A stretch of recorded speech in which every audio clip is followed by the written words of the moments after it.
What is up, everybody? Okay, I don't even know where to start. So let's see. Nothing rated up is unusual, right? The only things that are rated up are the things that we absolutely knew were about to be rated up. There's no, hidden. There's not like, oh man, a 3-star. There's no surprise 4-star. Hell, there's not even all of the 4 stars that we already know are in the story. So yeah, that's kind of shit. And the elephant in the room, the story is time-gated again for another 3 weeks because fuck you. And to be clear, there is not more story here. It's not like 2 stories worth of story or anything, from what I've seen anyway. Like, not at all. They're just arbitrarily cutting this up just because. Now, I do not know this. What I'm about to say, I am saying this, all I have seen is the trailer. That is it. But from having just seen the trailer, I can pretty much guarantee you, even once the time gates are over, this is only like, Lostbelt 6-1, right? Because the trailer has like nothing in it. You're clearly not gonna fight Morgan here or anything like that. There's clearly going to be a bunch more. So most of what we're going to do now is going to be like side quest bullshit that doesn't have a lot to do with the overarching story. And then in Lostbelt 6-2, then the real shit happens, but we're going to have to wait 6 months to 8 months before that actually happens. So yeah, not ideal. Can't say I'm a big fan of the way they're handling the story right now, but we'll see what it is. On the bright side, we got Percival, and he's awesome, and I'm okay with that. I got him in 24 summon tickets, which were the tickets I got from NeroFest, so that was nice. Then I decided I was gonna just roll for NP2, and that didn't go very well. I got spooked by other 4 stars like 4 times in a row. Then I got the stupid lolly, which I am absolutely not leveling, and then I finally got him in P2, but that was not ideal, so we lost like, 450 SQ or something there, so that was shit. But his mats are easy, and he's already 10-10-10 and all that. But my dumbass forgot to save foe items, so he's not fully 1k foed, because I'm an idiot. Anyway, let's get to the story now. So, just to lay some ground rules here, I really hope I don't need to explain any of this again, but you never know. Don't fucking spoil anything, but you can explain things as they happen, right? If like a character shows up and you say, that character's name here is Bob the Builder, right? That's fine. Right, you're saying the trash mob's name is this, or that thing earlier was that. Think present and past. You can, talk about as much as you want, but no, like, lol, did you know X is gonna be a boss coming up? None of that. Which I really don't think I should have to explain, but no visor. Literally, wait, the lolly doesn't have her like armor visor, because she literally had that as a boss. Like, the sprite is in the game, right? It's not like it's just a story sprite. No visor. That is bullshit. Well, we'll use her and Galahad as soon as we can here.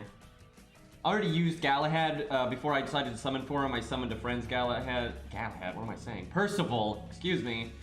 I'm old. What do you want from me? Anyway, so I've seen a bit of Percival's stuff, but I haven't seen the lolly yet. Yeah, we summoned Mash. Yeah, that's what we did. Are they just recapping? Because this is going to be so awkward for people that do this story and they don't have the time gate. It's like, why are we recapping? I hate the way they're handling this story. I absolutely hate it. Maybe they won't show the recap if you just play through the story. I can't believe they made us wait a month. I'm not against time gating the story. I'm against time gating the story in such large chunks, right? Do it like a week, a day, 3 days, right? That kind of stuff is fine, but a fucking month? It's just ridiculous. So, from what I understand, I'm not sure if this is true, but what people are saying, because I've been trying to avoid spoilers and everything, but from what I understand, only a little bit of the end of the story is time-gated, which makes me very much think that there's a second half to the story that's just not going to be available anytime soon at all. But what is left of this story that is time gated, they're untime gating like during like the middle of the anniversary, which that's insane. So that makes me think they have nothing worth a shit for the anniversary. And they're trying to be like, hey, look, the rest of the main story, get hyped for the anniversary, guys, right? Which is just ridiculous. Okay, yeah, we're just recapping here. Man, the way they've been handling things recently is just, I mean, it's absurd. Like, it's shocking how dumb a lot of the stuff they're doing is. It's just lazy. It's like them trying to cover up for not doing their damn jobs. Yeah, I saw that Zal called it before the stream. It's kind of messed up.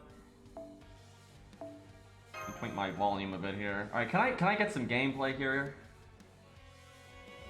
I don't know why she's not on the banner. It doesn't even make sense. But I'm guessing there's gonna be a part 2 and then the anniversary. But I don't know. Maybe there's just maybe the part 2 is the anniversary, so you have to wait 3 weeks.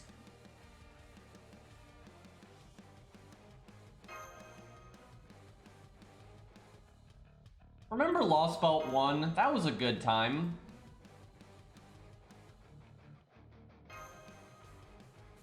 Hopefully they have a lot of bells drop throughout the story here. Do they let you do the free quests before the time gate is up? I swear to God, if my chat says no, I'm gonna lose my... No! No! What the fuck? Yeah, let's add new units into the game and then not let you get their mats for 2 months. How is that a thing? What the actual fuck? By the way, I guarantee you, because they're so bad at planning, that they have like panic changed some things. Like that Neurofest event, I don't think was even supposed to happen, let alone have all those bells in it. And like the login rewards being bells. Hi Persona, thank you for the resub. Excuse me, I think I'm missing a few subs here. And Otto, thank you for the sub. I got Child and 16 tickets. She's 888 if you want to try her out. Yeah, I'll try her out in just a second, Otto. If you want to slaughter, I'll use her in a minute.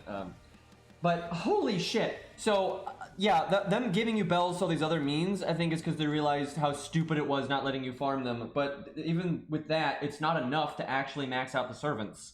Or at least not Burgist anyway. By the way, why is Burgist here? It's absolutely ridiculous. I can't believe we're about to be 2 months into the game since they released, and you still can't farm their mats. That is unfucking believable. You know, Genshin's over there letting you farm the mats before the units get added, and F goes like, no, I'll just make him wait half a year or some shit. Like, what the hell? I'm guessing she's here because they were supposed to do something about the disaster or something. I bet I may be wrong, but here's my guess. I'm making a prediction right now.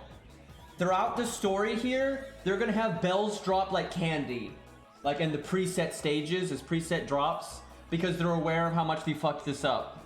And I bet you that was not originally intended. I bet you we're gonna see bells dropping where it doesn't make any sense.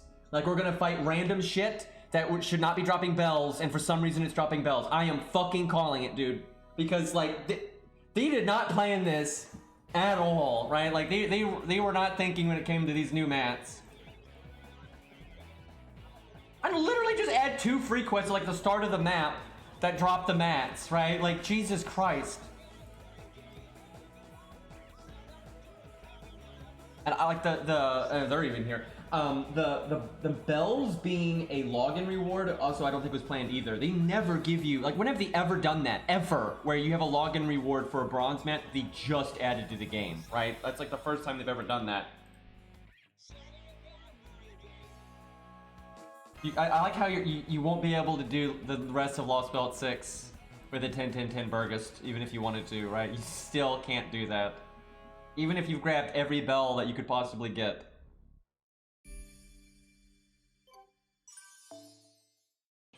I wish we got the Green Knight, that'd be nice. Literally no 3-star in well over a year now, almost 2 years. Nice black border, by the way. I like how her staff is poking out. I'm pretty sure it's because they got this art made and they had done a lot of like the writing and story and stuff for this before they did the widescreen update. I'm pretty sure that's what's going on there.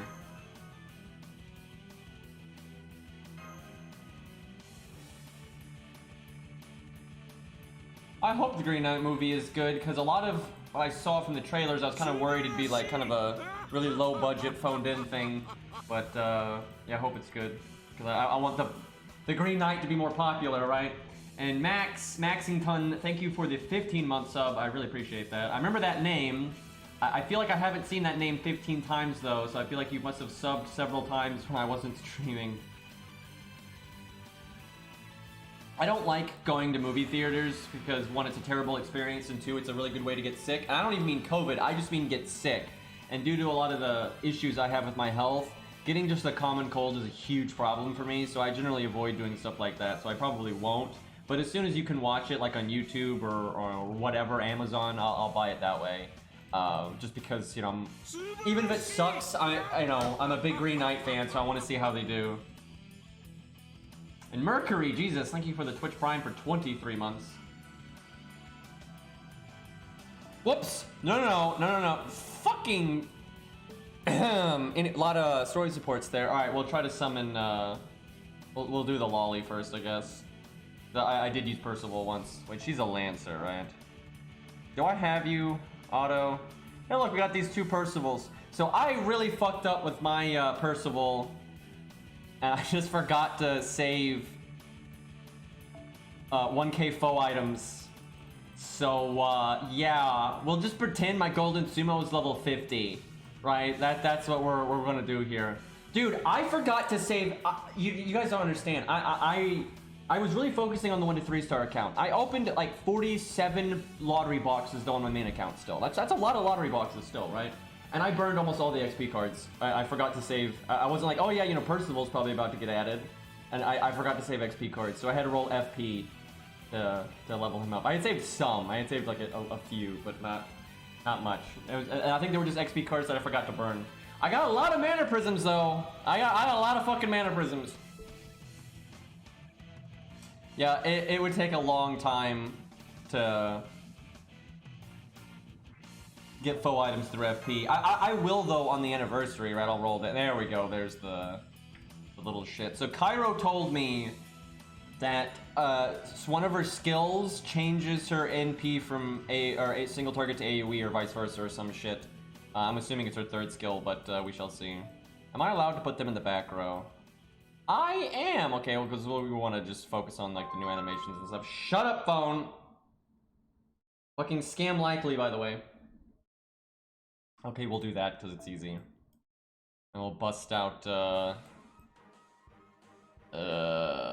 let's see. Let's use Waver, fuck it. It's not like this is going to be a real boss fight. If it's a real boss fight, I'll reset and do it for real, but I'm pretty confident this is going to be a joke stage.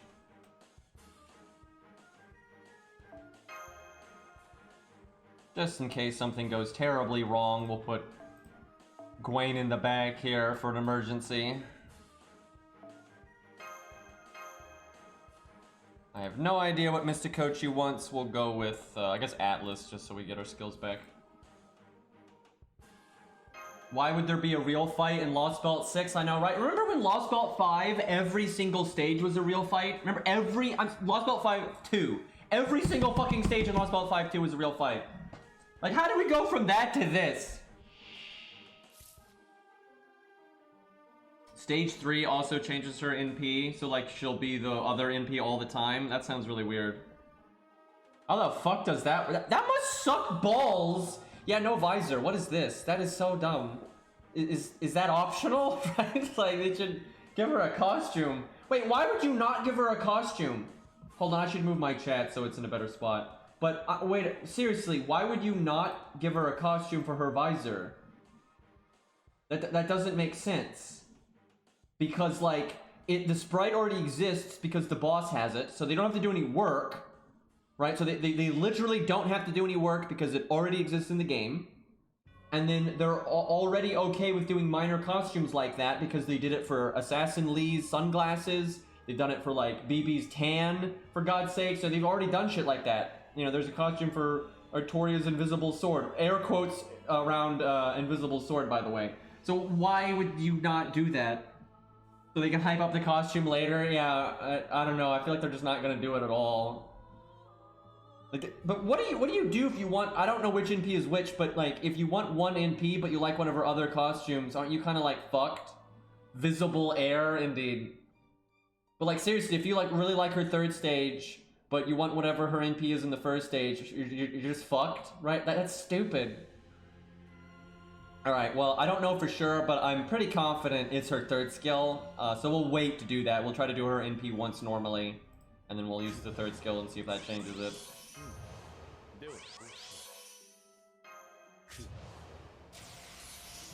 Kind of funny that Castor Artoria is not that much taller than her. Alright, let's see. Let's see what our skills do, the other two.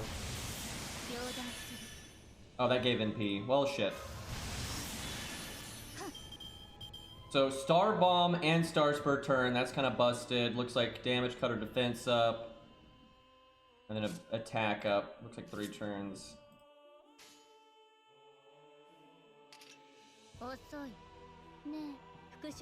Alright, go smack him.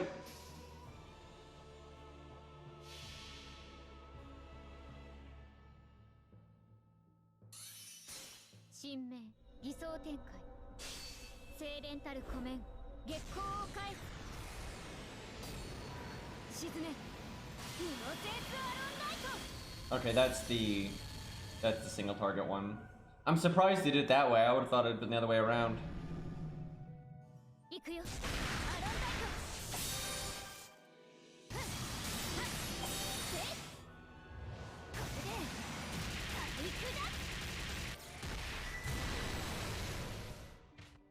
Not really what I was expecting her extra attack to be, I'm not gonna lie. I don't know what I was expecting, but not that.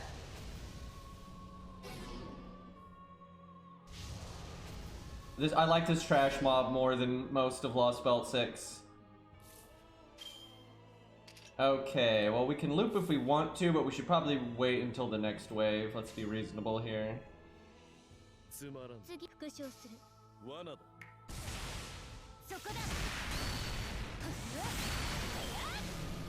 It's like she's wielding wheels. I don't know why she's a Lancer, to be honest. Okay, let's see what we get here. What? That's really dumb. What if you don't like that stage? What if you don't like that stage? Like, what the fuck? Right, like, I didn't see what the skill did beyond what, I think, did it give her invincibility? I think, yeah, it definitely gave her invincibility. So that you can't not use it, right, in a lot of scenarios, I would imagine. So I guess we're AoE now. What is going on? And she looks ridiculous. Who the fuck even... Okay, just hold on. And now we're Buster, apparently. I have a feeling... I'm not sure she's actually going to be good. I'll have to look at the numbers and see what her skills do, because her skills might be doing things that I didn't notice there, like giving her massive battery and stuff. But that's gonna be pretty awkward, right? Like, if you're in an AoE challenge quest... Well, I guess you could just start her in stage 3 then. Wait, what does her third skill do if she's already in stage 3? Does she go into stage 1? Or does nothing happen? 100% battery? Okay, that's pretty good. Okay, I was gonna say, it's really awkward her going from Art to Buster, because then, like, you gotta work with the supports and stuff, but if her third skill gives her all that battery, then she'll be fine. Okay, so is it 100% battery if she's stage 1 and 2? I'm confused. So I think what some people are saying is in stage 1 and 2, she gets 100% battery from her third skill, and in stage 3, she gets more damage. I don't know, that's awkward, man. So I feel like her stage 1 and 2 could be really good if you need single target, you do an art team, you know, you NP, you loop, you NP, you loop, and then when you can't loop anymore, you use the third skill and you get NP for free again. But then you're Buster. But I guess at that point you hope the stage is almost over, and if you're not synergizing with your support anymore, it's not that big of a deal. I mean, I guess that's fine. When I actually think about it practically there, that's not so bad. Putting her in stage 3 from the get-go, though, would be what you would do if it was just an AoE stage. Her stage 3 has 2 different NP animations. How does that work? All right, let's see this one though. Like, what do you do to trigger the different animations? RNG? Oh yeah, that sounds great. Weird voice there.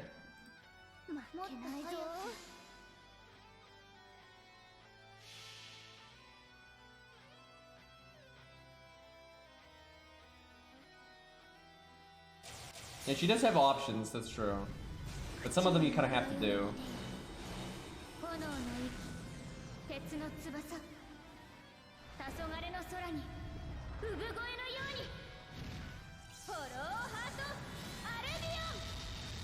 Oh my god.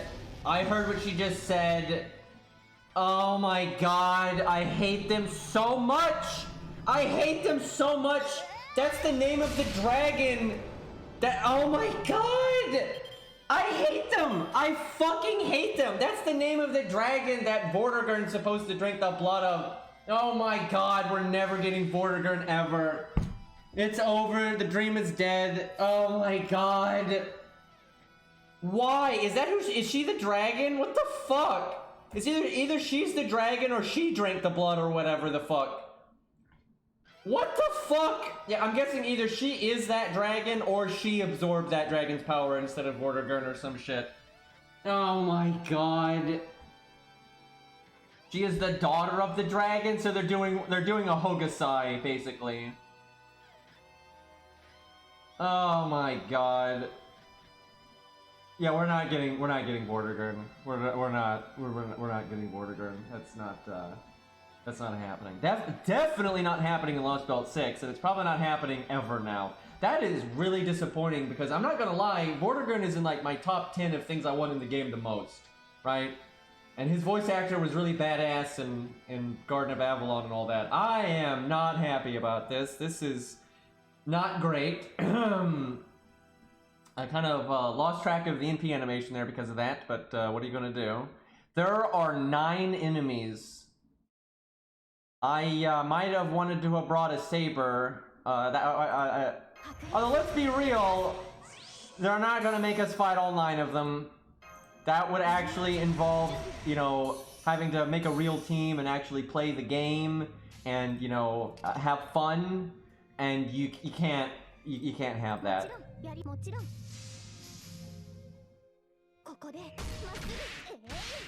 see if we can get her other NP animation.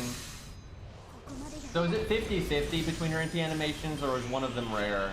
Because like Okita has got like that bonus sprite, Jet Kita. She has like that bonus sprite that happens, but it's pretty rarely.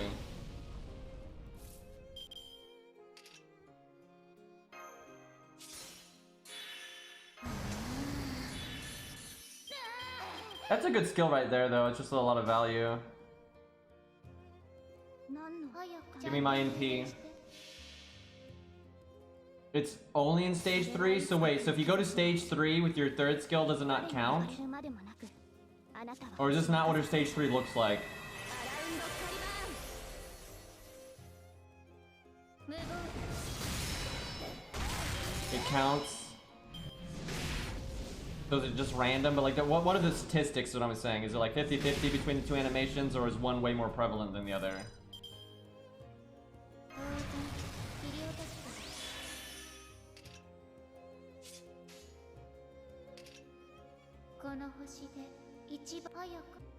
I bet you the stage ends when you kill like 2 of these.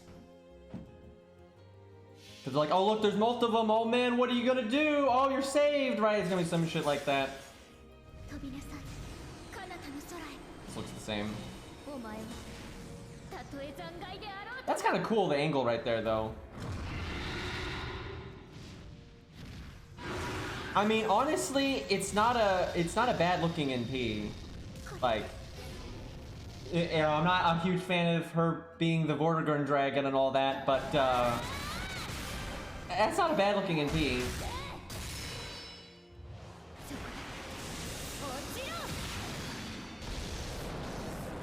Why does she have a gun though?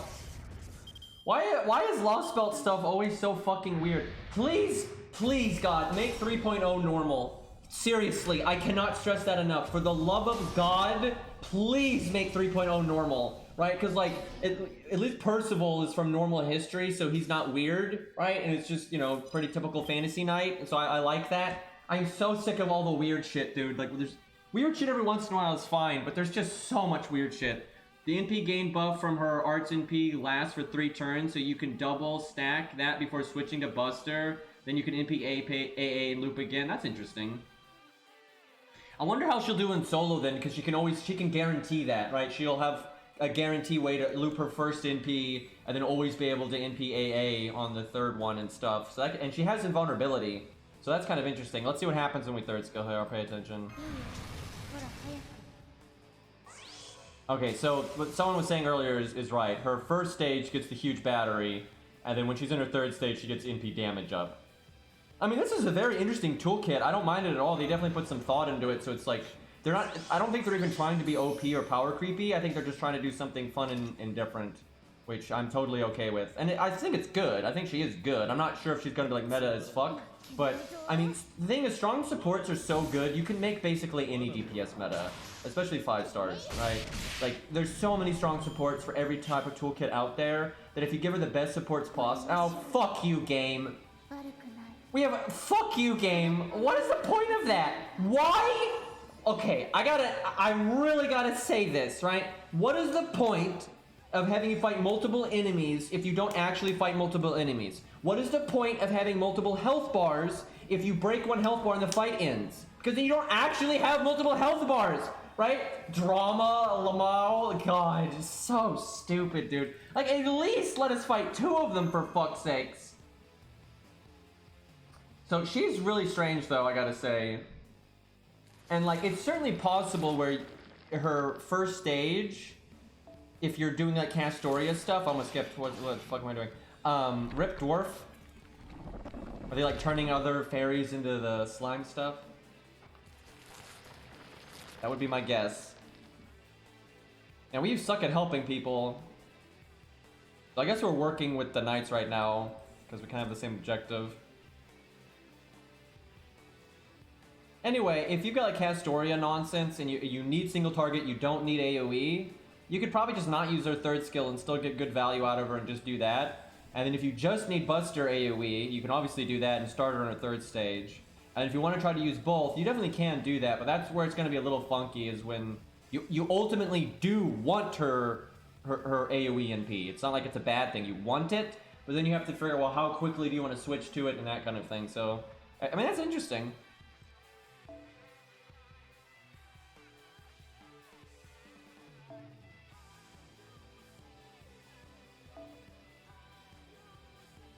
Well, one, we don't, there's so much wrong with what you just said from both like a game standpoint and like a real life morality standpoint. That's just awful. Because one, we don't know we're going to win, right? We could obviously not clear the Lostbelt, and then this Lostbelt's going to stay around forever.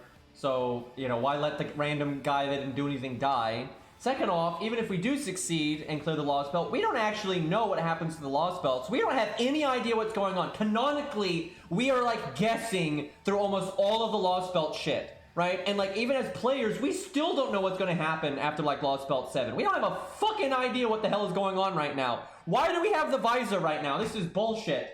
And then also, even if we know what happens, which we don't, but even if we know what happens and we know the Lostbelt's going to be like erased and everything, that's no reason to allow somebody to suffer, right? Like, there's a difference between the Lostbelt being erased and letting somebody suffer in the meantime, right? That's a piece of shit. That's like you see a child drowning in a stream and you don't save them because they're gonna die someday.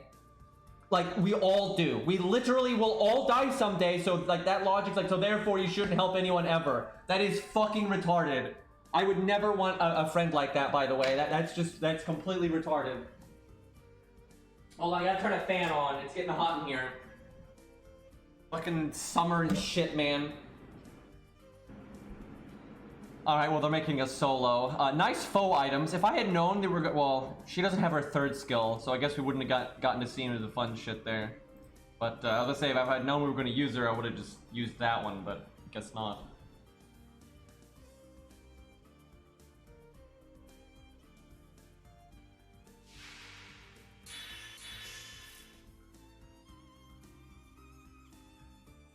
I mean, I don't think it's very likely that they're going to add a costume at the end of the Lostbelt. Like, because one, they actually have added costumes before, that kind of thing. But, it's just, the reason I feel that way, and if they add it, great, but their track record lately has been pretty bad, right? There's been a lot of, like, optional stuff like that, and they just haven't been making them costumes. I don't even know how to explain it, because if it was a workload thing, that'd be one thing, but it's clearly not that, because the things exist. Like, Masashi's eye patch already exists in the game, right? Her visor here already exists in the game. A lot of that stuff, they've already done the work for, so it's not a workload thing. And so you might say, oh, maybe it's a principal thing. But it's not a principal thing either, because sometimes they do add that stuff. Like, they added Testament, they added Lee's glasses. You know, they do it sometimes, but they're just crazy inconsistent about it, which I don't really understand why. And I think the reason why people are pissed about it is because lately, every time there is stuff like this, they don't add it. So that's why everyone's assuming they're not going to add it. Now, if they do add it later, great, but I'm pretty skeptical. I don't know, though. What gives me some hope is the fact that her cards here have the visor on it, right? If it was enemy only, a lot of times they wouldn't do it. Well, she's not even talking now, what the fuck? Anyway, like Corrupted Ushi, for example. Corrupted Ushi doesn't have voice lines. For like when you click her cards or her NP, she only has voice lines for what the enemy does. So it's like they kind of never intended that to be a thing anyway, right? Where because she's got the card art here, maybe they're going to bother to do it. All right, I guess we just. I think her first skill might have had battery on it, so I'm gonna not do that. I'll use this though. Guess I hit that one because I'm assuming we're not going to do amazing damage here.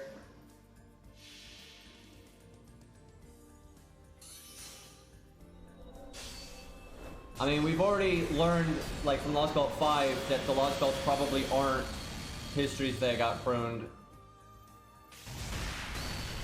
But it's a whole lot of... That's my whole point, is, like, they literally don't know what they are yet. This whole time, we still don't have any idea what the fuck is going on.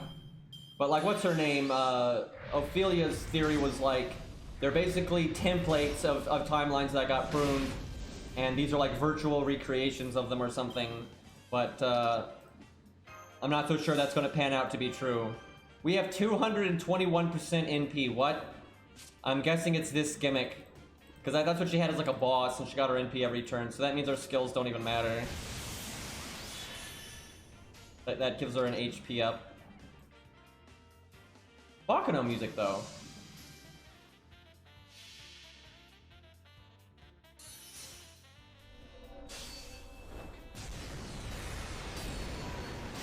I mean, I never stream my roles on my main account anymore, and I've explained that so many times, I don't want to do that again.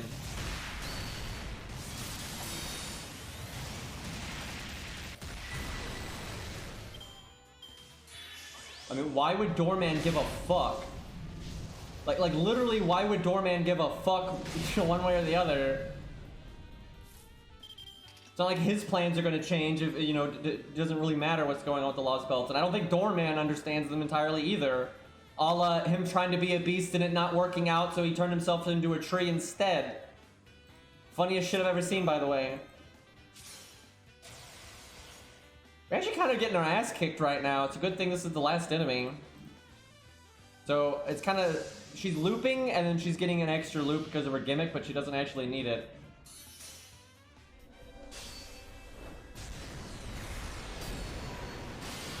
Reject beast, become tree. Yeah, that's pretty much what happened.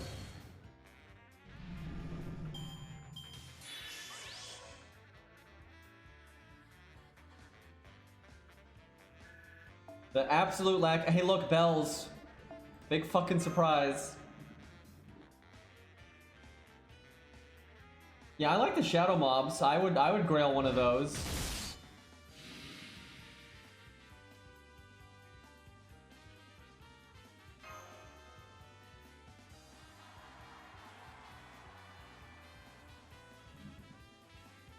What?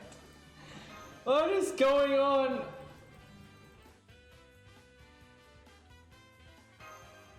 I'm sure us working with them is pretty temporary, but they do this a lot in FGO.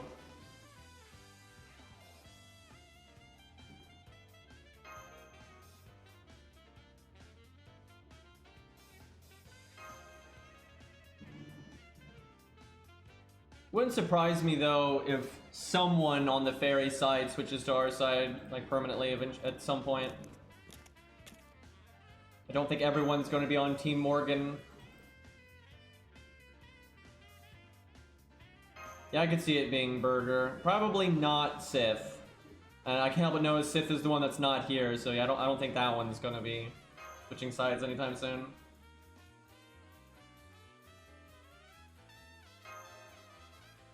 Percival's not on their side to begin with. Because the Percival here is from normal history, he's not from Lostbelt. That's what they were saying earlier on. Which is also why he doesn't look weird as fuck. I'm not sure what her name is, but she has something to do with the dragon that Vortigern normally drinks the blood of and all that. So someone was saying it's the dragon's daughter or some crap, which is pretty bizarre.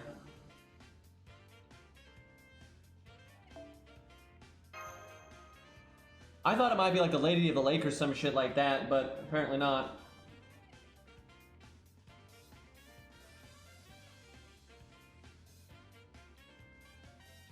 Sith is kind of a mess, I'm just saying.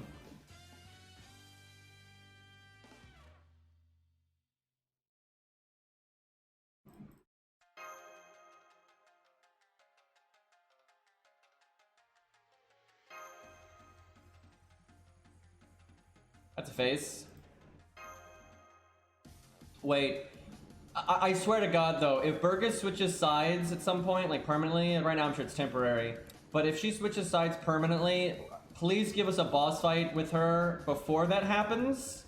Because they had like a pseudo boss fight with her, and you could like see how a real boss fight with her could actually be good. But if we never fight her again, that's gonna suck, right? The fuck are we doing right now?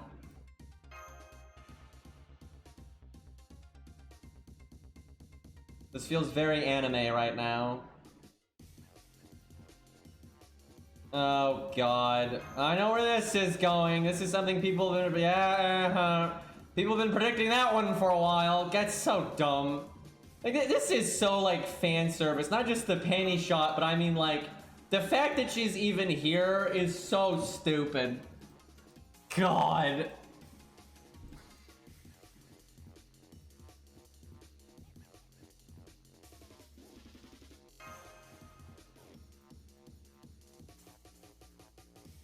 I wonder though, is she gonna be a different variant that they're gonna make playable later, or is she just gonna be like an alternate take on the writer one that's already in the game?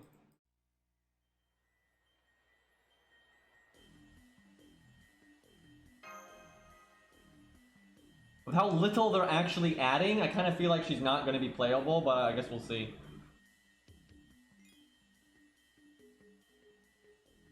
I mean, Ku has been summoned countless times throughout the Nasuverse, and it did not summon Mev. That's not a thing.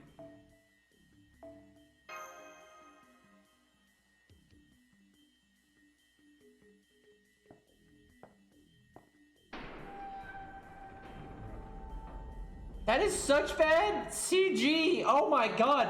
They couldn't draw a door opening? Like, it was a silhouette of a door. You couldn't draw that? That does not take very long. Like, I'm not an amazing artist, but I spent a decent amount of time drawing, and I can draw that. Like, it's really not that hard. Holy shit. I guess they wanted the lighting effect. That's probably why they did it that way, is they wanted the lighting effect. But, even that wouldn't have been that hard to draw, for God's sakes.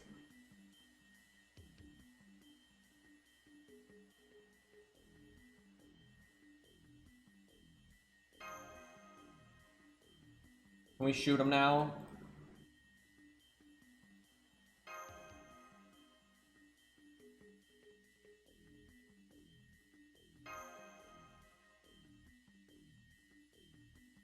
Now, I'll say this. I think Morgan's Veil is way less likely to get in. Just because, like, this looks photoshopped. And it sucks because this is essentially her Fate design, right? And she's younger, but this is essentially her Fate design. It's a little different because, you know, fairy bullshit. But it's obviously kind of a, you know, just a reference to how she was in APOC and all that. But yeah, I don't think they're gonna give us that because it just doesn't look like it's finished, right? Where with the lolly, I'm not sure. I'm kind of on the side of it's not getting added, but I wouldn't be shocked if it got added because at least it had the card art and all that. But I'd imagine they might implement it just because so many people have said they want the veil, right? And it wouldn't be hard to add, even if they weren't planning on adding it. If they had to work on it from scratch, it really would not be that hard to put in now. So maybe it gets added.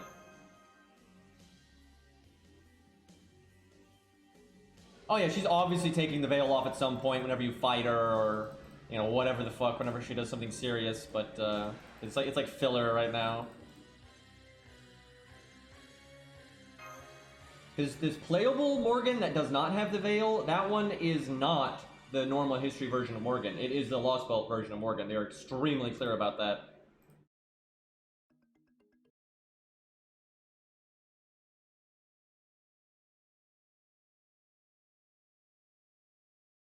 Yeah, she doesn't look exactly like she did in APOC, but it's very similar. Like she's basically the Castoria of Morgan, right? Like Castoria does not look exactly like Artoria, like not at all, you know. And she's got the whole younger vibe going on. That's pretty much how Lostbelt Morgan is. She's like the fairy Morgan essentially.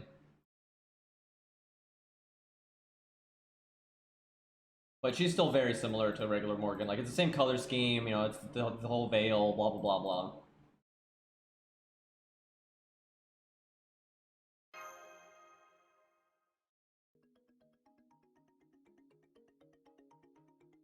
I don't know what's going on right now. Why is Da Vinci here? Like, what is going on? Is this from Nash's perspective? Because I remember Nash got, like, spirited away at the end before. Either that or, like, Burgess took us here. Shit's getting weird, man.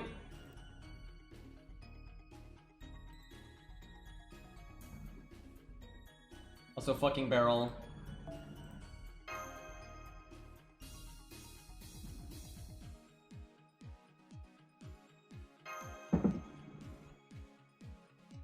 Yeah, I guess the whole gang's here, so I guess Burgess was like taking us in.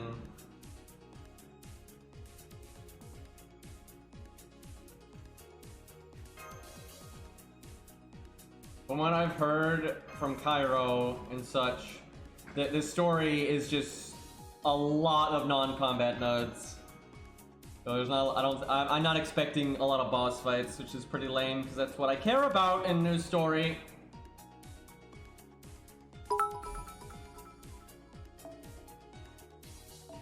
I'm sure somebody likes Barrel out there. Got an okay suit, I suppose.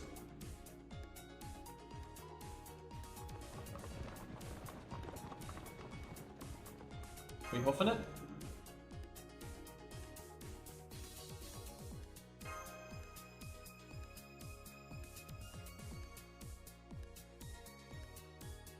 Is that Guadia?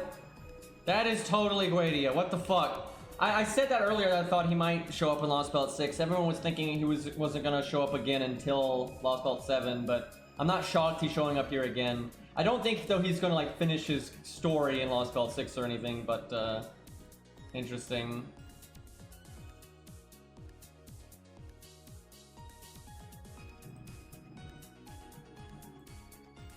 He saved their ass in Lostbelt 5. So what's his deal here? Anybody know?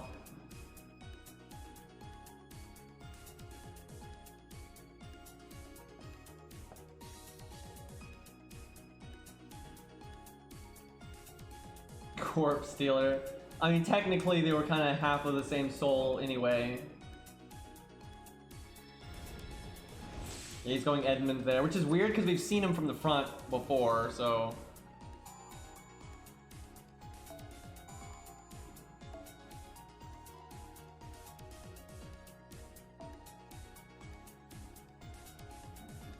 Avenger Berserker. Okay, I can summon whatever I want. Let's get some Percival action in here. Look at all these lollies, though. Oh, shit. Max with the Percival. Let's see if Max's is better than mine. We're both NP2, NP10. Fuck. Ah, but level 20. Okay, so we're pretty close here. So Max has got me beat here, but I definitely am winning the CE. Let's bring them both up. If my phone would like to let me switch. There we go.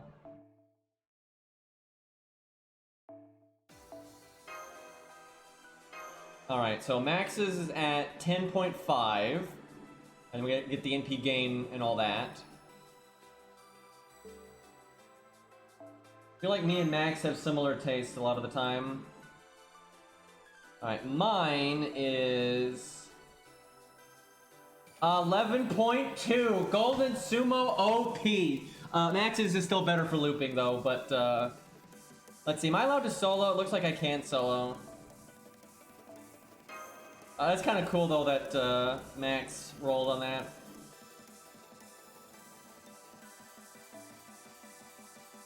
Not to call you out, Max, but isn't your birthday soon? Because I remember I made that one video and it was on your birthday, and I'm pretty sure that's like next month, right? It's crazy. I can't remember my own fucking birthday, but I think I'm in roughly the right area there. Okay, let's see. Let's go solo here.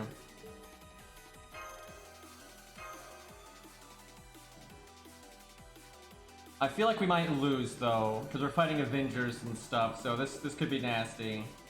Okay, so yeah, I'm kind of close. Yeah, it's a month from tomorrow.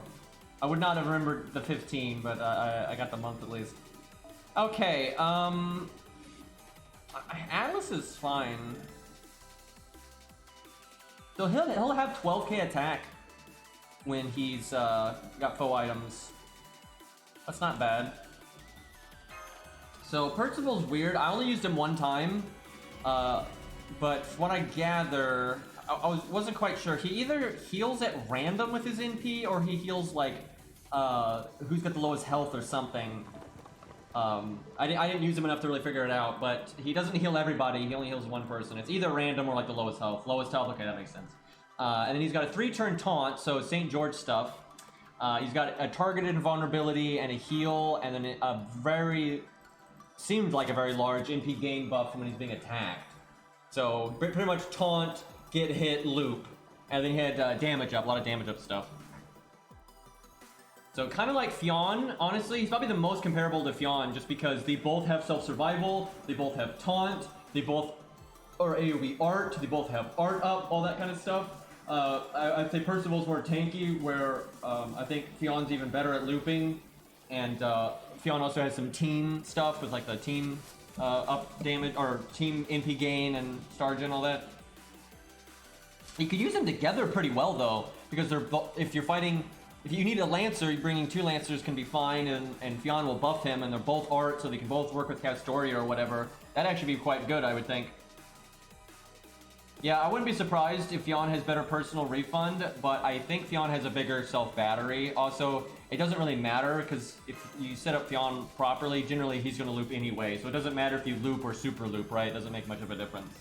But Percival's got the more tanky stuff and that kind of thing. So I think they're actually balanced pretty well against each other. I need to actually test it, but just off looking at them on paper, they seem decently balanced against each other, where they have, you know, a similar role, but some different pros and cons, and that's the way to do it, I would say. And they work well together. And we're literally talking about Percival right now. But it's cool that he's got a 3-turn taunt. Like, those are always nice. I really wish he was a 3-star, to be honest, because then I could use him all the time. Because I like his design and his voice actor and his gameplay, so yeah, if he was a 3-star, that'd be swell. Okay, weird background. Let's see if these can one-shot my taunts. Looks like they have flat damage up or something.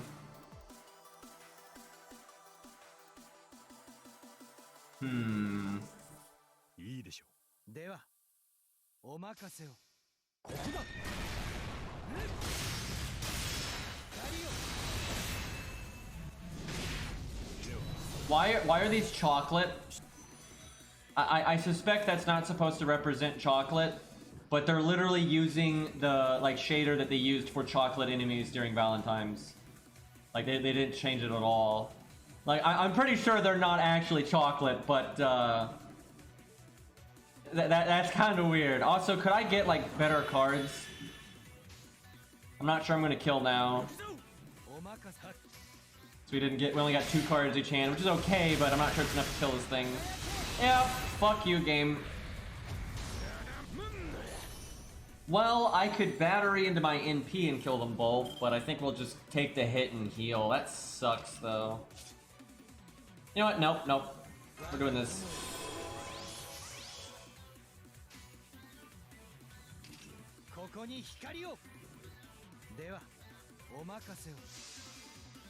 He's pretty cool, though.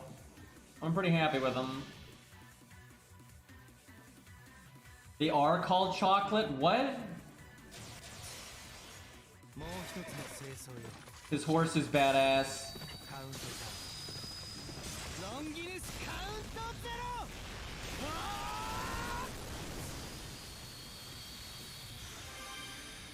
That's cool in a solo. He's always going to heal himself. That's actually going to be really useful.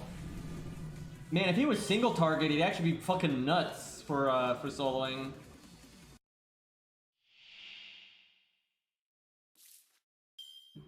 I mean, there was really no worry about Percival being gender bent because they had talked about Percival ever since Fate Hollow. I mean, it's not like they've mentioned Percival throughout Fate over and over and over and over again, and we've always known he's male. So the only knight that's gender bent is Gareth, and we've known that since forever too.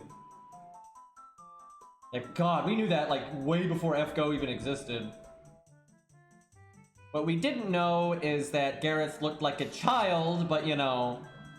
Yeah, I guess kind of Mordred, but that's the whole, you know, Artoria thing, so it's kind of Artoria being the one that's gender bent, so they're kind of just following suit on that one. Also, I always forget Mordred is technically a Knight of the Round, because she ends up being an enemy, right? So, it's kind of an awkward thing there.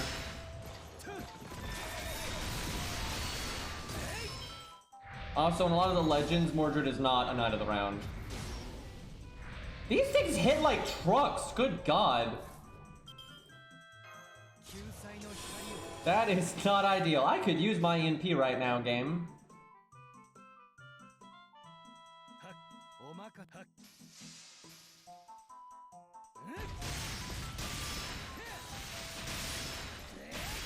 Well, she's just more memorable in her traitor state, I would say, than before that.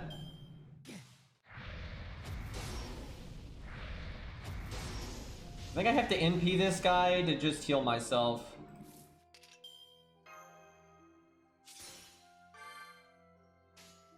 The dream is I don't kill him and I can art after. So I don't have my buff anymore, so I'm hoping he lives. He should.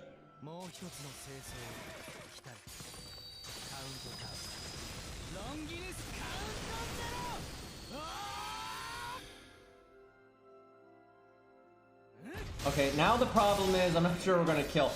Oh, the lucky crits though. Oh, that was lucky as fuck. That was so lucky. So I probably should have done Buster NP art to have been more safe there, but or even Buster NP Buster, but okay, let's see. We'll do this. That's a good reference right there.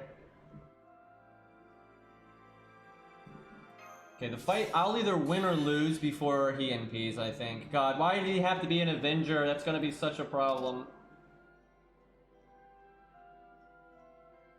I need command codes. I need command codes to remove the dot. If I had command codes to remove the dot, I'd be feeling okay. I think I make, well, I kind of want to make stars, because I'll then use my battery skill next turn. But let's play it safe.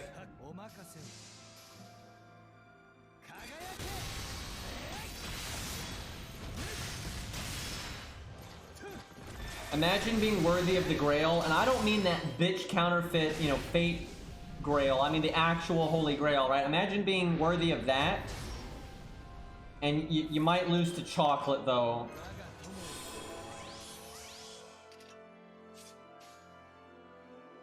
Actually, I should not have invulnerability there because I'm gonna whiff a lot of my heal right now. I'm quite confident he would beat this if I had the dot clear command code. Okay, I like Percival though. He's pretty cool. And he's just a normal anime knight, right? It's not fucking space anime knight. Dude, we are getting destroyed by these. Seriously, if I just had command codes to remove the fucking dot, we would be totally fine here, but that is just eating us alive.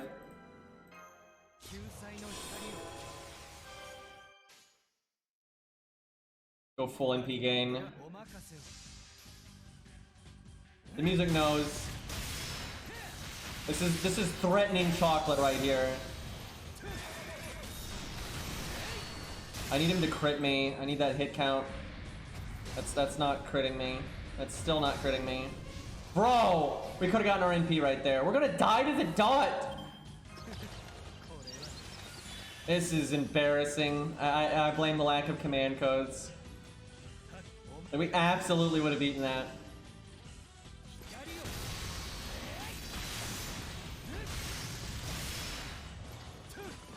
Yeah, we would have won next turn. 12,000 damage! Okay. Don't worry, we got like a half cape thing though. I'm gonna give him a command code now. Actually gonna give him like 2 command codes, I think. Going crazy here. Shut up, Da Vinci. Nope, that's command card. Thank you, UI. And of course, I've already got the command codes equipped to other characters, so I have to unequip those, you know, because, you know, we couldn't possibly update the UI with the main story update or anything.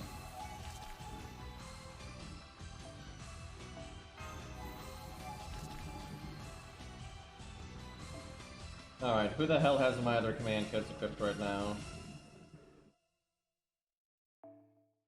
By the way, I would just like to point out how good Iris Veal still is for fighting Gramps. Like, if you need to get carried, she is absolutely still the best character to carry you.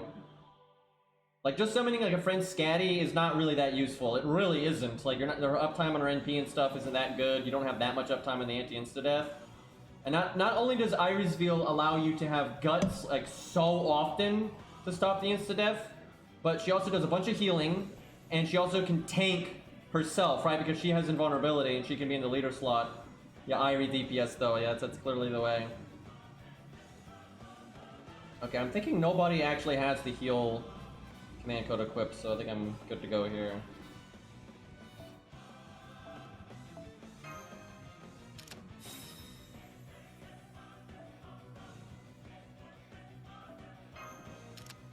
Yeah, they haven't done 3-turn taunts in a while.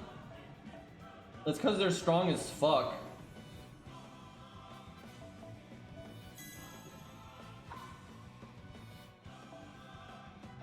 Alright, I'm not gonna like make it super easy. I'm gonna try to make this like an actual thing. So I'm gonna just give him 2 command codes. We're not going super ham here. See if that's enough to get the job done. Shut up, Da Vinci.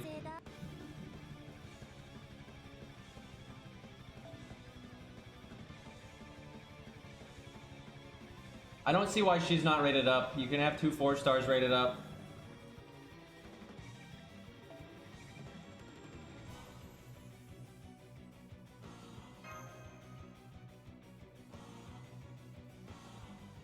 I want them to buff George's NP. I want them to just buff George's NP. One, that'd be a neat way to buff him because he's not really a damage dealer, but he doesn't need to be a better tank.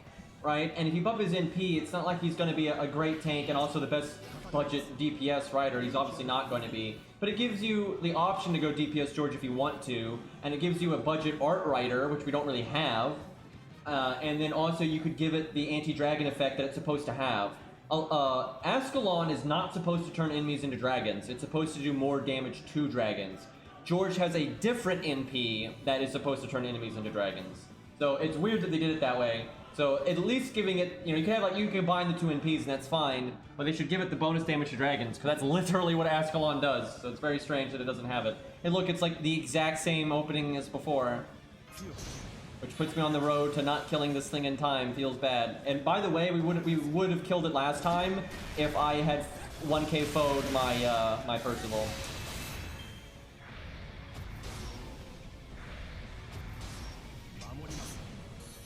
What does Ricky Boy have to do with anything I just said?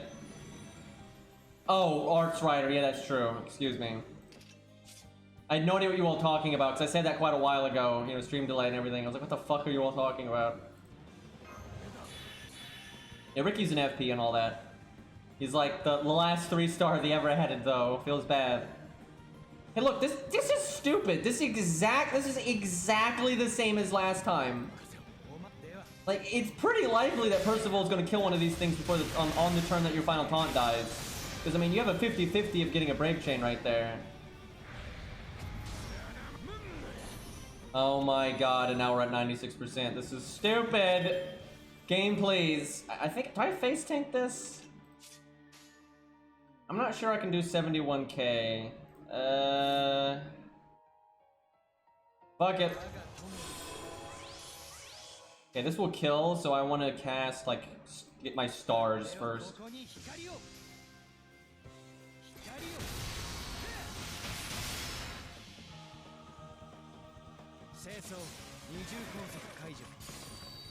I don't think it's been 2 years yet, but we're getting close. It's been like 1.5 years or something.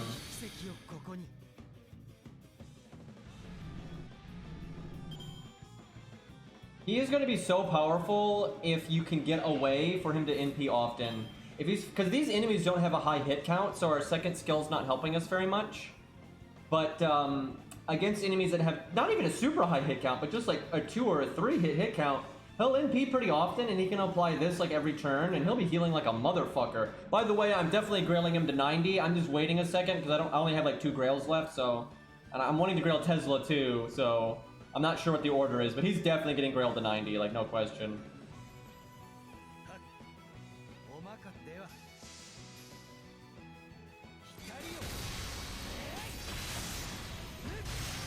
I mean, I think DW is just being lazy and they're not wanting to add 3 stars. I'm pretty sure that's all there is to it.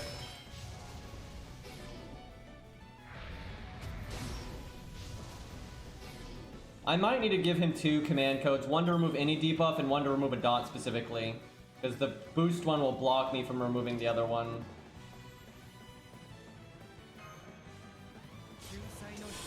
If I plan on NPing again, I should attack the other one, unless I don't want to loot.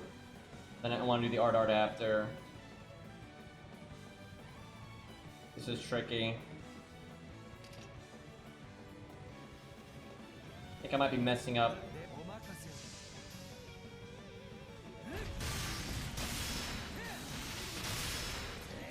Percival has magic resist B++, by the way, which lore-wise is actually really good. Gameplay-wise, though, it's kind of whatever.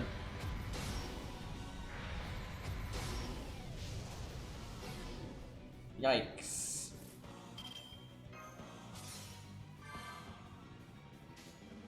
Okay, this is going pretty poorly.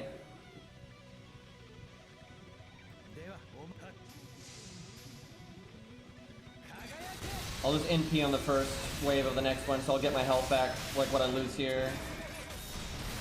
That means I need to use the heal boost, though.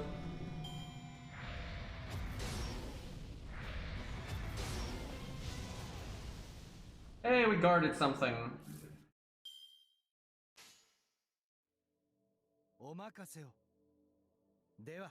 I wanted to use my quick card there, but I need the command codes.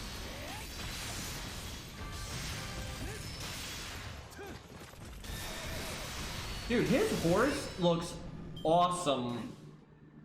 Like, that is a badass horse right there.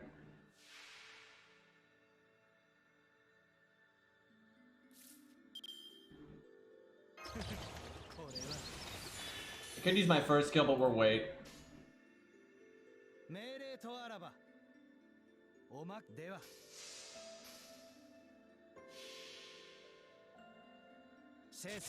Nothing wrong with the bird either.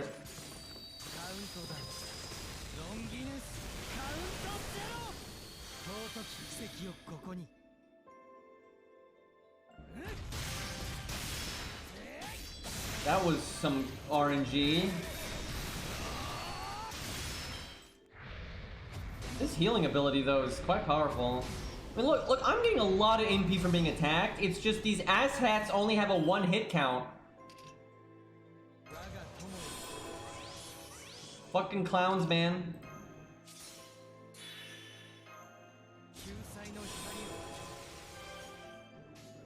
I like all this healing though. I'm liking this gameplay, especially what you can do with command codes with him. I think that's gonna be fun. Like, obviously we're using him in a pretty weird stage that he's not really designed for, but I'm looking forward to this in the future. Definitely gonna grail this guy. And he's fucking normal. Like, you don't understand how nice that is. I'm so sick of all the stupid bullshit rainbow space nonsense in this fucking game. So every time they add something normal, I'm really happy. Now, I could do the heal boost again and heal even more. I don't think I need to, though. But I can totally do that.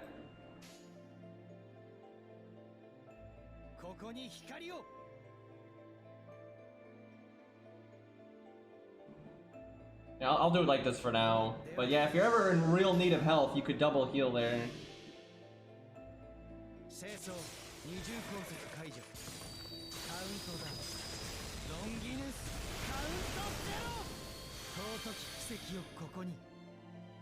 I mean, story locked is permanent.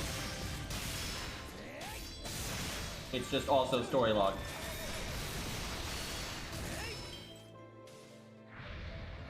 Yeah, Van Gogh didn't have the best time. So, if things had gone like they did last time, we would have won by now. The reason we're losing is because everything earlier in this stage went a lot worse this time. The reason we're keeping up with what we did last time is just because of the command codes, but the stage itself is actually going significantly worse. If I survive this and NP next turn, we win. I think. It'll be a little close.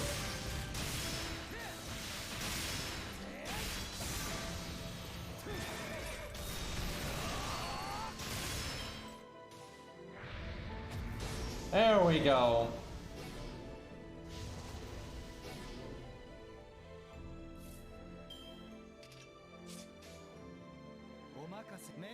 I feel like if I double heal, I'm not gonna...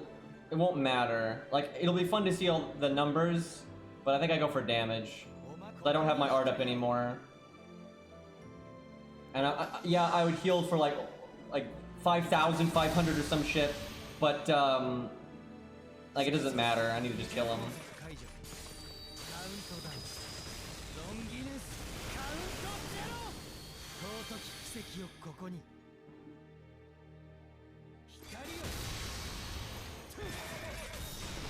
Actually, I think you heal for like, what, 6,000? Oof, by the way. Okay, a little close there. Alright, we defeated the chocolate bar. Look, didn't I said it, dude. They're just giving you bells every stage. Like, they know they fucked up. I need to do this on my main and see how far you can get Burgess. I bet you still can't get her 10-10-10 though. You can probably do 8-10-10.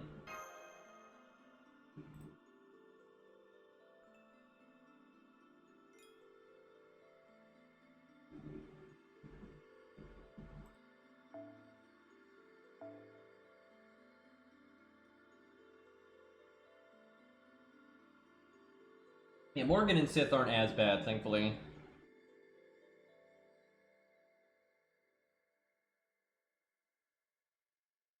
There's Mev. What's her name here? Like, what's it say right there? Because I'm sure even if it's normal Mev, like, representing something else, you know, that's gonna have that name.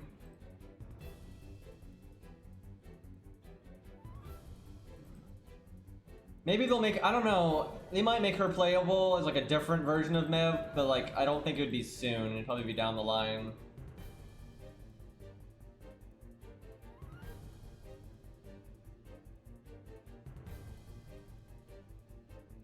What the fuck?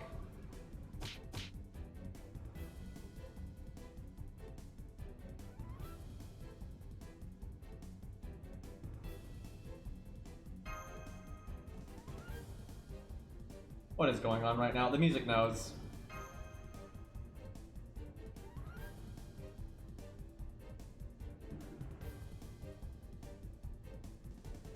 Yeah, I think she'll either be a costume or playable. I don't think they're gonna let this go to waste. But if she's playable, I kind of feel like it won't be for a little bit. What if the... Oh my god, what if she's the anniversary servant? That would be so stupid. Oh my god, that would be so stupid. I would not put it past them, though. Look at this team. We're gonna do great.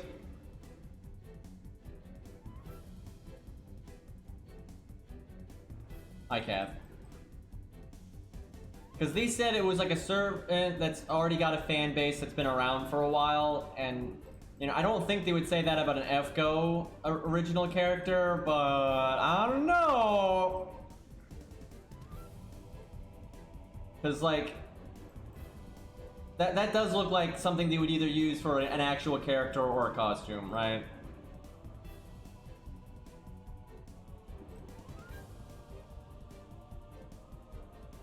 We'll see what else shows up in Lostbelt 6, because if Rasputin plays a big role in like this part of it, then I think it's very likely it's going to be him. Because he's in the trailer, right? But that could be way later, because there's probably going to be a Lostbelt 6 2, right?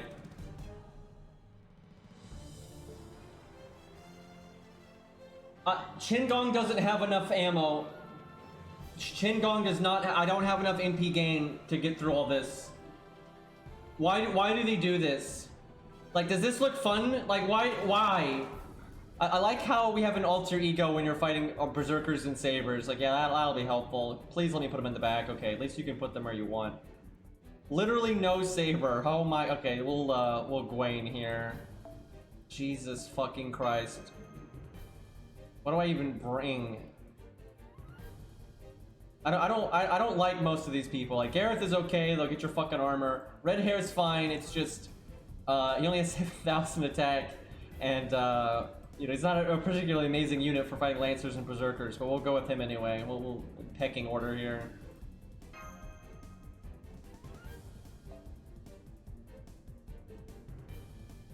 Fucking yikes.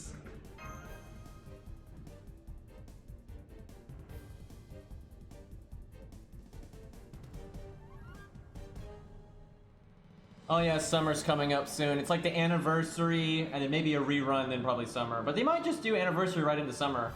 That wouldn't shock me. They've done that before, and sometimes they use the anniversary stream to show off some of the summer servants. They did that last time, I think.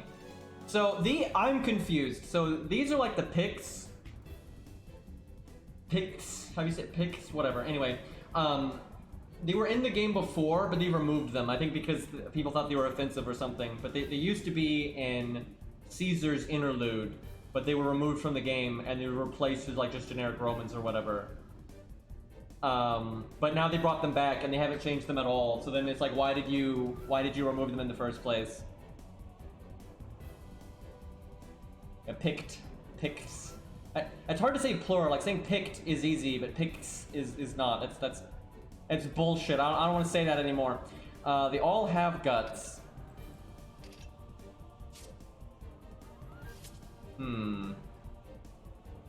Yeah, basically Celtic, but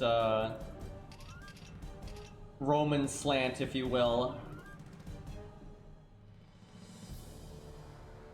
Oh, I just realized we're using Gwain and Gareth. I didn't even intend that.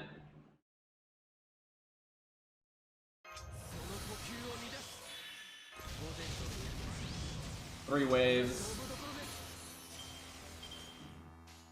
Okay, we'll go bonk, bonk, bonk. Oh yeah, her voice lines are different here.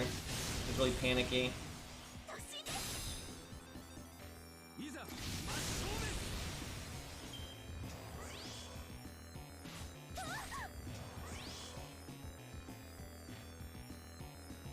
Okay, the middle one, I'll to heal you every turn. I wonder what the lore there is.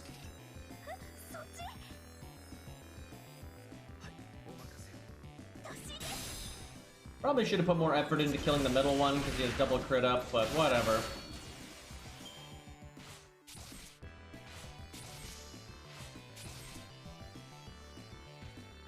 These are super old mobs. I bet you somebody saw them here and thought they were new, but they're not. They were in the game a long time ago. They were just removed, like I said.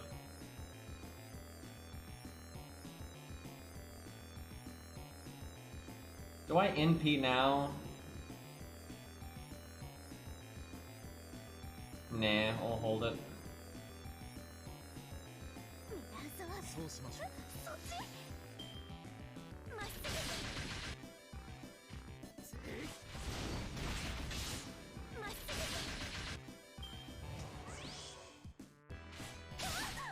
Got some crits. I guess the heal is like random or something, because it doesn't seem to be every turn. I wonder how that works. Alright, these are the last 3 this wave. Probably should have cast that on the first turn.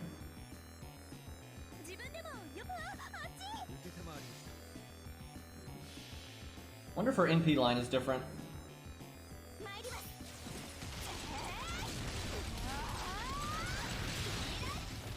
Don't think so, that sounds the same.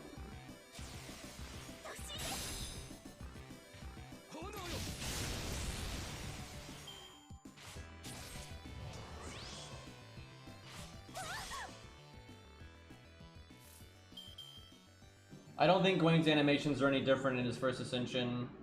I never actually checked, because I never used his first Ascension, but I don't think they're any different. I certainly wouldn't expect them to be. Pretty rarely do 4 stars. Damn it! Overestimated Gwen's damage a little bit there. Messed that up. But pretty rarely will they give 4 stars multiple animation sets. That's generally not a thing. Dude, these all having guts made this take forever. Holy shit.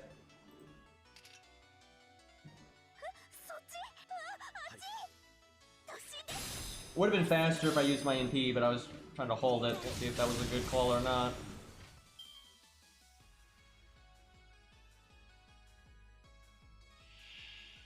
This rave doesn't have reinforcements. I guess you get healed at the start of each round, and they get guts too.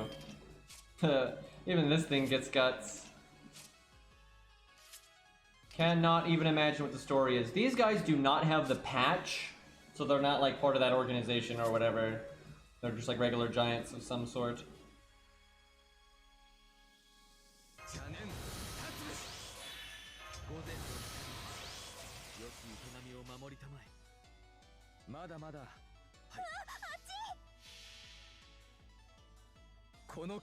I mean, Lostbelt 2 is not the only place giants exist, thank you. Like, that doesn't make any sense. That's like being like, why are there goblins here? This isn't Orleans.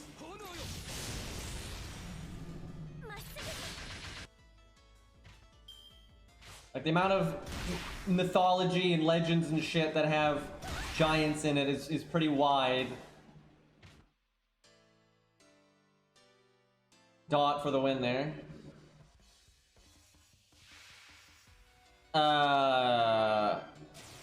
It's Kazmev, right?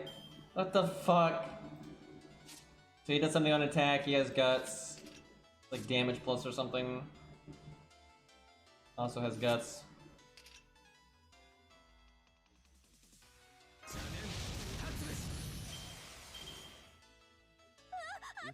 Bonk him. America all over again, indeed.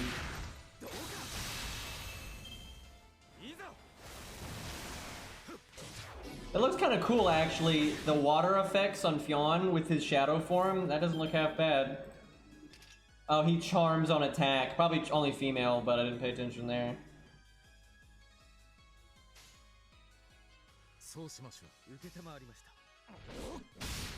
I probably could have killed him this turn, but I wanted the overkill art.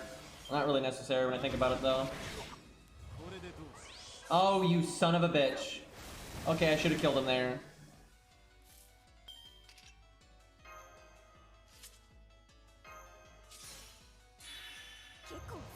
By the way, red hair is just here for moral support. He's not doing anything gameplay-wise.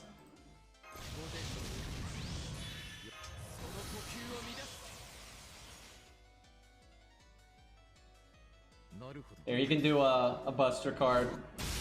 Get a fruit. 3K, oh man, what a crit.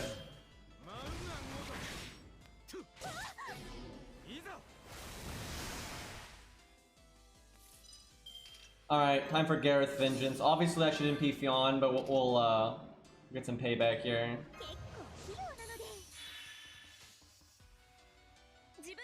Kept charming her.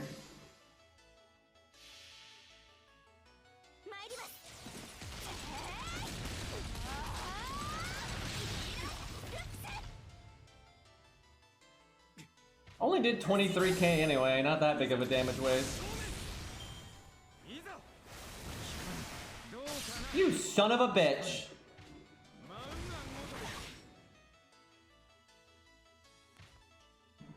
Imagine killing red hair.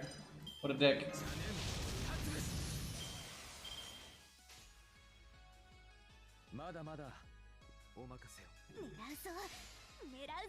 Fire time.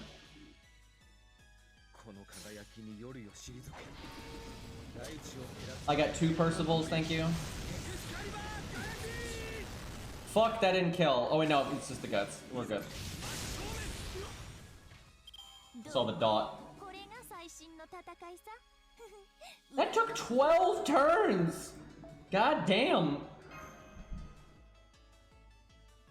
Dude, it took so much SQ to get 1 copy of him. I'm not rolling for anymore. I'm so sick of 4-star rate-ups, dude. And everything I've rolled on in the last years, I've only rolled on 4 stars. I haven't rolled on a 5-star in ages.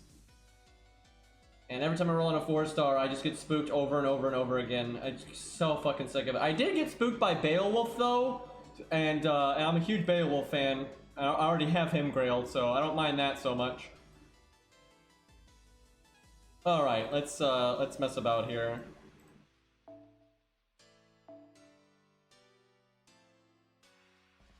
And before this stage is harder than I think and I get wrecked. Let's see. Technically Caster's the meta class here, but or Ruler obviously, but F that.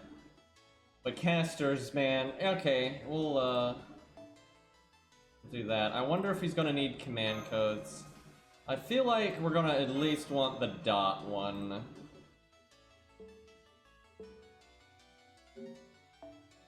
Yeah, いらっしゃいだね、マスター。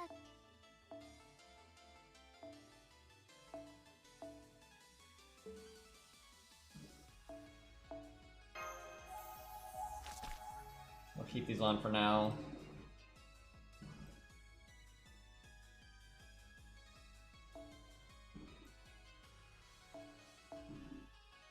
Go double debuff removal because he can remove his own dot anyway.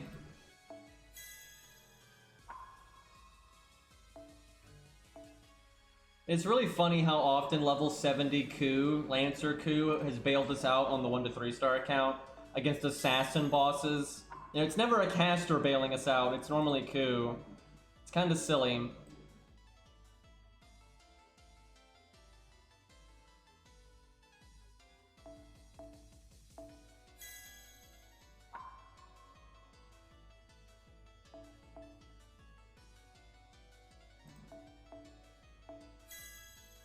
Probably be cooler to go for a crit damage up, like bigger crit damage up so you get big fancy numbers, but play it safe.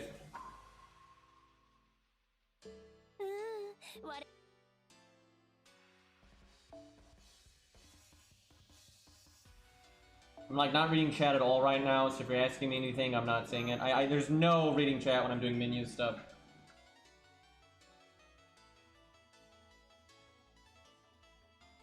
These stories make me nervous for the twins. Oh yeah, the no safety net. Are people getting bad luck with Percival and the lolly? I bet you someone spent 1,000 SQ and didn't get Percival, dude. 4-star rate-ups are just horseshit like that. I see a lot of stuff getting deleted, so I feel like someone's been saying stupid shit they shouldn't be. Rex generally has... Nice opening hand, bro! Fucking Christ!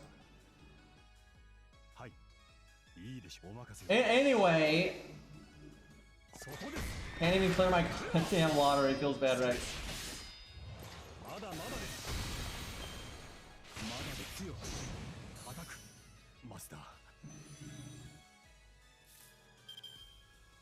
Oh, we accidentally brought a 45, George. That's from Nerofest.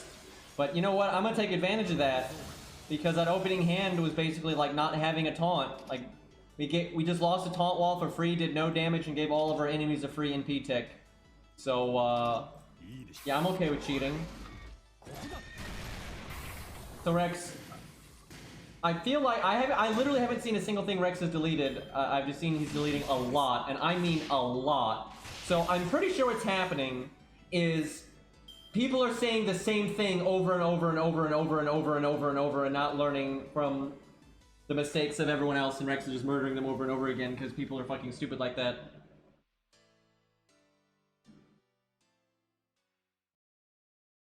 Okay, let me make this really clear. If Rex deletes something, don't just say the same thing again, right? I can't believe I have to explain that.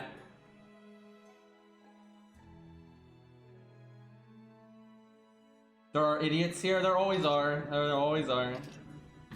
Okay, George is definitely gonna die this turn unless the dog doesn't attack, because they do that.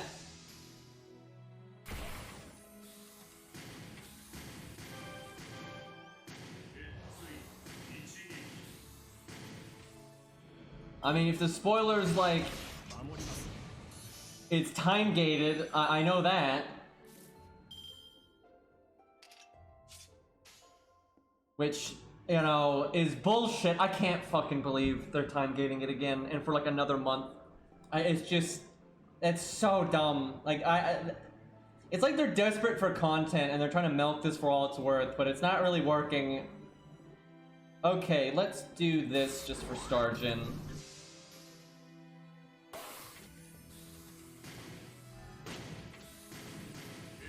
Of course gameplay is spoilers! Like, yeah, no, let's just, yeah, this is the boss and these are the gimmicks, yeah, fuck figure anything out for yourself. Jesus Christ. Why would gameplay not be spoilers? Imagine some thankfully this didn't happen, and I guess it's just because, I honestly, how did this not happen? Actually, Rex, tell me, did this happen and you just yeeted the shit out of it? I didn't ever notice anybody trying to spoil Zeus. Like, all the gameplay stuff with Zeus, right? Like all the, you know, the up-down, you know, Mars. As far as I'm aware, none of that ever got spoiled at all, and I had no idea with such a unique boss fight coming.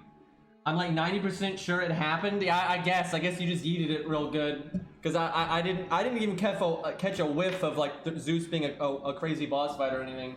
But thank God, because that was one of my favorite FGO experiences ever. Was the Zeus boss fight, because it was just so unique. It did happen. Yeah, I guess I just got lucky. I didn't see it. Thankfully, when I'm playing, I can't read chat very actively. I have to like check in on it every once in a while. And so normally Rex murders things before it gets past. I know a few things got spoiled for Lostbelt 5 though. Not much though. Honestly, that was a really good experience. But I'm sure something got spoiled. I just can't remember. But definitely not Zeus stuff. Do I do art? Okay, hold on. We're at neutral, so this is kind of nasty. I'm gonna do this.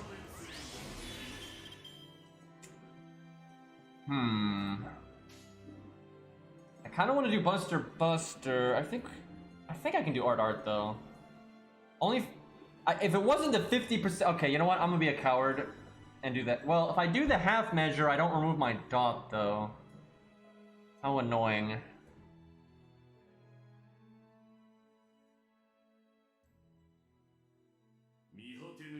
We'll do that. So I honest to God have no idea what Rex is deleting, but if it's gameplay related, because what I'm getting the feel is a lot of people in chat are disagreeing with Rex, thinking something's a spoiler.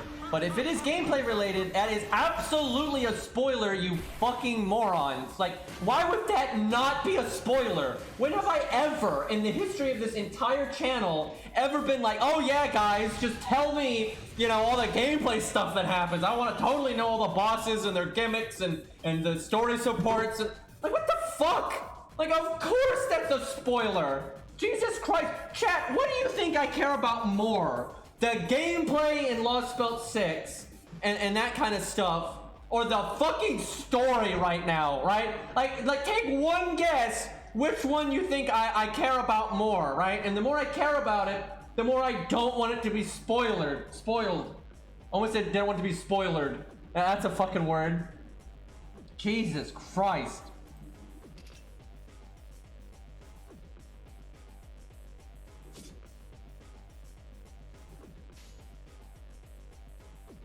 Let's see. I Can Star Absorb, doesn't really matter. Can NP Gain, does kind of matter. So I'm thinking we overkilled enough there that I probably could have at least done a art card, but okay, I'm doing this for the NP Gain. Let's go with that. Yeah, we're not getting to Lostbelt 7 anytime soon. I think it's going to take over a year for us to finish Lostbelt 6, because I just from the opening, just from the trailer that we got today or last night or whatever, I am very confident that like there's going to be a 6-1 and a 6-2, and we're going to have to wait 6 months for it, and all the real crazy shit's going to be in 6-2. Blah, blah, blah, blah. So I want to kill this thing, but I want to heal as well. If I don't do like Buster Art Buster, I'm not sure I'm going to kill. Well, let's see what happens. Can heal for 2,000. Oh, the crits though, all rewarded for my greed. So rewarded for my greed. Made maximum stars, still killed, got my heal, didn't get attacked, got my NP gain. I think we can handle this guy. That would have been bad if I like almost killed him and then didn't kill him, because he would have, or she would have attacked me for more than the 2,000 that I healed, right? So it wouldn't have been worth it at all.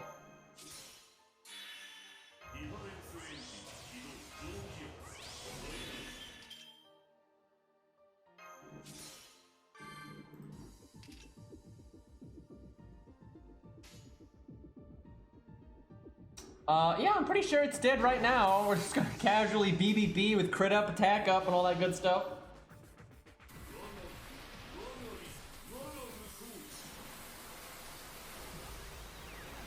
So, chat, why haven't we had a good boss fight yet? I will remind everyone, Gawain in Camelot was in chapter 4, and we've done all of those, chapters before the time gate. None of those had any good boss fights in it either.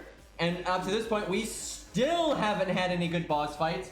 This is Lostbelt 6.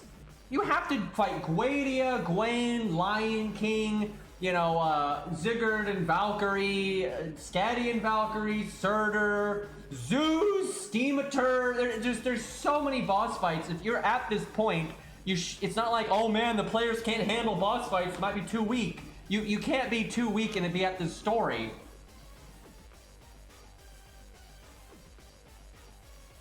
Like, they just have this thing lately where they only do good boss fights at the very end. But like Lostbelt 5, they paced it, right? Lostbelt 5 had a lot of good boss fights throughout. Like, dude, Lostbelt 5 2 was just fucking awesome, but now they're going right back to lol, no boss fights forever.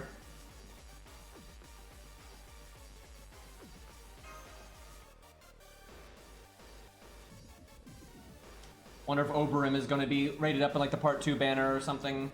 I don't think he's going to be the anniversary servant from what they said, but I do think there's going to be a part 2 banner. I don't know, maybe he's just not going to be playable, or I could definitely see him being a case of like how Chen Gong was, where he was shown off in a story and then actually added later. I think he is going to be playable at some point though, he's too popular for them not to do it.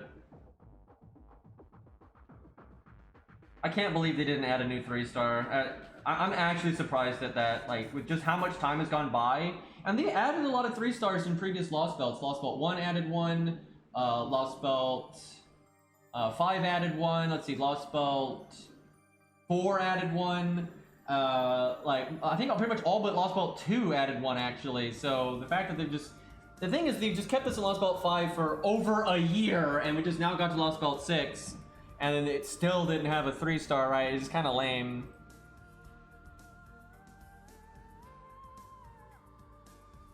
There's no reason to think Agravain would be a 3-star. There's literally no reason to think that. I mean, who knows? Maybe he would be, but I think he'd be a 4-star just like every other night of the round.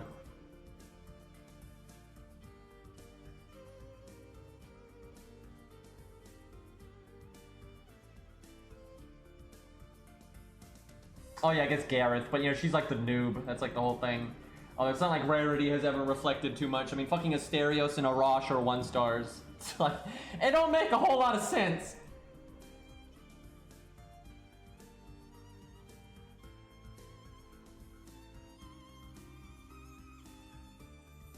Oh, there's Percival. Did she like wander off on her own? Looks like she like wandered off into the forest and ran into, oh shit, goop fairy monsters, and then Percival saving her ass or something. 予言の子一番の騎士ガレス突撃します。 Saying they're both Lancers. It's a thing. James Gwain's not, So this one's a archer, so I can kill that one faster, but it does less damage. However, the dots are the actual threat here. So killing quickly, I think, is important. He seems to have some kind of attack up gimmick, so probably want to favor his cards, even though she got the Brave Chain. Let's see. Oh, he can't MP. You cowards!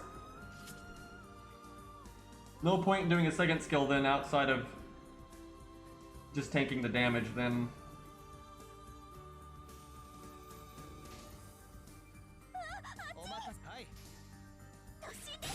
I'm so glad I like Percival though, I was worried I wouldn't.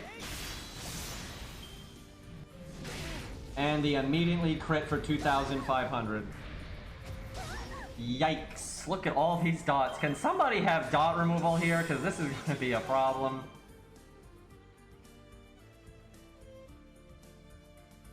Guess his first skill's not as good when you don't actually have the NP. Might as well use it for the art up then.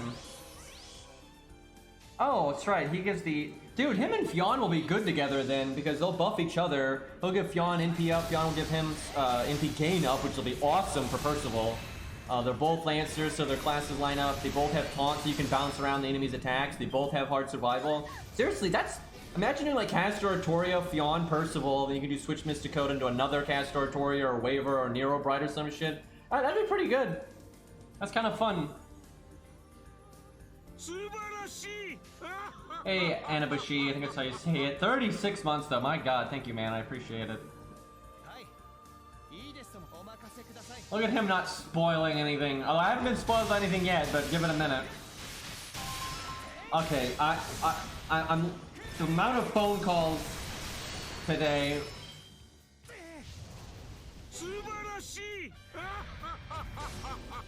Blanc Uzumi? I remember this name, but I don't think I ever say it right. Thank you for the 9 months.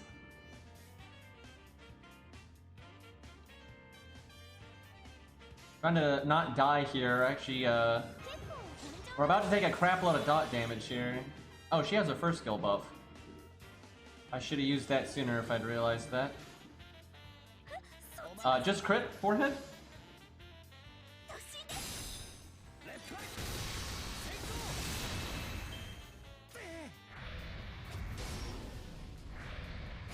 Oh. I need to win this turn or Gareth will die. And then escort mission failed. Because we don't have our fucking Mystic Code. Yeah, she definitely ran off on her own, that's why you don't have the Mystic Code.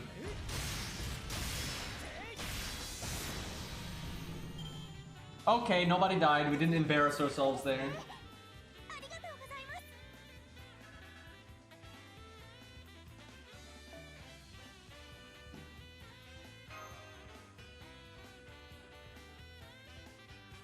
I don't know why everyone's acting like there's like some big issue between Fionn and Percival. They both work well enough that it doesn't even matter. For normal farming, you both will 3-turn if you need an AoE Saber, I mean AoE Lancer, like who gives a shit? The differences between them are crazy minor. Most of the differences between them affect like challenge quests, not farming. Like, everyone's like, oh, Percival's just better than Fionn. He absolutely is not, because Fionn has bigger battery, Fionn has the team-wide gain, and has the upgraded NP, so on and so forth. But Percival's got the better gain rate, and the offensive buffs and everything, and then a lot of stuff for challenge quests, right? But, like, there's no problem. Really, let's say you have them both, right? Let's say you have Fionn and you have Percival, and you only need one, let's say you're doing a farming stage or whatever, and it only calls for one of them, you'll probably just use the one that has a higher NP rank. If you have like NP 5 Fionn and NP 2 Percival, Fionn's gonna be way better. And if you have the reverse of that, then Percival's gonna be way better. Right? They're both really good AoE Lancers that have no problem looping. I think people have this idea that Fionn like has a really hard time looping or something. He absolutely doesn't. It's because they have like a 1-4-1 Fionn on NA or some shit. And like, yeah, he doesn't loop so good. Right? Like, Jesus Christ. Like, Fionn has absolutely no problem looping, and I don't think Percival will have any problem looping either.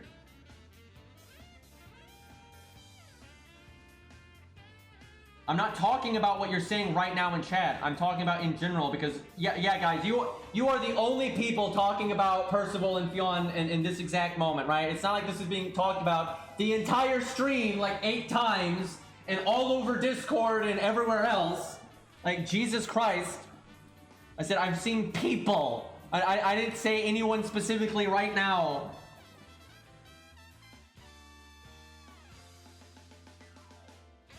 Losing faith in humanity every day. I just knocked over my dice. Feels bad. Green dice, though, by the way.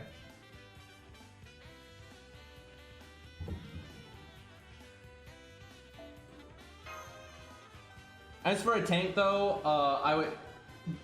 If what you need is just a tank, George is better than both of them.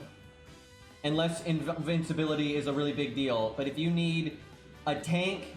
damage and healing, Percival's the best. I would say overall Percival is much better than Dion and he's better than George.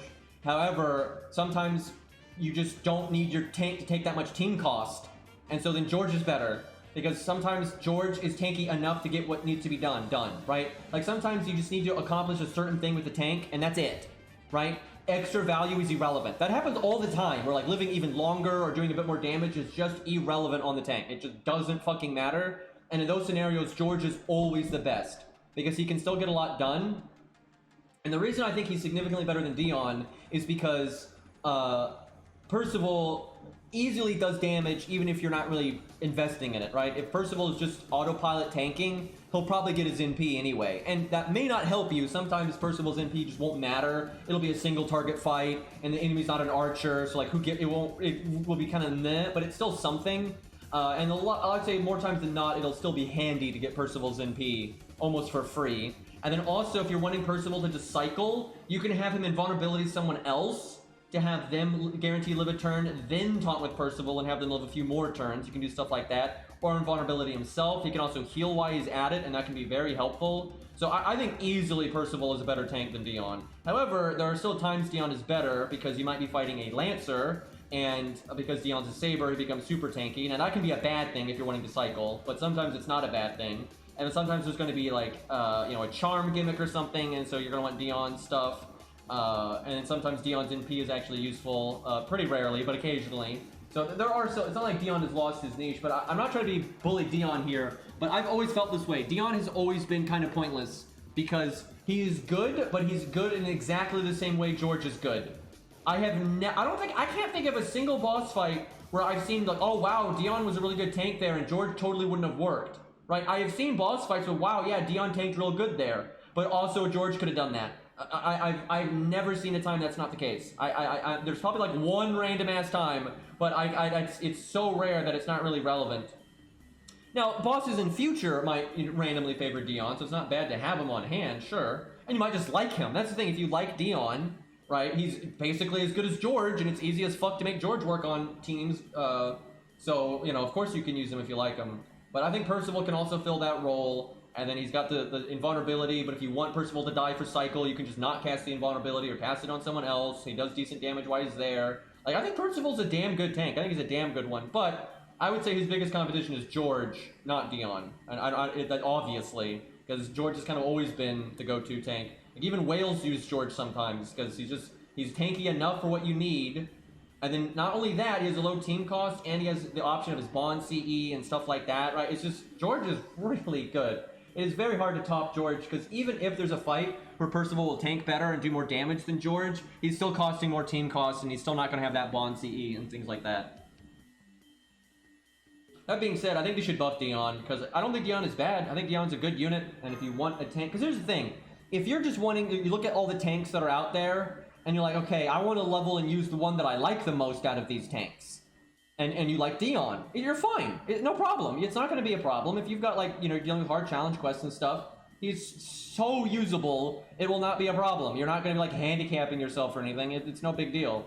So if you're looking at Dion, George, and Percival, and you're like, which one of these do I want to go with? And you may, if you like one of them way more than the other character-wise, it's not a big deal going with that one. That being said, I do think Percival is extremely good boom for your buck, because he can fill the role of a tank like George or Dion, and then he also can be an AoE looper like Fionn and Lancer Melt and stuff. That's you're getting a lot of value right there. So it's like you get some challenge quest value, you get some farming value, and AoE challenge quest value too. Because like what's good in farming a lot of times is good for AoE challenge quests. So look at that face. How you not gonna like this guy?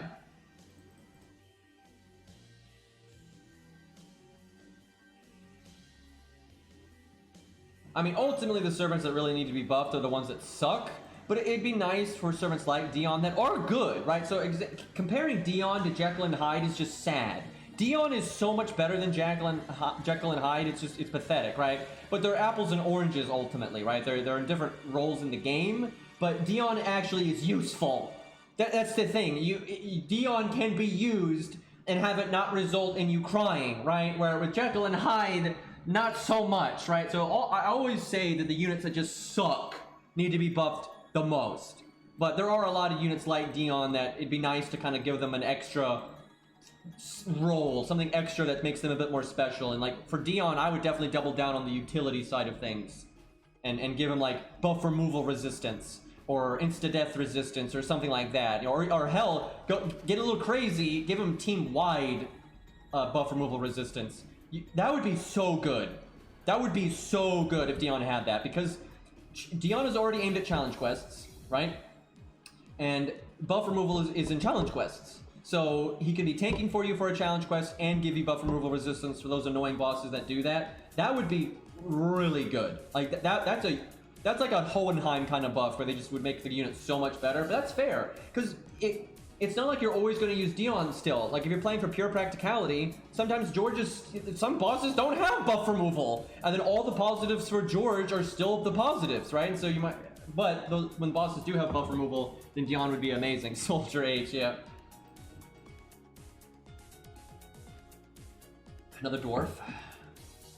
We still haven't seen that silhouette that they showed. It's the bonfire back there. It's Dark Souls. More like a bonfire pot, actually. It's not quite, but definitely a similar vibe there. This makes me think of Dark Souls 3, the wolf forest, the ruins there. Definitely like what this area gives me a vibe, the same vibe as.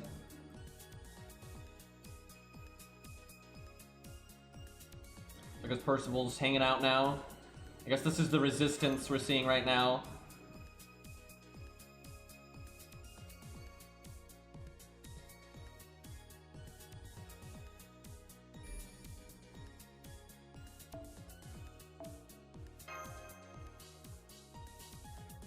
Got more reds in chat, look out.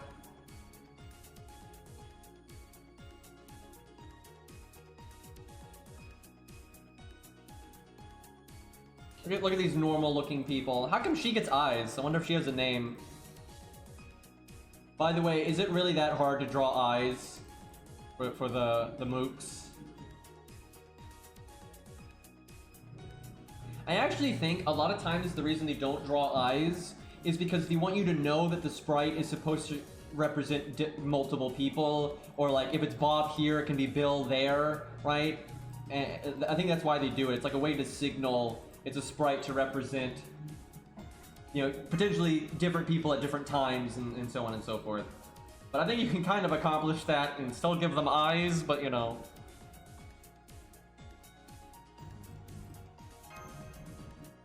Eyes are the window to the souls. Saying the mooks don't have souls? Now we're just being mean.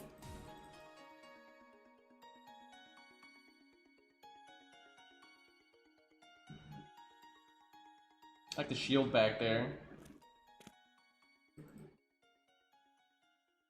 I'm sure at some point Muramas is gonna be against us because he's ultimately loyal to the alien god, so that'll probably be a ways off though. Probably at the end of Lostbelt 6, I suspect.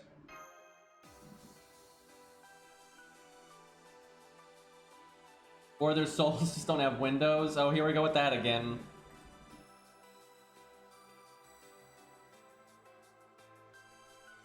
Weird stuff, man.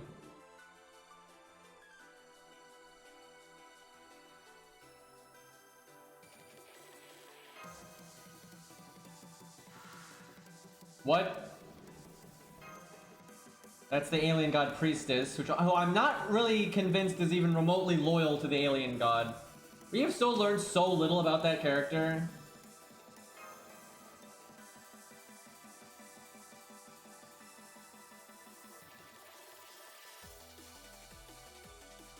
I don't think that's really a horror thing. She's mostly been friendly, I would say.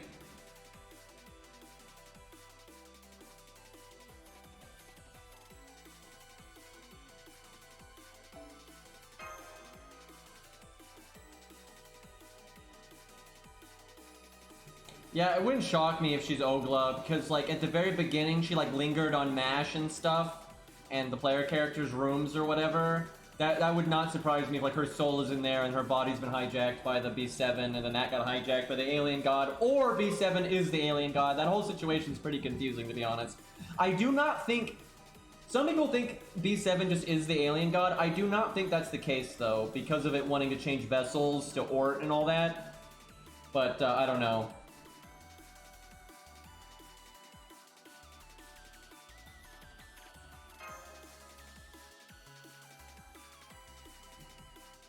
See, this table reminds me of that NPC in Pharaoh's Keep, right? The magic guy you can talk to, and he's hanging out by like a table and scrolls and everything. We're gonna get invaded, is what I'm saying, by like blue-purple fucks.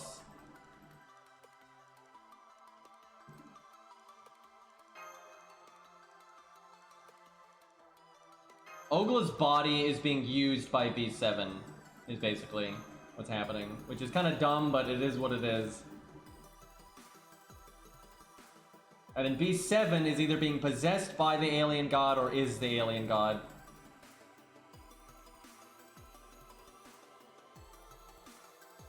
Yeah, you have to have enough ints, yeah, for him to talk to you. I remember that.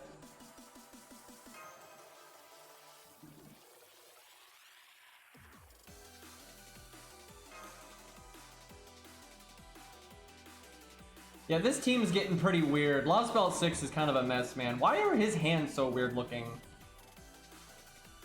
Like, look how small his palm is. What the hell? Oh, here we go again.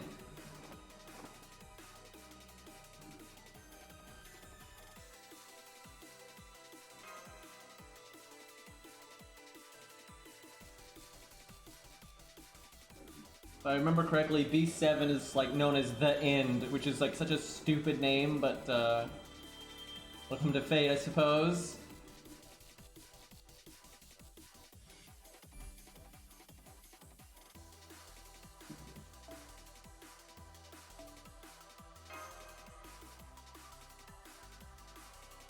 Dude, there is so little gameplay. There is so little gameplay, and there has not been a single good boss in this entire story.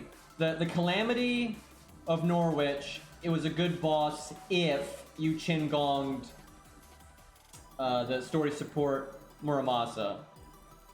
But that's the only one, and only if you Chin-gong the Muramasa. Otherwise, it's like a cutscene, essentially. Like, it was designed for like the story support Muramasa to win.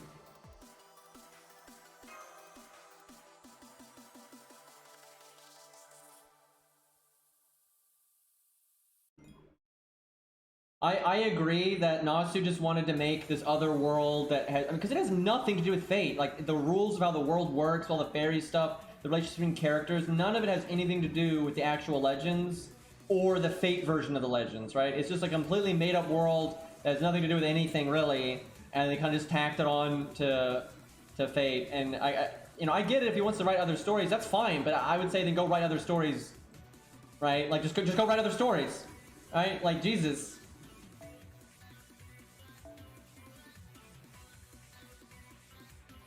Yeah, Percival's from normal human history. There's the guy. That's why he doesn't look like a crazy space ranger.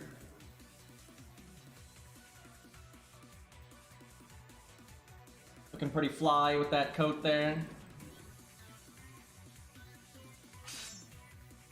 Uh-oh.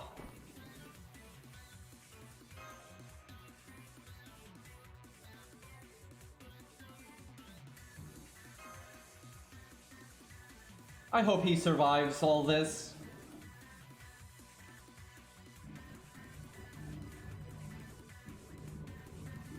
Especially with all this stuff with like Wadim and everything.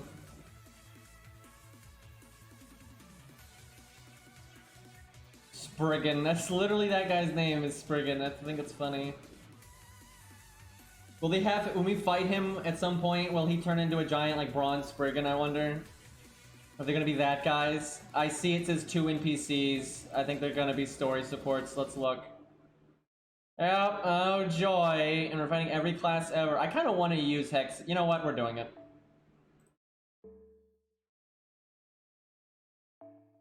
Why do they keep giving us an alter ego when we're fighting all night classes? Why are they like this? What's a fun thing to use here? I would like to solo, like when the stages are easier, that's what I do, is I solo, right? And then when something worth a shit, we use a team. But nothing's worth a shit, but then you can't solo because they make you bring a team. Man, this account does not have nearly as much stuff leveled as my main. It is not even comparable. You know what, I like him, so we're using it. Achilles and red hair, I think they would get along. I think that, that's a reasonable thing. Is he going for Bond 11? I suppose so, why not? In case of emergency... Ushi? Sure.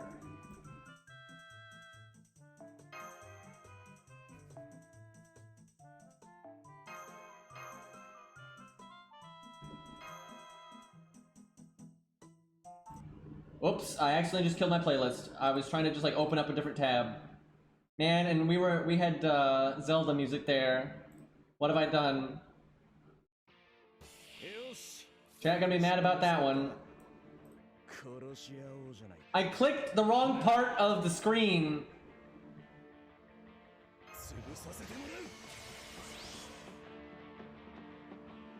Okay, 3 waves, 6 enemies. That's kind of annoying. You know what? Oh my god, she's not 10, 10, 10, so she can't get... Okay, I guess Achilles is NPing then. God damn it.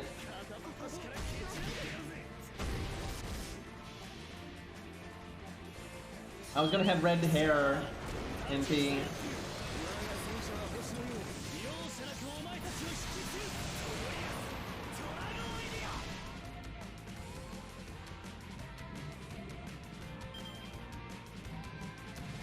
So 3 waves, and basically 2 waves in the first wave.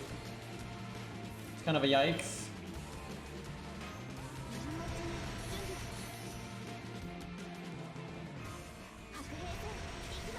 Alright, let's go for some crit damage here.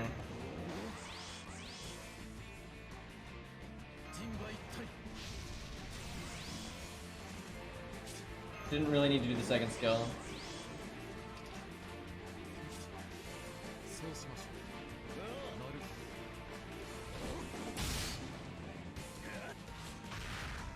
Come on, crit, crit, crit, crit, yeah! Oh, fuck.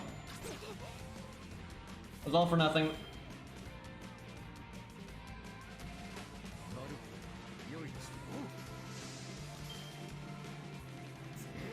And look at that tail, dude.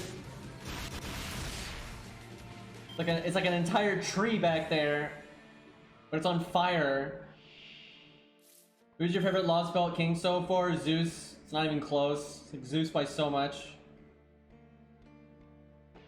Like, absolutely no competition there. Arjuna was cool, though. And Ivan was cool. So far, I find Morgan to be pretty lame, to be honest. She's just waifu bait. She's just so much lamer than regular Morgan.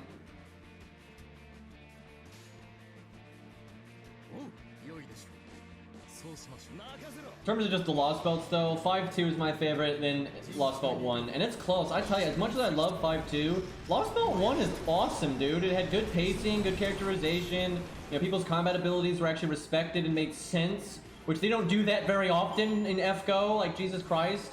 It had good music, all this stuff with like Antonio and Mozart was awesome, and then that ending was just the worst, but the best, right? Like, it was really good, like... I think Lostbelt 1 is a lot better than most of the other ones, really.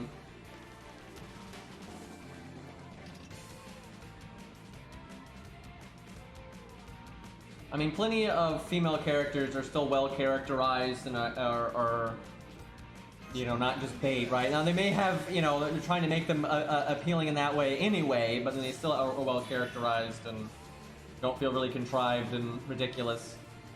Like, you know, Medea. This thing is... What? Okay, that would have been so much more intimidating if it kept the defense buffs. But it doesn't. So you just get your NP and, you know, one-shot each one. That could be a really... Why is this not a real boss fight?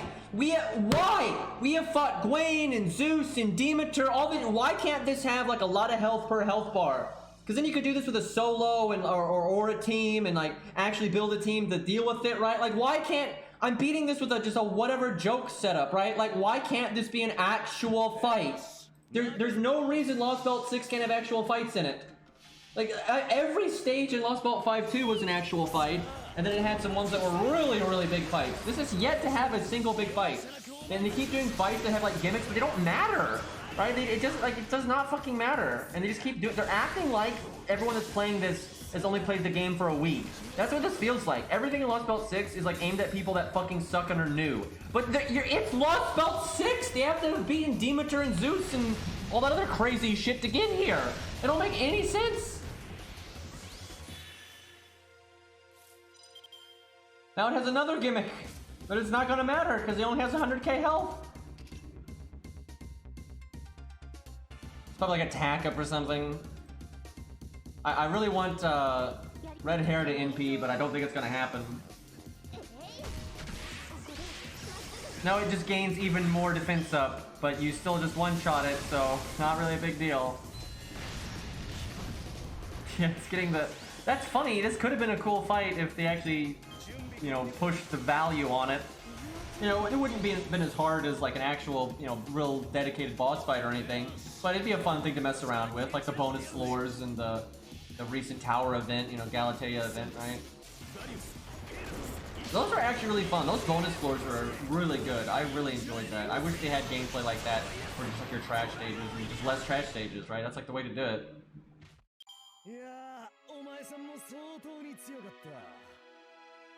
I don't really think so many people complained though. I think it's a vocal minority and that happens all the time. Most people don't communicate with devs at all. They just play the game. I am not convinced that the majority of the player base had a problem with 5.2. And also, even if you do, if you're not a fan of like the harder fights and stuff, use the blue cubes and the command codes. There's no excuse. If you find something too hard or you don't like it, this game gives you all of the ways around it, right? You have to go out of your way not to use those things generally to keep, you know, the boss fights, you know, tough. If you use blue cubes, like literally nothing is a problem. I'm gonna BRB real quick. I need to get some water and deal with health issues, so give me just a second here. We'll start the stage though. See if we get a nice cutscene to put on screen. Oh, I guess that's what you're stuck with, so hope you're a Shiro or Muramasa fan. Alright, I'll be right back.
素晴らしい。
Alright, I'm back.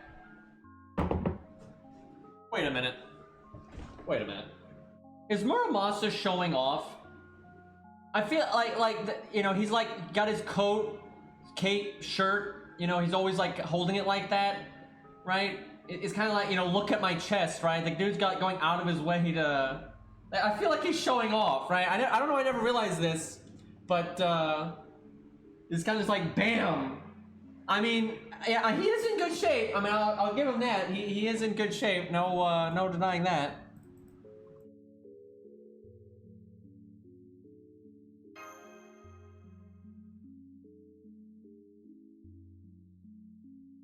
So even though I'm not exactly an Artoria fan, because, you know, not exactly the best parent, but I still think Artoria is a good character, right? And, you know, I've always said a lot of other characters play off of her well and blah, blah, blah, blah. And she's never gotten any fucking focus in FGO at all. And she's in the trailer, but she's in a trailer in a way where I feel like she's not actually going to be in it. I think a lot of people have had this idea that it'd be really cool, and even though I'm not an Artoria fan, I agree with this. A lot of people, I think, want, you know, to have, like, you go through the Lostbelt and you don't think there's going to be any Artoria, and it's all weird Artoria and space Artoria and fairyland and, you know, blah blah blah blah. But like near the end or at a big dramatic moment, regular Artoria is going to show up and clean house and have a big moment, and it'll be all great and everything. I think a lot of people want that. I think a lot of people want that, but I don't think that's going to happen. I don't think that at all. I think at best like Castor Artoria is gonna get like, you know, hooked up to the memories of regular Artoria, or be, you know, share something like that, right? I don't think Artoria in the flesh is gonna fucking show up and Excalibur a bitch. I just don't see it happening. Because what the trailer hints at is not hinting at Artoria showing up at all. That's what everyone says, but it's not. Like, if you look at what happens in the trailer, it's Castor Artoria, like, seeing regular Camelot. The background is regular Camelot. We're not in regular Camelot because we're not allowed to have nice things. There's no world where Fairyland Camelot turns into like regular Camelot later, right? That ain't happening, right? So I think she's just like seeing the memory or some shit like that. It's like a, you know, a parody thing. I have very little hope for actual Artoria showing up right now. And again, I'm not even an Artoria fan, but I think it'd be really cool if she showed up. But you know, we'll see.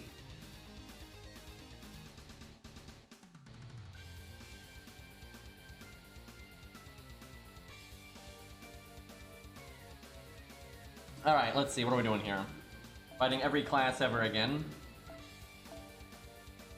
Let's use Proto-Coup, see if we're allowed to solo here.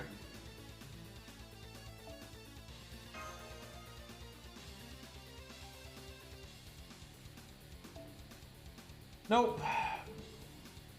God damn it.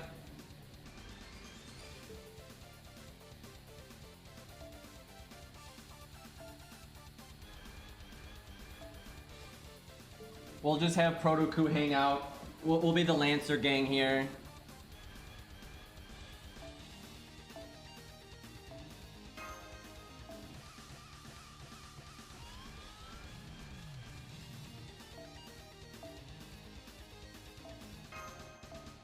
Who do I want Bond with?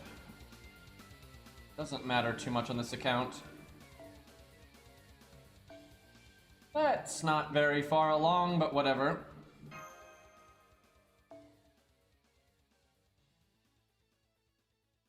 Yep, I know, and a lot of people got into FGO because of Artoria, and the fact that they never use her is kind of rough. If people have waited so long, that's why I think it would be a real payoff to use her in a significant way now, right? And I don't know, maybe they will, we'll see.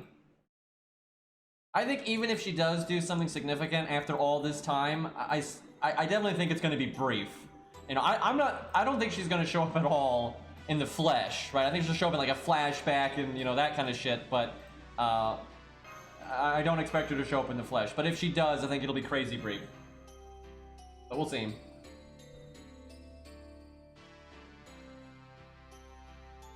I mean, he's gone out of his way not to use any of the Fate Stay Night stuff. Every time we use Fate Stay Night stuff, it's an alternate version. You know, it's Castor Artoria, not Artoria. It's Castor Coup, not Coup. You know, it's always stuff like that. It's Lolly Medusa instead of Medusa. And like, you don't get Medea, you get Medea Lily. It's always stuff like that, which I think sucks. A lot of those characters I think people want to see more of. And am I crazy? One of the biggest draws to a game like this, I think, is seeing the new interact with the old. You know, you want to see Percival interact with Artoria now, right? Like, Jesus, right? You want to see how, you know, Jason interacts with Medea and so on and so forth. You want to see the already established characters do more, and then you also, of course, you want to see the new characters. You know, like, you can do both, right? You can give the spotlight to new characters and old characters. It's not that hard. Like, Jesus Christ. Percival still can't NP.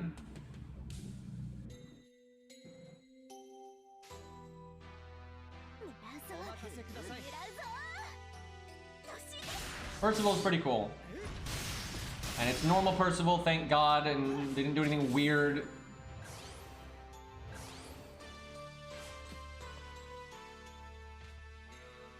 But I like his gameplay. He's kind of like George Fionn hybrid, which is kind of cool. And all the healing is really fun.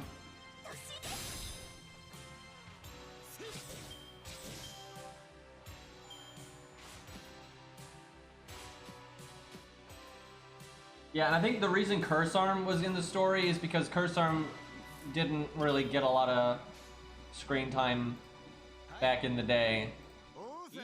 But I think a lot of the characters could still use a lot of expanding and stuff. So like, yeah, Artoria's had a lot of screen time, they've done a lot with her character, but you can use her and have it be more about the other characters, you know, how the other characters play off of her and stuff. Like Jesus, there's no reason that you can't use Artoria's character more. And a lot of, like, I'm not just saying this because I'm a Ku fan, but I really stand by this because I am a Ku fan. I don't think regular Ku has really ever gotten his moment, ever. Like, he has never been shown at his full power, ever. Literally ever. Right? Like, he is always nerfed, he's always holding back, he never gets to go ham at any point.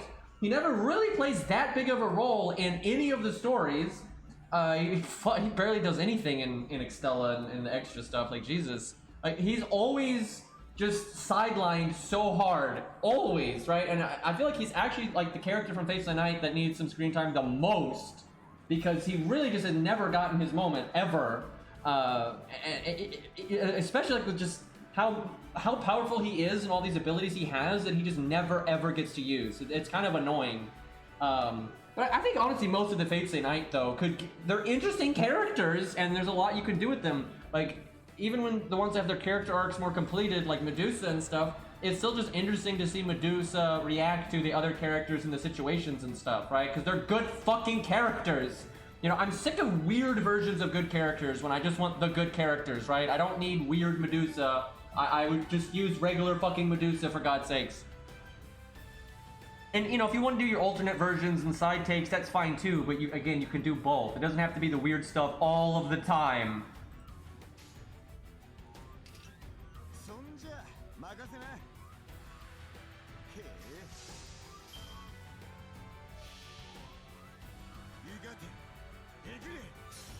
They might actually use real Berserker Ku though. Like, that interlude gave me some hope that they might do it someday. But I don't know. They might just do fucking Ku Lily. The whole... I would actually say Berserker Ku is really likely if it wasn't for Ku Alter. Because of Ku Alter, it's like, it's the same class! Like, really only super popular characters will they make alternate versions that are similar and or the same class, like Nero and Nero Bride, but Nero's unbelievably popular, so they're okay with doing that. You know, Artoria, Saber Lily, Artoria Alter, right? They're okay with doing that because she's so popular. I don't think we're gonna get, you know, Lostbelt Fairy Morgan like we have now, and then regular, like, Castor Morgan or whatever, right? Like, from the regular timeline. I don't think they're gonna do it. Unless Morgan just blows up in popularity like a motherfucker, which, I mean, maybe she will, but, yeah, like, the regular, more normie characters, even if they are somewhat popular, they might get an alternate version, but then they're gonna go really far out of their way to make it really different. You know, totally different class, really different design, that kind of thing. You know, you get Medusa Lily, right? You don't get Medusa or like regular Medusa Lancer from like the movie. You know, we're not gonna get the weird fan fiction Berserker Vlad and then regular Lancer Vlad from APOC, right? They're not gonna do both. That's interesting. That's like the animation from Scatty's Stomp thing. Well, it's not really a stomp in her case, but you know, she shoots ice out of her foot, right? Like, that's pretty much what that animation was. They like scaled it up, right? They made it bigger. I think it gave us an NP gain down is what that did. Only for one turn though.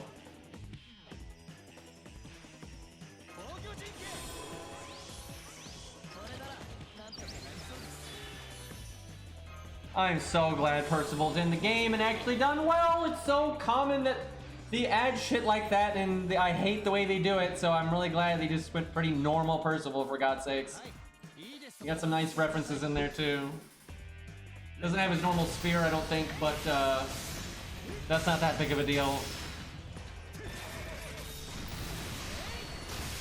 I don't think they really had a reason for changing Lee into a Lancer. I think they just, like, were afraid to write Assassin Lee at the time.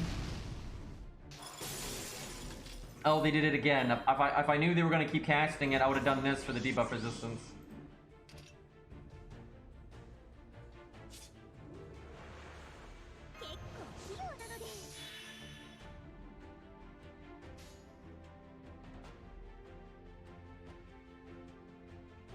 All these Lancers against the Saber.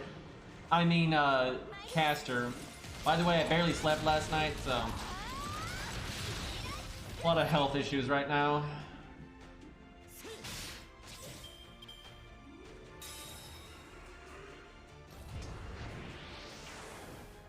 Well, debuffs galore here.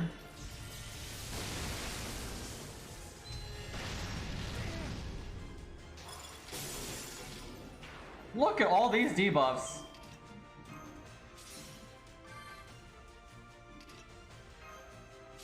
Trying to keep everyone alive at a principle here.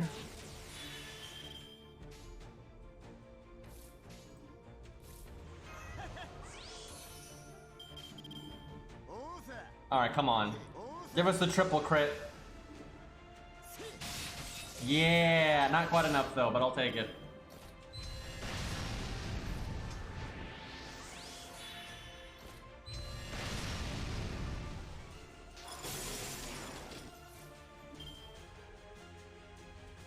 Yeah, Masashi Berserker works well for farming no matter what our MP rank really, but there's a lot of nodes out there and harder events and lotteries and stuff where like the final node or the second final node and stuff is noticeably tougher than a typical free quest.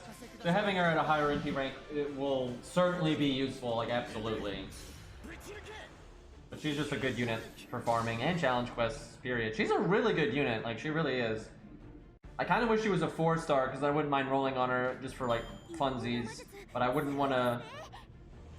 I wouldn't want to throw that much SQ at her to get like a 5-star. I say that though, but for the last, Jesus Christ, for almost every rate up in the last year, I get the 5-star so quickly, and I just cannot get the 4-star. I'm over here. I got double Space Ishtar. I don't want any of them. I got double Summer Kiara. I don't want any of them. I got fucking the Lolly on this one. I didn't want that. Like, Jesus Christ, I've been getting so many 5-star. I got Himiko. Like, I don't want any of this. I haven't leveled a single one of them. Like, fuck off. But it's 5 stars everywhere, dude. God, but that's just bullshit, like, weird luck. It's not, like, typical.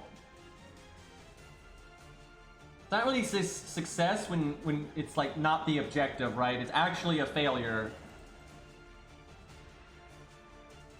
Oh, so for my Genshin Impact viewers out there, because they're just not rating up anything that I care about for a long time, I decided to just fuck it, roll story. And I got Mona again. I don't understand. Like, every 5-star I've like ever gotten from story has been Mona. It's Mona and I got the midget ice healer one time, and I don't want either of them. I cannot believe how many times I've gotten Mona. And I choose popular, and a lot of people... D-Luke was from my tutorial summon, though. I didn't get him from story. I literally started the game, did the tutorial summon, and got D-Luke, right? That's the only thing that's gone well in that department, right? I cannot believe I got Mona again. That's like the 4th fucking copy, dude. I don't roll... I don't spend money on the gacha, right? It's just... This is... Every 5-star I've, like, ever gotten is fucking Mona, except for, like, you know, the child rate up. But I think when I got spooked on that one, I think I got Mona or some shit. Like, it's like, what the hell? And so many people out there want Mona, right? But I don't at all. I mean, she's level 1, and I don't think I'm ever going to level her. If I could trade her to people that, you know, actually wanted her, I would do that.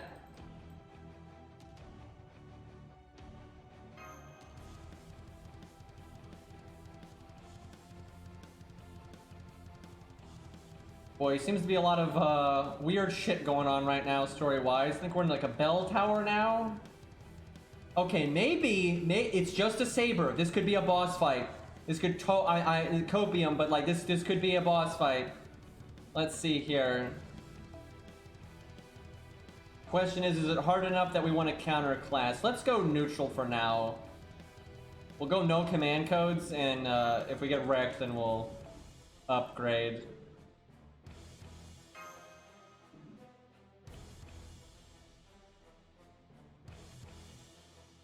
Dude, I was so excited for Lostbelt 6, and it's such a letdown. Like, it's such a letdown, and not just from like, you know, all the weird shit. Axis Brigand. This could be a thing. Oh, I like the background though, but like, it's just so unhyped. Like, it's so unhyped. You know, I want to be excited, but it's like, dude, when I woke up, so I told several people to message me whatever we learned from the stream, right? And so I wake up and I check my DMs, and it's just, yeah, Percival and the Lolly's rated up. That's it. I'm like, but we already knew that was coming. Like, there's nothing. Like, nothing. There's just nothing. It's like, what the fuck? Like, what are we doing here? So, defense removal command code will be useful if this continues to be a thing here. Some kind of debuff resistance or something. So, if each of his health bars is in the 200k range, that's actually pretty tough at neutral for an AoE unit, so... I think he's gonna gain 100% defense buff every turn. Might need to take this a little bit seriously for neutral. This would not be hard at counterclass, but or is it random? What is going on right now?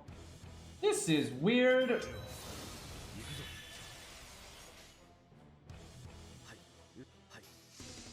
This will be a real fight at neutral. It'll be a joke with counterclass, but this should be a pretty good thing to mess around with. I don't think it'd be a good fight though in a team. It'd be really hard to make this hard in a team. Just not enough health. And it's a 45 George again. We're cheating. Never. Nope. Never. Never mind. We are not cheating. He gains an NP tick when he attacks. Oh boy. Yep, we're gonna need command codes. We are gonna need command codes. A little loud there. Okay, now this is not the music for fighting an actually dangerous Spriggan here. We need something a little more oomph.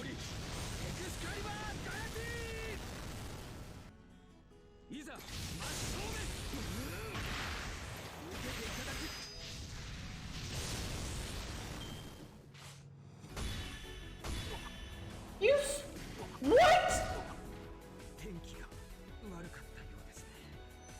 Okay, gonna have to make some adjustments here. This is going to be pretty hard to do at neutral. There's some things that can do it, I'm sure, but give me a second here.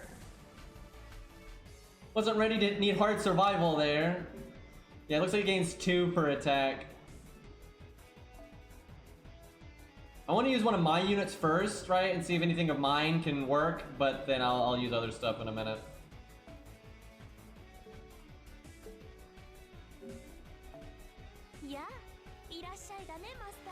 Still not like a real boss fight, like, because you have to handicap yourself to make this worth the fuck. But at least if you do handicap yourself, this is absolutely worth the fuck, so that's nice. But it's, you know, it's no Demeter, right? Like, nothing like that at all. Okay, we'll try Gwen again, but the problem with Gwen is he doesn't have a lot of hard survival, and it looks like hard survival is what really matters here. NP Seal would actually be good. And before it's damage cut. That'd be a yikes.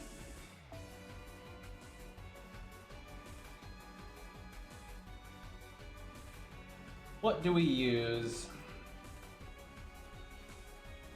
It's not a servant, so that really limits our options.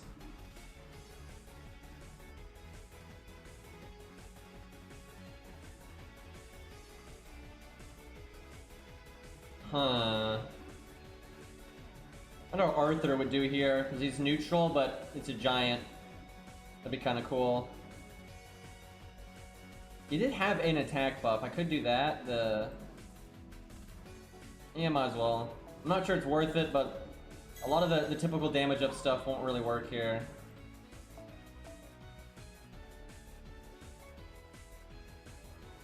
Of course, gotta do this.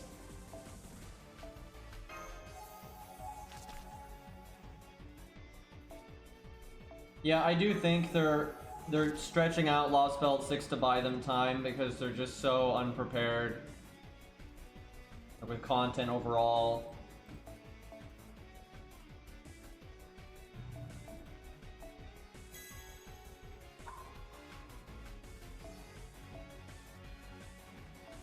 Oh my god, this UI is so bad. Like, look how long this takes. Yeah, I think in about 6 months to 8 months, we're getting Lostbelt 6-2. And then another 6 to 8 months after that, we're probably getting like some in-between story. And then like 6 months after that, we're getting Lostbelt 7. I absolutely think that's what's happening. That's just absolutely ridiculous.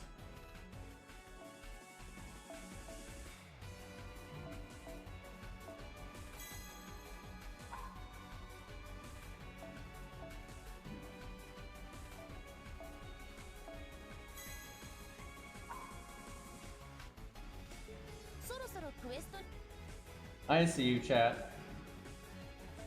Alright, we'll do Guts command code. I mean, CE.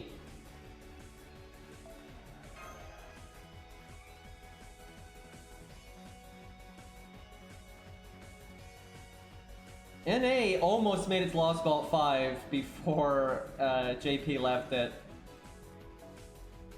That would have been a trip.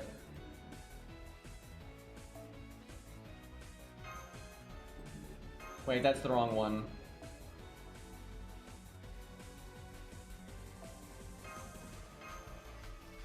I might need to do Anniversary Blonde because I might need Burst. I'm not sure there's any way you can survive enough turns to get 6 turns out of your buffs, so there's no point in doing Atlas if that's the case.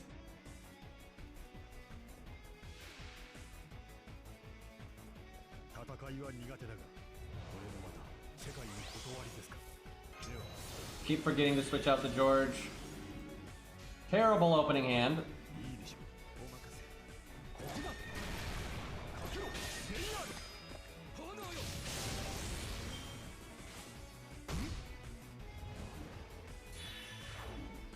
Gives himself crit down. The anti-Spriggan. Thankfully George will get NP'd here, so it doesn't really matter that he's 45.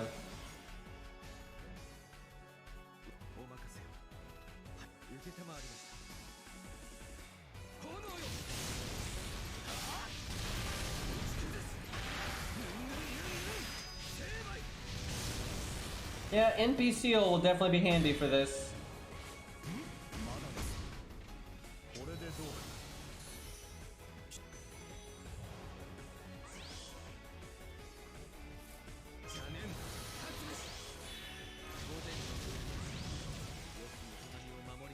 Yeah, I don't see Atlas. You don't have enough time for it to be good.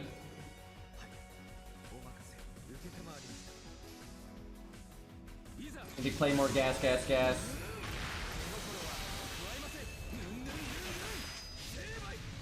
Oh, I see. That attack up is... That's what's giving him the NP. Could you cast a skill ever? Jesus Christ! Oh, and now it's gone. Oh my god, so I should have invulnerability there. So Burgist will be way better here because she'll remove his buff that gives him his NP.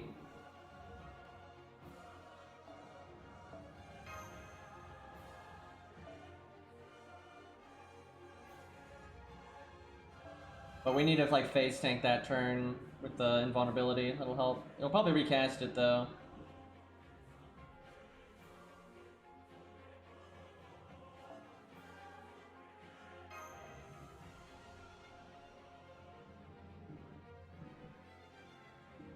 Man, I remember when the Da Vinci event had just happened, the rerun of it, so everyone had the Da Vinci on Death CE.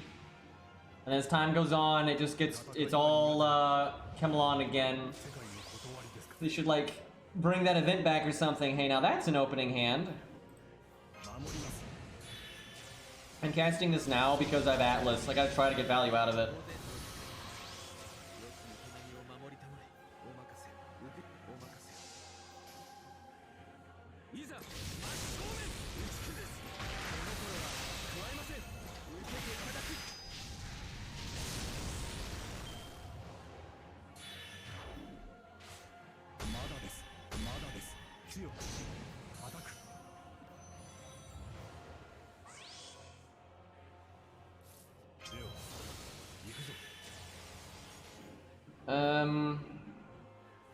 Well, our first hand was good. This one, not so much.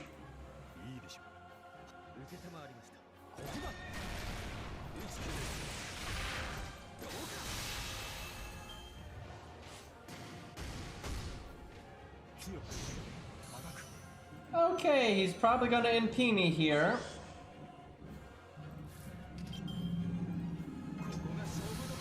What? What? I literally clicked the invulnerability, but it didn't register, and then so I was clicking. What the fuck? So basically, I was clicking the. You can see I brought the Mystic Code up, and I clicked the invulnerability. It just didn't register it. So then when I clicked to where Gwen's face is, it made me do my fucking third skill. What the fuck?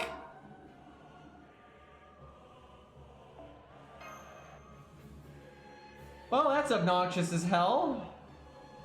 Just waste 20 AP.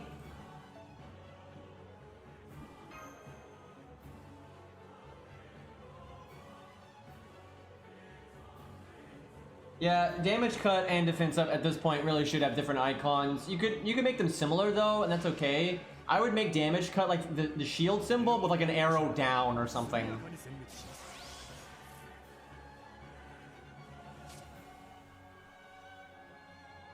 Looks like it's a 3-hit defense up.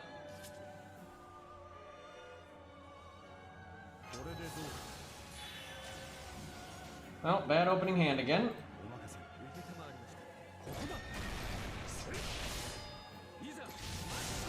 It might be a damage cut actually. That would explain why they're doing 0 damage. So I think it is a damage cut, which means the command code... Man, Burgist is going to be so much better than Gwen here. It feels bad. It's just like buff removal, it just counters the shit out of this.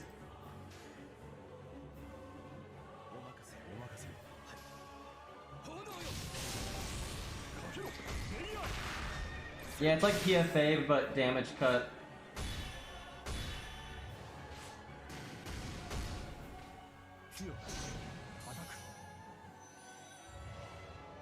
I want to try some people that aren't Burgess, though. I want to try like Arthur and things like that. See how it goes.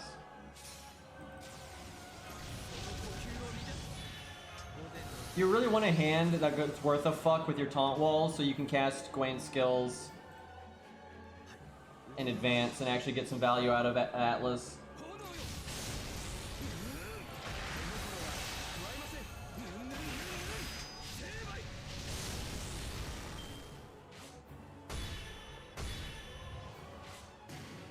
Brigand's NP animation is his only cool looking animation though. So, okay, he does not get NP charge on attack now. I'm assuming this is damage cut every time, but let's see. Yeah, no, it's damage cut. I was wondering if he was going to cycle through different buffs or something, but it doesn't seem like it.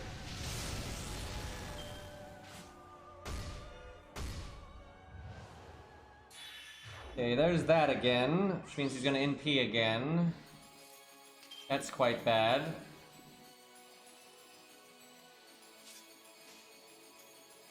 Got this music though. Just crit forehead.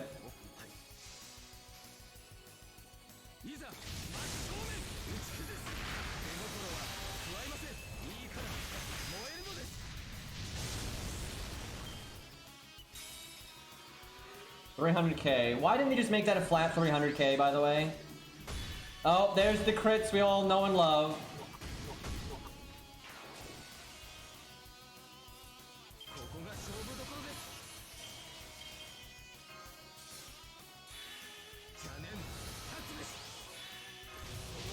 So what I need to do on Gwen, I need to change, like my command codes are doing nothing. So I would need to change to like more crit-oriented command codes and like a star bomb command code. And you try to get your damage that way. I think regular Gwen probably can beat this, but it'd be pretty tough. This gimmick is really rough for him. But as you can see, our crit damage is disgusting, so if you're able to do that like twice, you'll pretty much have it. Because he's close, he's not far off. And this is with command codes that are essentially doing nothing. I don't see him beating it this consistently though. But he definitely can. I mean, he's literally one turn off, so with different command codes, he could definitely do it. There's the crit. That means Burgess will shit on this though, because the amount of value you'll get out of Burgess' buff removal in this fight is insane. You'll remove the damage cut, you'll remove the NP charge, right? But he'll keep the crit down, so it's basically just a generic Spriggan without crits, which just makes it way easier. Let's try Arthur. I think that's a fun one. Give me a second, I gotta set it up on the other account. Oh my god, I just clicked the wrong part in the screen and now it's going through like map entering animations and all that. Shut up, Da Vinci.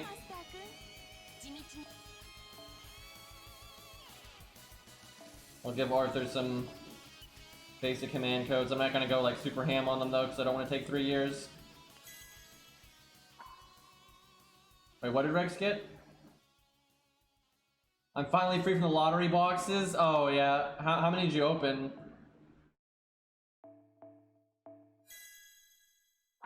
A 100? That's 100 skill gems. Pretty swell. I don't know what to put on my cards though. Arthur's gameplay is so weird now.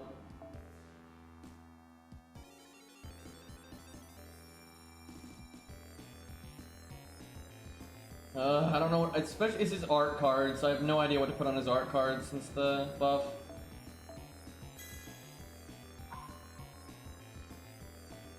I'll do just, well, no, God, I don't want to take 3 years, but like every command code I'm even remotely thinking of using is on another unit.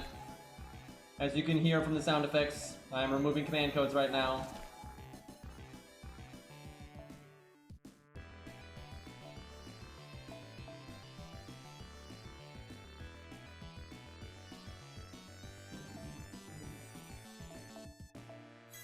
I'm not even picking super optimal command codes and this still takes forever.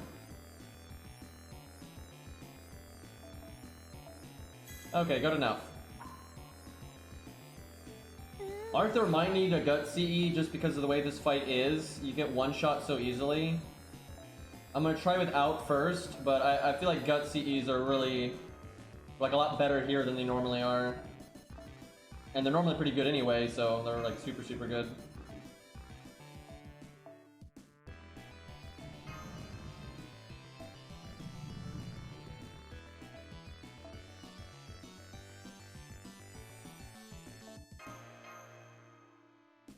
Fixing my command codes, I mean my craft essences on my support list. There's still Nerofest stuff.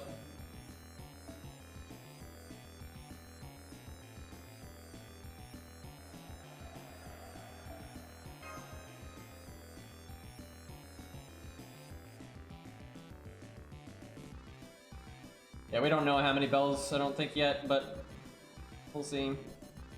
I think you'll be able to get 2 of Burgess skills up.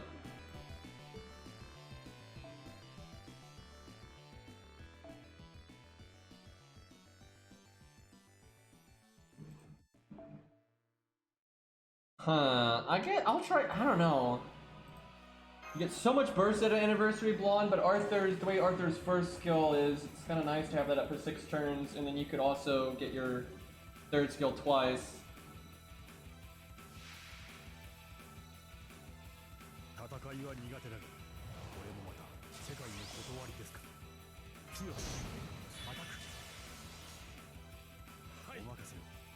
Well, that's not the opening hand one would wish for.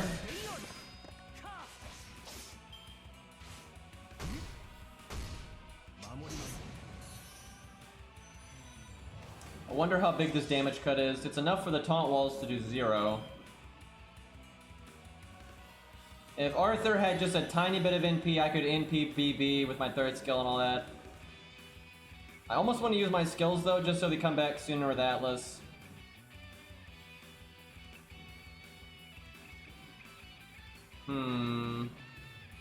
I think this is worth it, but not the other ones. Boy, an NA only player right now would be really confused as to why I would say his first skill is the one worth casting there.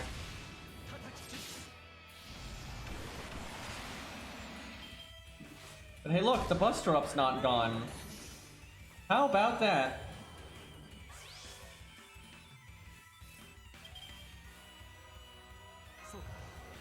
I feel like I don't need to use the stars.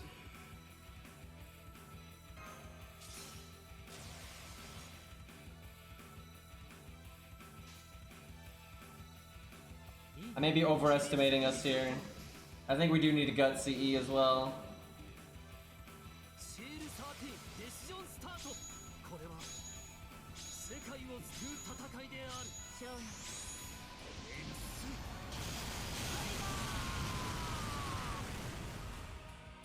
Christmas what? Like I don't know what you mean. Do you think we ever get Christmas upgraded to be actually usable? Like what does that mean? Yeah, I assume you mean a Christmas, like, welfare. Guys, Christmas is unusable. Can't even put up tree.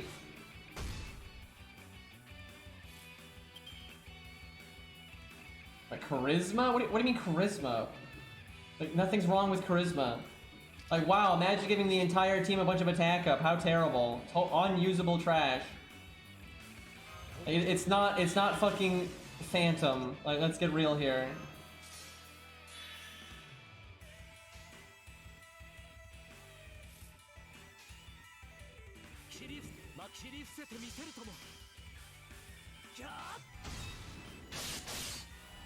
Okay, charisma E- is pretty bad, but you know, that's different. You know, most things E- are probably gonna be bad. No, okay, well, I think he'll win with the guts. Like, we're one turn off for anti-giant damage. Just crit forehead? Not enough. This is definitely winnable with Arthur, though. You just have to find the right combination of the Mystic Code and the CE, because Anniversary Blonde is also an option.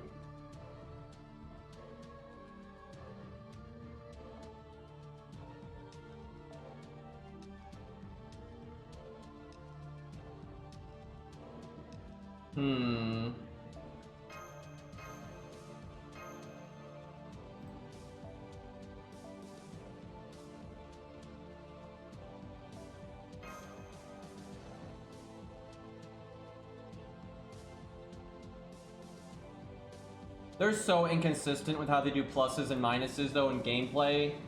Like, there's some, like, pluses versus the normal rank that, like, it only changes by, like, not even 0.5%, but then sometimes it's several percent. It's nonsense. They didn't plan ahead with a lot of that stuff.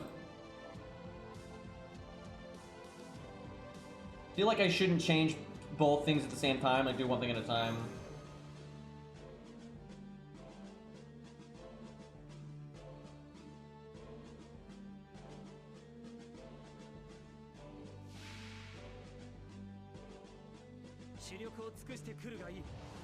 One of the ones that is like super stupid is if you look at Gwain's Sun skill versus Burgust's.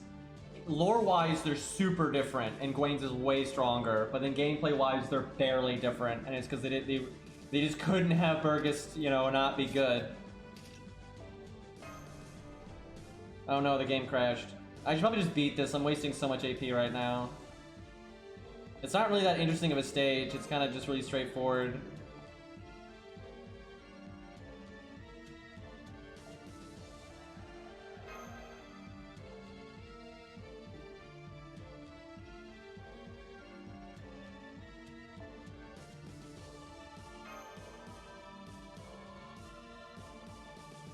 Actually, there are absolutely skills that are worse than the NP down. There absolutely are.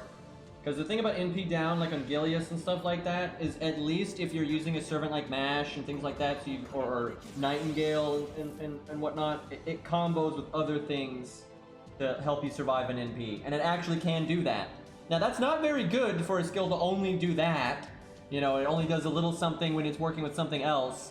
But allow me to introduce you to several skills that literally do absolutely nothing, like Sanson's third skill does just nothing. It doesn't do anything. The few times you fight humans, they're like trash mobs that have so little health that the bonus damage is irrelevant, and or you're not counterclassing. Like, it's just absolute garbage, right? And there are some skills that are just like bad, right? Like Phantom's third skill is so useless.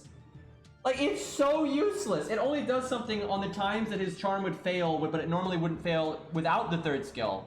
Like, what the fuck is the point of that? Like, it's just so shit. And you have Phantom's first skill that hurts him. Like, oh yeah, this unit can totally afford a, okay, game. Okay, game. You're getting real smart with the hands here. That's twice in a row we got no cards. Like, as bad as enemy NP down can be, there are absolutely are worse skills. Because it's not useless. NP down it's almost useless, but it's not useless, where there are other skills That is just like, how are you ever going to get value out of this? Oh, fuck off. Just fuck off. There are 10 cards in the deck. You get 5 of them. And all 5 of them were Leonidas' 5 cards. Like, are you kidding me?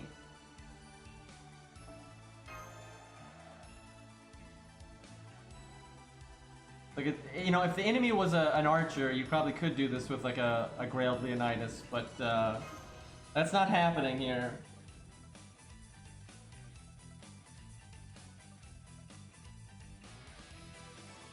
It's actually not, it's worse than losing a 50-50. Because each time Leonidas wins, he has 1 less card. So, God, fucking shit, dude. Anyway, every like if Leo wins the first card, he only has 4 cards left, and now Arthur has 5. And then if Leo wins again, now he has 3 cards, and Arthur has 5. So by the end of it, Leo had 1 card, and Arthur had 5, and it still picked a Leo card. So it's pretty dumb.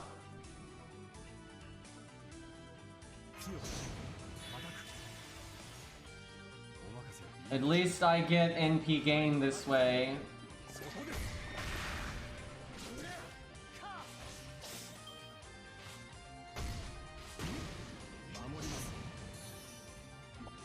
Just the background's nice.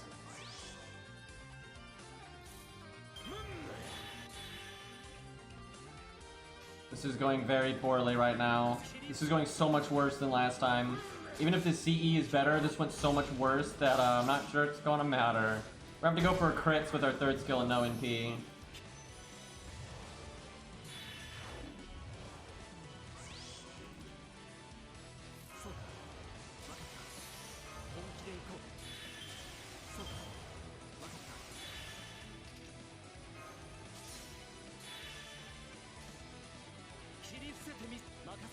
$50, $70, $100. I'll take it. Not quite enough to punch through there, though.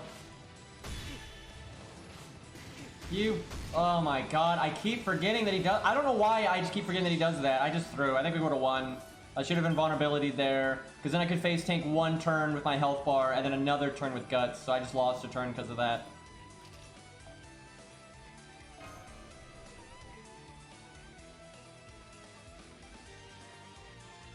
The thing is, it's hard to say how the game calculates the hands, though.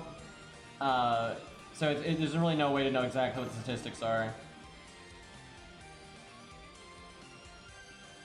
But pretty much no matter how the game does calculate it, that was incredibly unlikely. Technically, though, every hand you could possibly get is very unlikely. But it has to be something. Okay, I'm getting annoyed right now.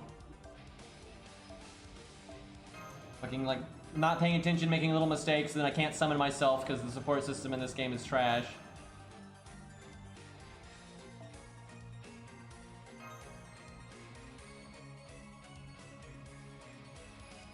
But if you take a regular deck of cards, like regular playing cards, you know, spades, hearts, diamonds, all that, and you deal, you know, the cards evenly amongst 4 players, whatever hand everyone has, and like the order that the cards are in, has probably never been dealt ever, like on in human history.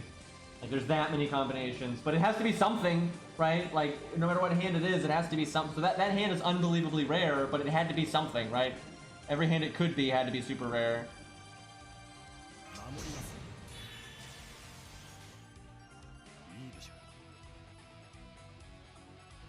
Guess NP gain doesn't matter with the way I'm playing this. If I get Buster cards next turn, I should use my first skill.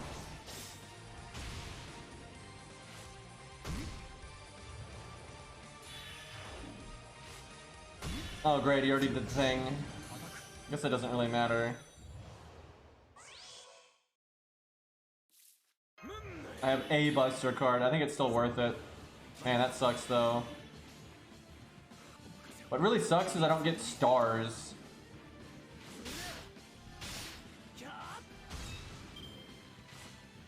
Yeah, that's not gonna work. You have to make stars on that turn. I don't. Has Arthur ever gotten good cards? Like, I have to stress this. You have a 50% chance of getting a Brave Chain when you only have 1 Taunt Wall with you, but I don't think we ever have. And it's important because he needs the stars for this turn.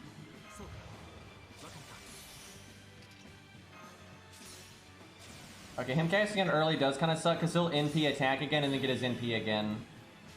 Yeah, actually I think we lose because of that. It's clearly not likely because that was the first time he's ever done that and all the times we've done this.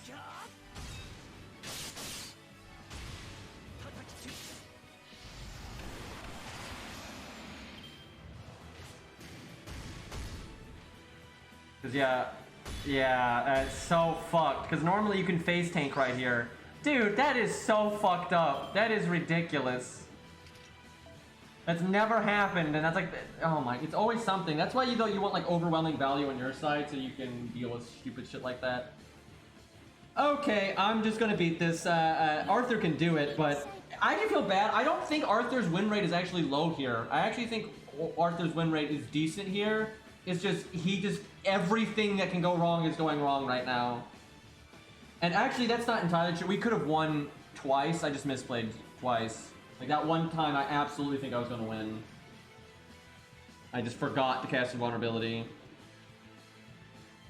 Alright, let's give him one more chance. We'll give him one more go. But it's like he just never gets cards. And then I misplayed. And then this friggin' fucking big-brained the way he used his skill there.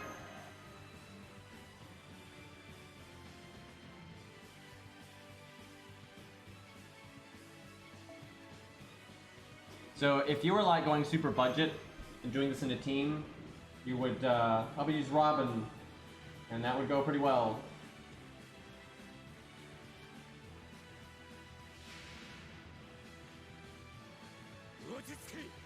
No, the thing is, not everything in this game is RNG. That's just not true. It just isn't. I really have to stress this because I think people see this on my channel a lot and they just don't understand because like I don't think they understand the game very well. It's like, if you have a good team with good value, bad RNG doesn't matter very much. Like, there's a lot of stuff in this game that's not RNG. What's RNG is like the pinnacle and the lowest end, right? It's like you're going to get your cards over 3 turns no matter what, right? And if you have a good enough team, it doesn't matter which turn you get it on, right? There's a massive amount of stuff in this game that is not RNG. It's when, like, if I did this with Billy the Kid, he will win every fucking time. Right? It's like he does so much damage and he has enough survivability that even if things go wrong, he's got literally every unit I've used here has had no survivability and shit. When you're doing something that's like barely possible, RNG matters way more, right? Like let's say I'm trying to solo like an archer boss that's just it's so doable for coup. It doesn't matter what happens with the RNG, right? It doesn't matter. You're gonna win anyway, right? Because a lot of this stuff is guaranteed that there's a certain amount of NP gain you're gonna get every turn no matter what. Now there's RNG in getting extra NP gain, right? And you're pretty much always gonna get some degree of extra NP gain. But you know, how much is RNG? But if like the baseline amount of NP gain you get from like just doing your attacks is enough, then it doesn't matter, right? And then there's like the low high roll with your NP, but if the lowest NP damage is still enough, it doesn't matter, right? If your unit can live for 7 turns, even if they get bad RNG and don't kill the boss, let's say they could have normally killed the boss in 3 or 4 turns, but they get bad RNG and they don't kill it for 5 or 6 turns, but they can live for 7 or 8 turns, it doesn't matter, right? There's a lot of stuff in the game that you can completely control the RNG, and because you have a lot of things like taunts and defense ups and attack downs, buff removals, all those things aren't RNG. Like that's also why like NP looping is so favored though, because there's even less RNG in that. But the more, I've said this for years and years and years and years, the harder something is for a unit to accomplish, the more the RNG will matter.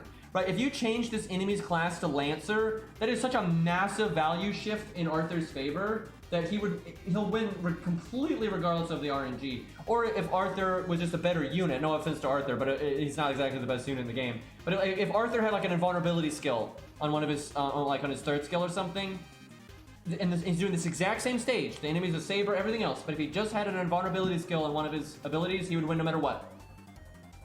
If the enemy had a lower attack stat, or there's all kinds of things that can happen that will remove the RNG from it. But when you're really pushing it, if like the unit can just barely do it, right, and it can't afford for anything to go wrong, then it's going to be RNG as fuck, right?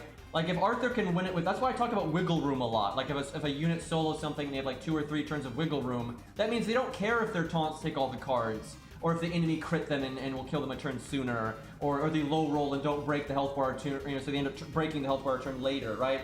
But when you have no wiggle room, the unit can like just barely solo it, then you're like at the mercy of the RNG. And that's why I say this all the time. I normally won't post videos of like a solo where the unit just barely can solo it. I like posting videos where they don't solo it so easy that it's boring and you don't have to play well, but I don't like posting videos where you can only win if the RNG all lines up, right? Because that's just, you know, that's just not reliable and it's obnoxious, right? But I also don't like posting videos where it's so easy they couldn't possibly have lost. What I look for is I try to find a unit that can, whatever, like this fight. If I was trying to make a video for this fight, I wouldn't use Arthur and I wouldn't use Gwaine, from what I've seen so far. Although, to be fair, there's been some real user error with Arthur. There probably is a reliable way to do this with Arthur. I really do feel that way. I really think Arthur probably can get like a pretty high win rate here. I'm just an idiot, and then we got incredibly bad luck. But I probably would not use Arthur or Gwaine for a video. I would look for a different unit that would still be at neutral, because I stand by this. I think almost every archer in the game could solo this, and it would be so easy that it's just laughable, right? It's nothing, right? This would be so boring with an archer.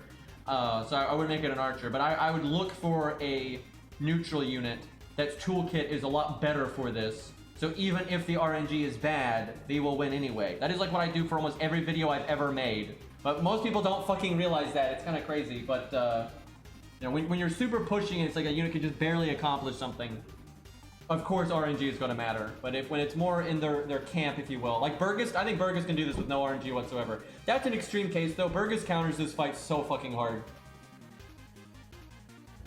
Like you could be clicking random buttons and I think Burgess would still beat this.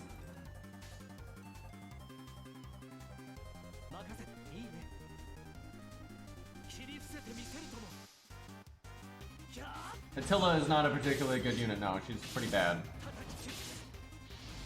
They actually have buffed Attila several times. Like, they've buffed her several times. But, her baseline is just so messed up. And the thing is, it's like she is usable as an AoE saver. Like, you're supposed to use AoE savers mostly for farming and AoE stuff, not single target stuff. She's okay, and she can make it work. It's just nothing great. Arthur needs another buff too. He's a lot better than he used to be, but he's still kind of like the fact that this takes RNG for Arthur is not very surprising because it's a single target fight. He's AoE and he's also kind of bad, and this fight also favors survivability so much, and he has no survivability. Do I want to use my first skill? I'd waste the Buster up. There's not gonna be enough turns, so I might as well. That sucks that I didn't get a Buster card though. Oh my god, I have no stars again. So, something you could do, this also has to do with user error, you could make Arthur's win rate so much better if you put Star Bomb on his art cards. But I'm too lazy to switch them. But all I need is Star Gen on this turn. I don't need NP gain. You're gonna hold on to your NP for multiple turns, and NP gain is so pointless for Arthur with the way this fight is. You don't need it at all. But you 1,000,000,000% need stars on that turn with Leonidas there, and the best way to do that is to put Star Bomb on his art cards, because then you have like 3 or 4 cards. Actually, probably put on like most of his cards. Because look, I have 0 stars right now. That's ridiculous. Arthur makes 30 stars. It's not like you need to get like some crazy luck the turn before to make enough stars to crit reliably here. You absolutely do not.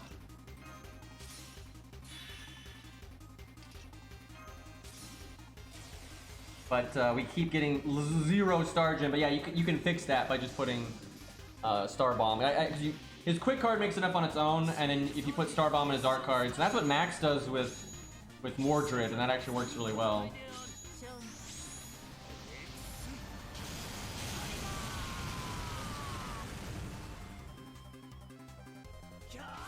But yeah, RNG can be in your favor in a way that makes the fight like more turns in your way, or it can be negative where it's like turns against you, or neutral, right, where it's kind of just average.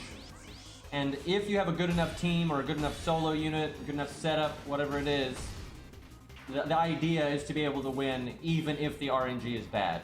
However, sometimes with budget setups, like 1 to 3 star setups, especially 1 to 3 star setups with 1 to 3 star craft essences, your value is so limited that you're at the mercy of RNG. And that's what I've been talking about with the 1 to 3 star account and using the 3 star craft essences.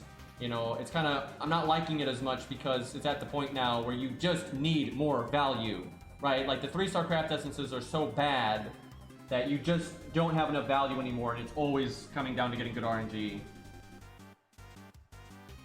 I wouldn't really say this is a cool fight, to be honest. This is so easy unless you hand... I don't think people realize how bad the units I'm using for this fight are.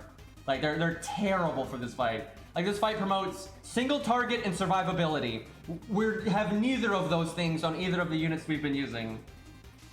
I mean, Gwen has a little bit, but not that much. So I need to live 2 turns here. As long as I don't die this turn, we're pretty much good to go. Like, if I actually tried, I could just beat this fight over and over again with so many units. You know, Burgess, Billy the Kid, just like so many things.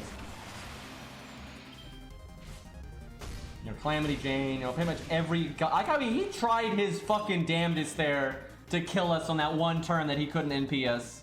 That was like the only turn we needed to face tank there. He fucking went in on that one.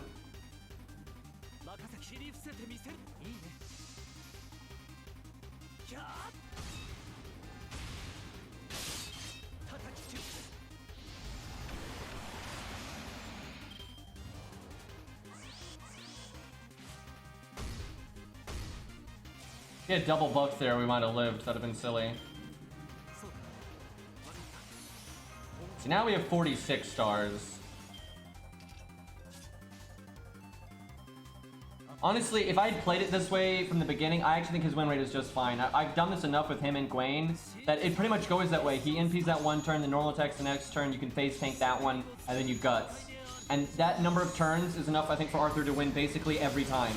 The only RNG here is not being an idiot, right? And like, actually, that's not RNG. It's like me casting invulnerability when I did, you know, run to every, or not casting invulnerability is what got me killed that one time. And then what you need is, you need, because I even got crit there. I don't think the RNG could have been any worse there. Like, my MP gain was guaranteed, so I overcharged a bunch. What you need though is for him not to cast his skill that turns sooner, which he almost never does. That's like it. And then you need enough stars to crit on that first turn after your taunts. But you could make that, you could crit there reliably if you just gave Arthur the command codes to do it. Like, I think Arthur's win rate there is actually probably like 90 fucking %. I am not kidding. Even though I lost like a billion times, that was a combination of me playing it wrong, forgetting to cast invulnerability, and then just unbelievable bad luck on like that one run. Like, I think his win rate there is crazy fucking high. But there's other units that would have way higher, like way higher. Yeah, I'll do with Burgess real quick because I'm so convinced that Burgess will just destroy that like it's nothing.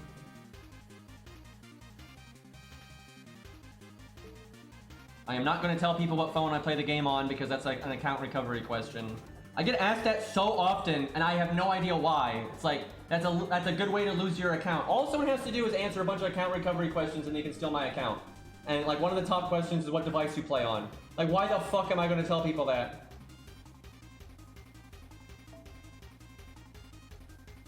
Which, by the way, is stupid as fuck. Like, why in God's name does DW... Like, I cannot believe we don't have an account system. Imagine having a game that is made over $1 billion and you don't have an actual account system. Like, I cannot fathom... There's no excuse for it. There is absolutely no excuse for it. Because other games have had no account systems and then added them, and those games make way less money. I was talking the other day some of the most egregious problems with FGO, and I was talking about the lack of a safety net and no story replay, never adding new game modes, and I stand by all that, but I forgot, and I think what's worse than all of that is their account system. I cannot believe that they have not added a regular account system when they have made as much money as they have made. That is completely unacceptable, and the fact that they don't get more pushback on that, I just think is absurd. Especially because it's like, it is so easy to get your account stolen or to just forget your account. Like, it's ridiculous. A little off topic, what's your social security number? 1-800 go fuck yourself. I mean, what? Alright, let's Burgess, just because she's like all the rage these days. Will she need a gut CE? I guess. I mean, I don't know if she needs it, but she might as well.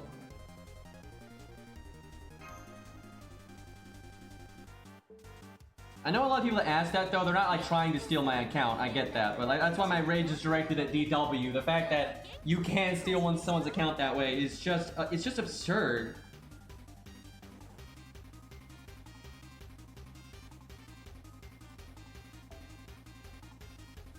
Oh my god, the command code UI, just kill me now.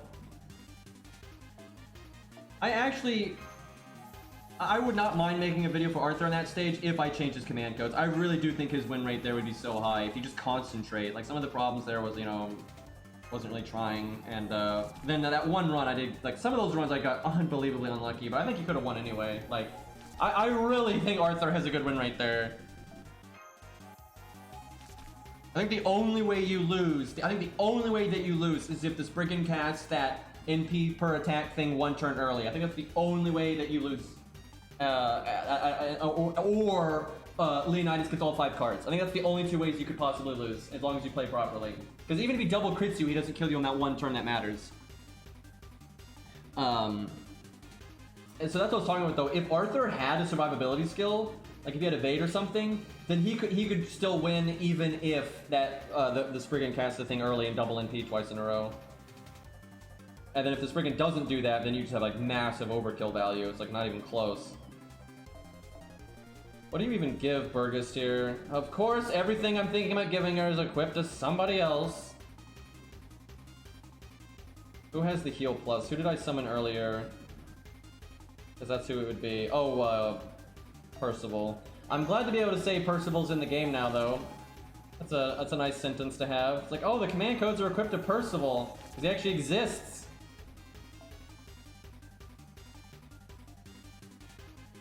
Now, this isn't a 30-minute loop, it's just kind of long, though. And I keep forgetting to check my music. It's like 10 minutes, or it's 15 minutes. It's exactly 15 minutes.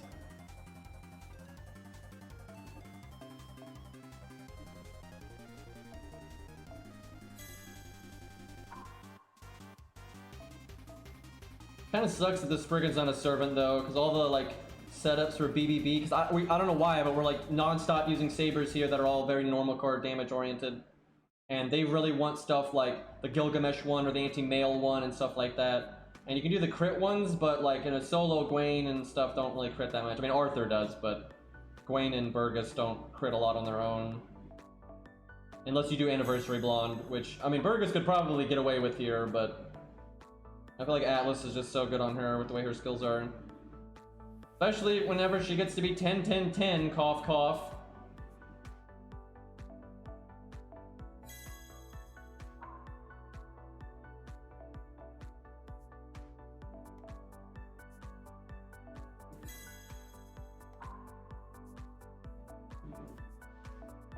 But if you were using Arthur there, you would not put Star Bomb on his quick card, and the reason is if you got Arthur's quick card on that Leonidas turn, that's enough stars anyway, so you don't need the extra Star Bomb.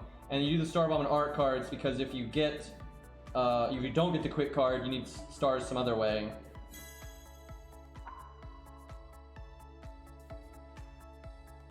Oh, I just messed up my command codes. Oh my god. And then like, I'm not even gonna talk about it. It's like this UI is just so bad. I cannot believe it takes this long to set up one unit. Like, one fucking unit. I think they are gonna fix it for the for the Anniversary 6. But, I don't know if they'll make it good enough, but I think they'll do something. But, the fact that they've waited that long, I really think is unacceptable. There's a lot of stuff about this game that's unacceptable, but they make so much fucking money anyway. Although they've been making a lot less money lately overall, like their profits over the last few years have dropped quite a bit. Like Muramasa made them less money than Ivan. Like seriously, Muramasa made them less money than Ivan. Although Ivan actually made them more money than I thought when I was looking through like their history.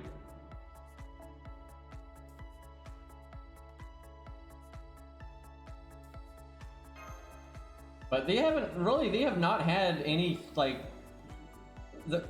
seriously, dude, I'm telling you, if you look at, like, their profits month to month for the last few years, it really has been so far behind the other months. You know, they have a few good peak months, but Compared to their peak months in the past, it's nothing.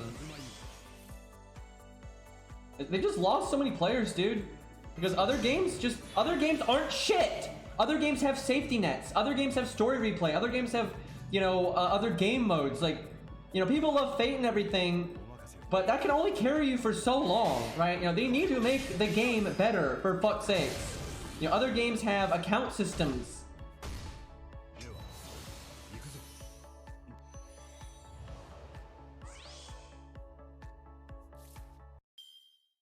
Well, getting pretty atrocious luck here, but I don't think she'll care too much.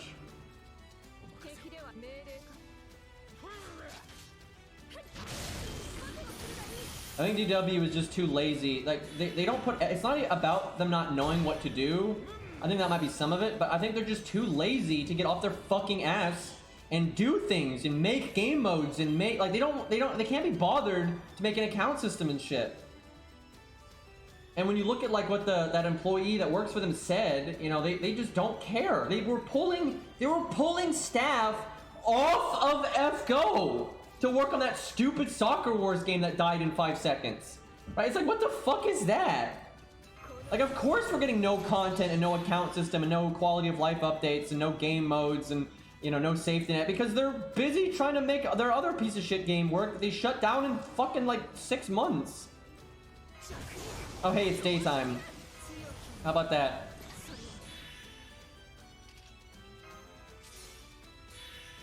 That'll make this even easier.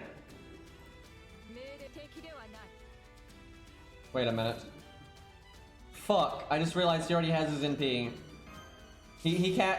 Well, if she can win now, that'll be impressive, because he did the thing... Dude, fuck this guy! He did the thing where, like, you know, when he casted a turn sooner, and normally, against Burgess, he would, like, never get his NP, because she'll remove the thing, but because she didn't have it yet, just had taunts, he was able to build his NP off Leonidas, where he normally wouldn't. God!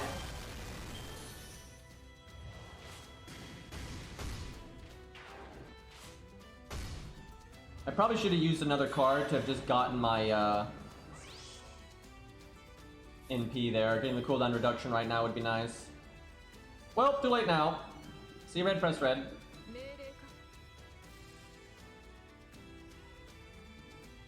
Although I'd like to save the heal, but oh well. That was like the worst timing ever though, because it meant her healing is going to waste for 2 turns straight.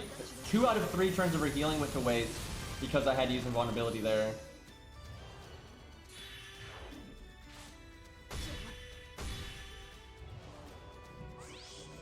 Wait, how did she not remove the, what?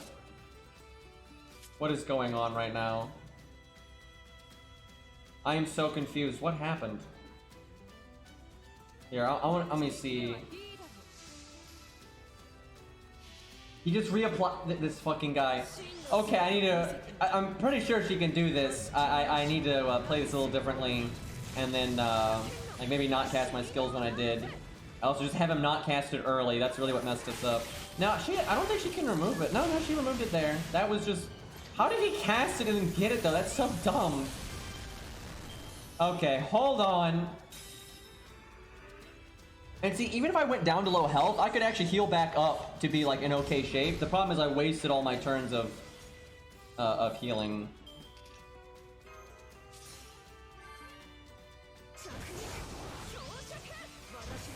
Yeah, I would need to be able to NP right now. Because if I could NP right now and do Survival of the Fittest with heal boost and the heal command code, I would have loads of health again.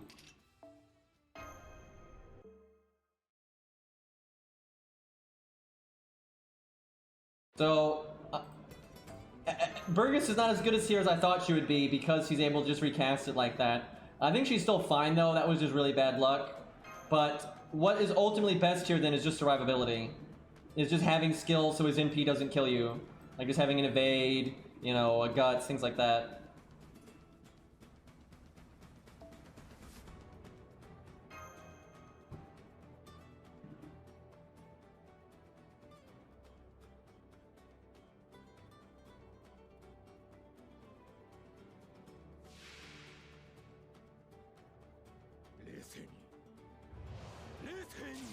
The only reason though that was bad, I think, is because it casted that turn ahead.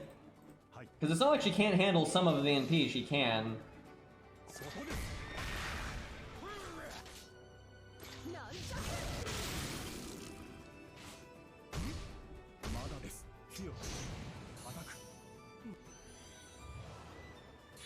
His AI seems pretty strange.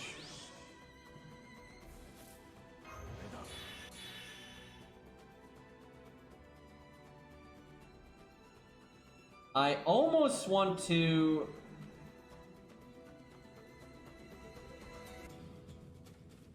Yeah, I think I need to remove it, even though I'm gonna waste my heal. I think I have to. It kind of sucks though, because the timing is still going to be really bad. Oh my god, of course it gave me my heal command code. But the timing's going to suck because he's still going to be pretty close to getting his NP just from the natural turn progression.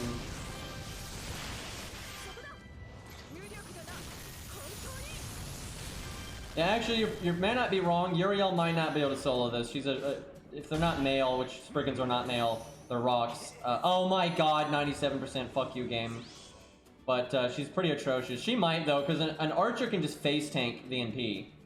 So Uriel could have a Guts Craft Essence, a Mystic Code Saber, and she could face tank one of the NPs.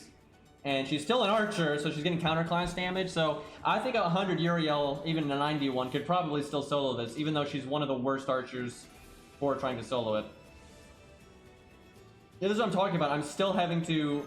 Like, this is exactly the same as last time. I'm still having to invulnerability. I'm still wasting all of my healing. We're just getting, like, really unlucky with his stupid skill there. But yeah, I think if you want to not have to deal with this, you just need to have survivability skills. Because he just no matter what I do, he just keeps doing it there. Even though normally, from what I've seen with Gwen and Arthur, he normally is not like that.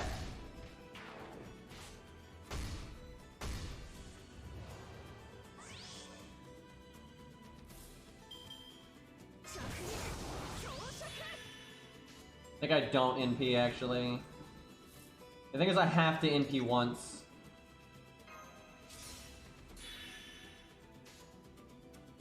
That sucks. Yeah, I have to NP once.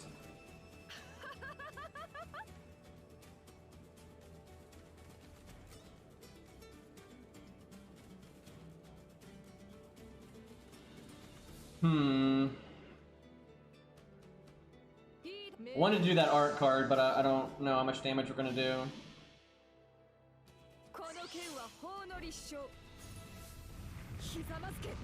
So I think the unit that would have the easiest time here ever is Hot Wheels.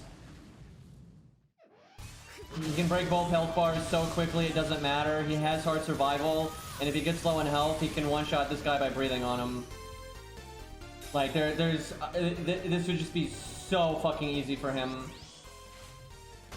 And he could absolutely face tank an NP from this guy.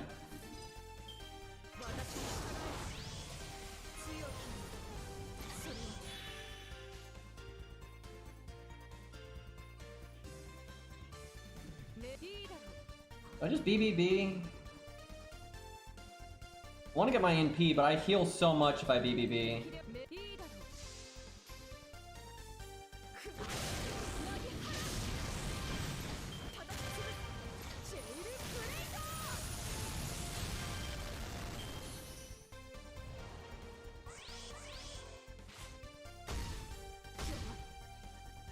Once you break his health bar, I think he starts doing the crit buff instead. So you just need to break quick, I guess.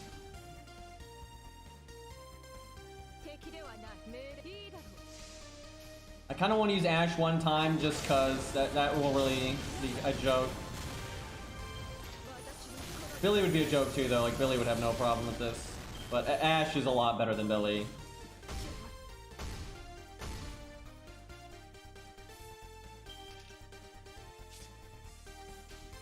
See, now it's not even close. We're winning so hard now.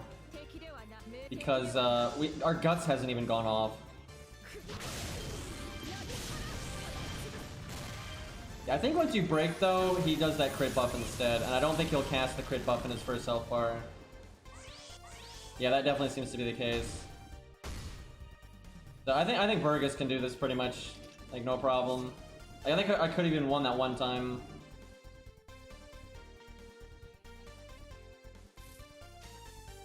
She's gonna heal for a crap load here. I wonder if she could phase tank. I doubt it. Maybe if she had her third skill up. She's gonna kill it. Alright, let's do one more.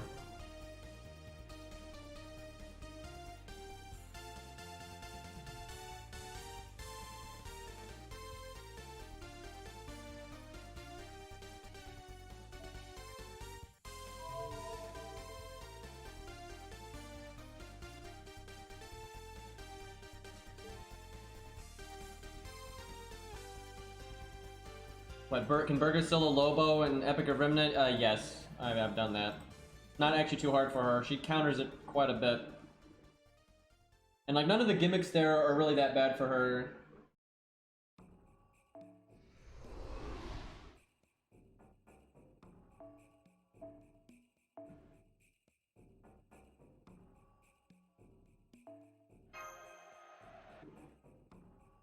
So I wish they'd given this boss a lot more health, so you could use an archer and actually try, or use a team.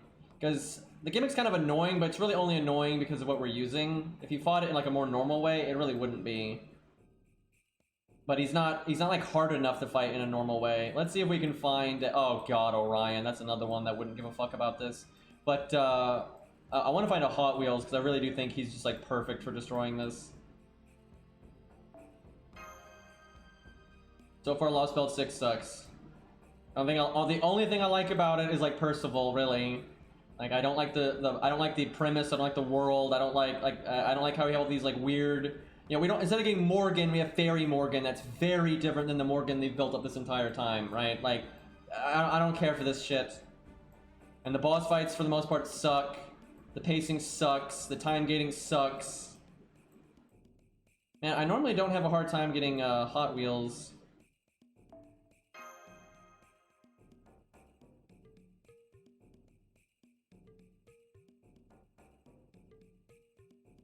Well, we could do Orion just because we don't have any. Look at this MLBK scope. Not really needed for soloing, but fuck it.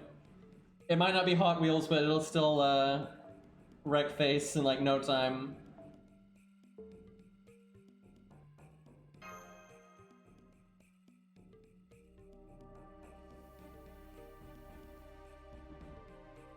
Morgan's not really insane. More like obsessed.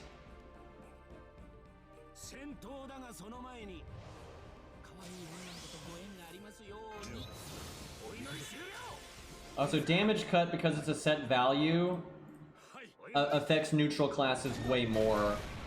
If you're counterclassing, your base damage is so much higher, it's not that big of a deal.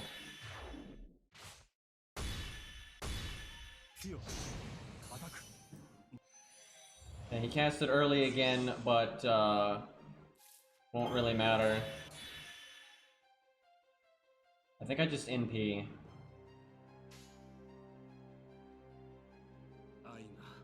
You know, I could actually break right now. And although it's completely unnecessary, I kind of want to. Like, what I'm doing right now is going to lower my damage in the long run, but I think Orion can win so fast, the long run is just completely irrelevant.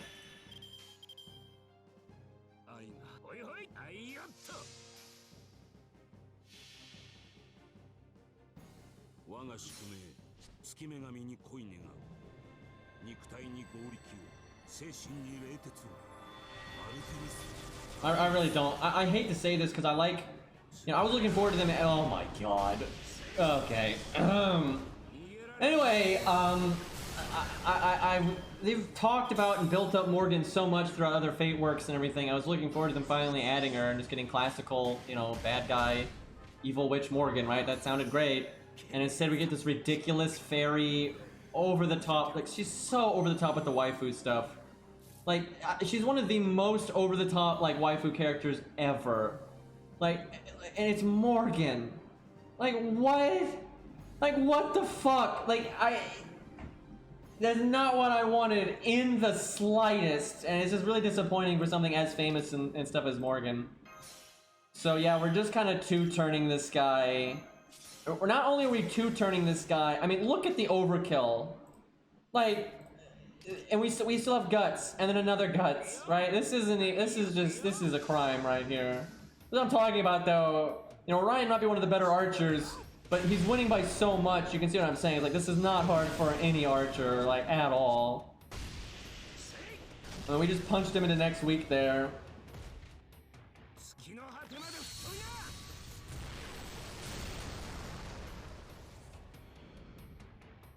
Like, Morgan literally starts calling you husband or wife, like, as soon as you summon her, and all of her voice lines, dude, oh my god, like, it's just... It's boring. It's honestly boring. Like, you took Morgan and you made it that. Like, come on. I mean, like, at least her design is okay, but... Yeah, I would like Caster Morgan or something, thank you.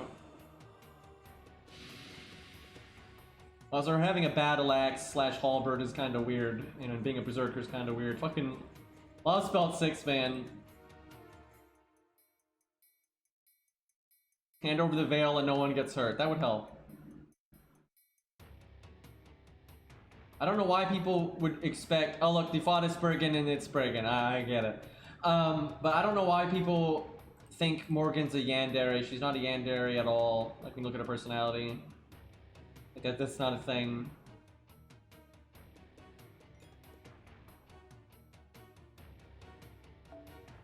It's the Spriggan.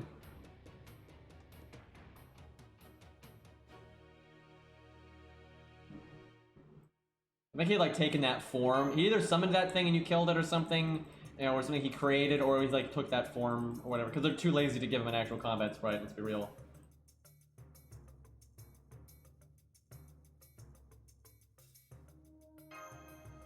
Oberym still just hanging out.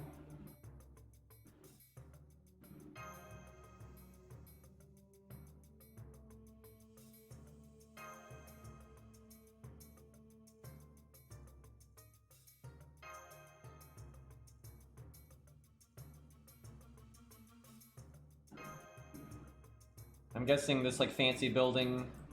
Wait, Caster Tora doing some shit there. It's a design and a half. Jesus Christ! I wonder if she's gonna be playable. I wonder if she's popular. Probably not playable anytime soon, but some of these it wouldn't shock me if they made playable later, just like how Chen Gong and other stuff was.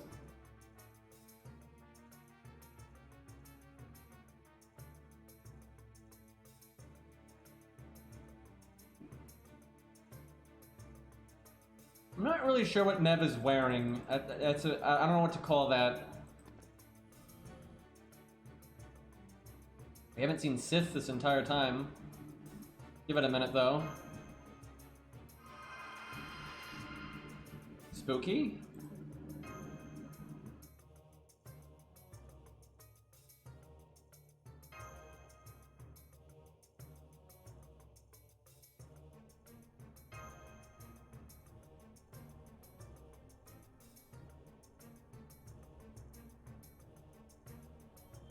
Okay.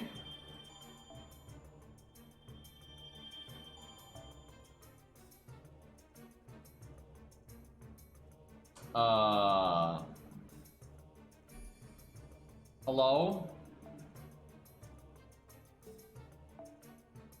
Interesting.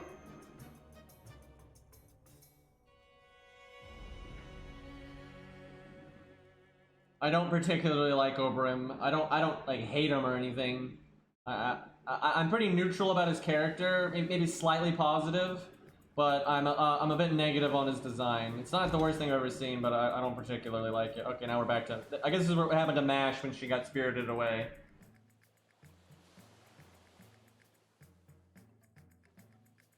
What? I'm confused. Is this like a meanwhile thing? What's going on? It's not even the style being out of place. I just don't like it. You know, it's not even like an objective criticism. I just don't like it. That's really all there is to it.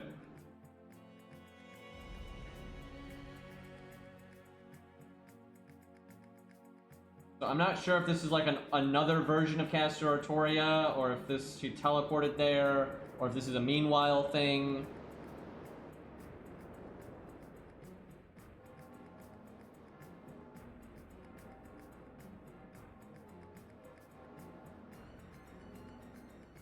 Oh shit!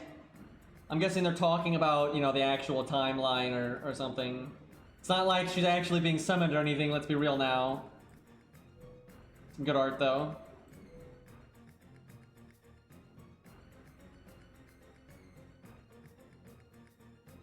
But yeah, I know a lot of people like Oberyn, and so, you know, I wish them all the luck and hope he gets added and so on and so forth.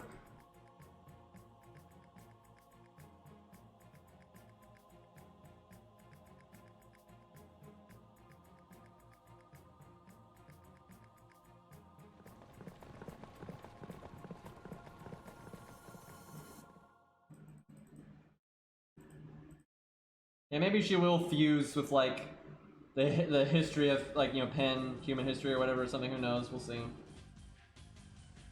It's Blue Nero.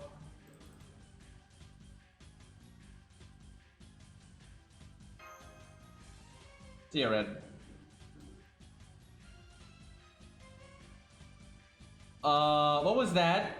I wasn't skipping super fast and then I did for like half a second. What the fuck? TOS?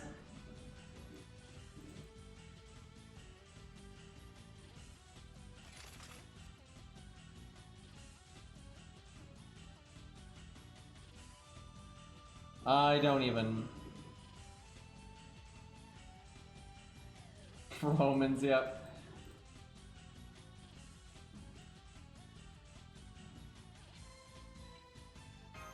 Is there 2 Castor Artorias or what?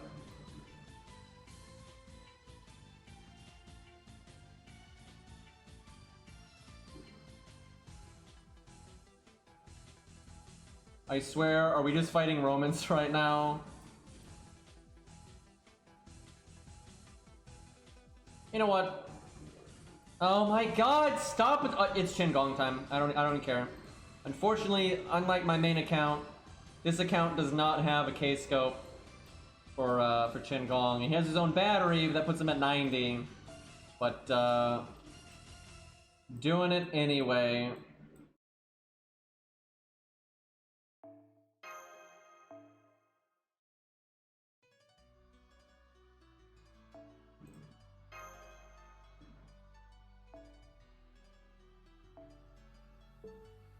What I'm gonna do, chat, this is gonna be amazing. So I'm not gonna use a command spell to get my NP, so I'll probably need 1 turn for Qingong to get his NP, but he's level 1, so he could die in 1 turn. So I'm gonna have Castor Artoria put her invulnerability on Qingong. She's gotta save the guy that's gonna blow her up.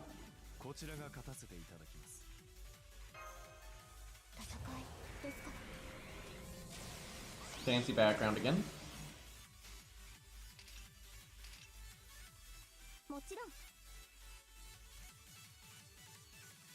Alright, though he's not gonna have his second skill because I'm using level 1. Well, I can just do this. Oh, she is level 90 now. I wonder if she's 10-10-10 yet.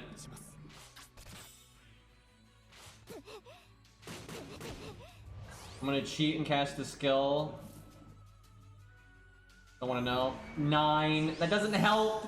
That doesn't help! It's pretty much the same at that point. You still don't get the 50% battery, and you don't get the lower cooldown.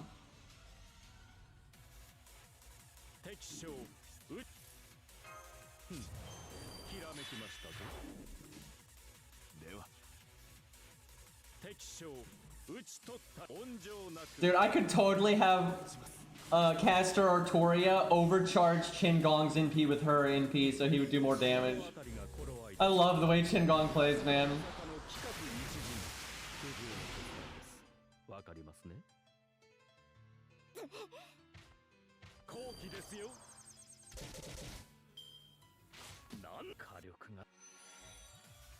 I like how I used a skill just to see the skill rank. Like, I cared enough just to do that, where otherwise I wouldn't use it because I didn't want the help. But then, like, I don't mind the help if it means I get to see the skill rank. I guess we NP this one. 5 enemies.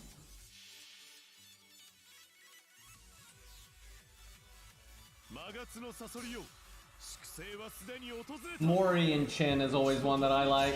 You could totally do, though, Chin as a budget support for a non-berserker like Hot Wheels or whatever. That totally works. And Chiron's awesome. Look at this guy. He's not horsing around, eh? I'll leave now. Good animations on that guy. Made the camera like freak out.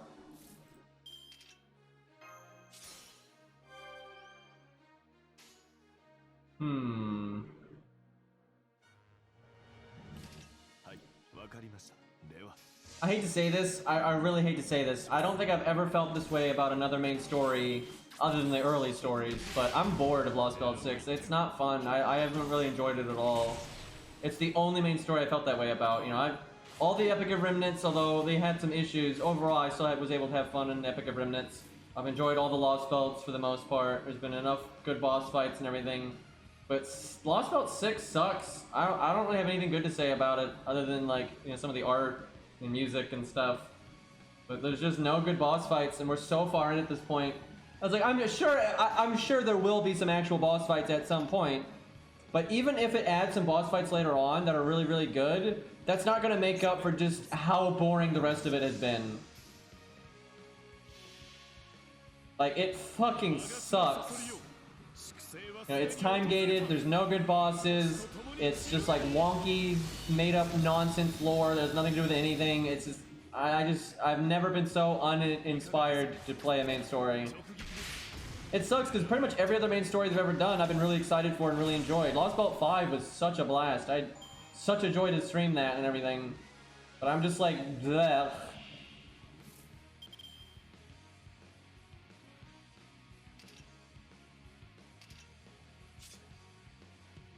The best thing in the whole thing has been a hand.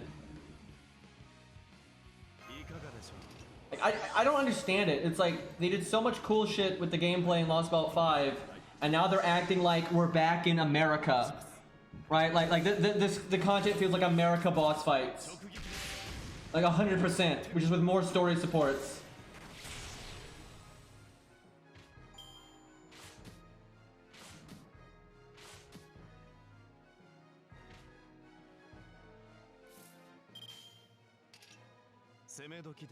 And some people really like the story and setting, and that's fine, you know, it's subjective, but I really don't like it. But even if I did, you know, gameplay is really important. It's a game, it's a video game, right? You know, as much as I like the story in Lostbelt 1, if it had no good boss fights at all, and it was just boring as shit like this was, you know, I'd be a pretty big negative for it. But with this, it's got that negative, and I don't care about the story or setting, like, at all. Which sucks because I was actually looking forward to Lostbelt 6 the most because I thought it had like the potential to be the setting I liked the most, but boy has it not lived up to that at all.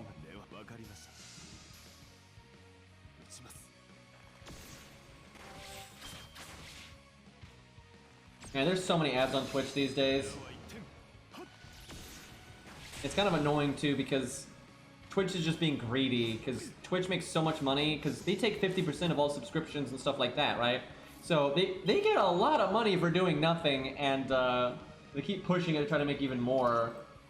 And I feel like they're just going to shoot themselves in the foot and really push people to some of their competition. It's like, this doesn't make sense.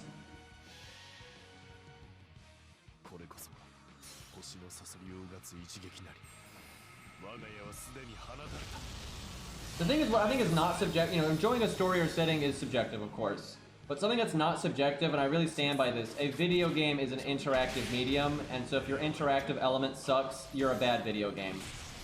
Right? You know, there's plenty of video games out there that have good stories, right, and that's great and everything, but if they have bad stories, I will not give them a pass. If they have bad gameplay, I will not give them a pass. Where a game can have very good gameplay and a terrible story, and I will give it a pass. Because it's a video game, and it's about the gameplay ultimately. You know, it's fine for a game to have a bigger story focus than normal. That's totally okay. I don't mind long story segments and all that kind of stuff. That's all fine. But it's been pretty much complete non-gameplay in this place. So I'm casting this just for the art up. We're just fighting like hordes of enemies here.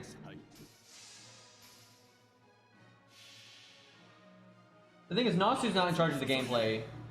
And actually, everything. I think if Nasu was more in charge of the gameplay, I think Lostbelt 6 would be better. I don't think Nasu's to blame for this in the slightest.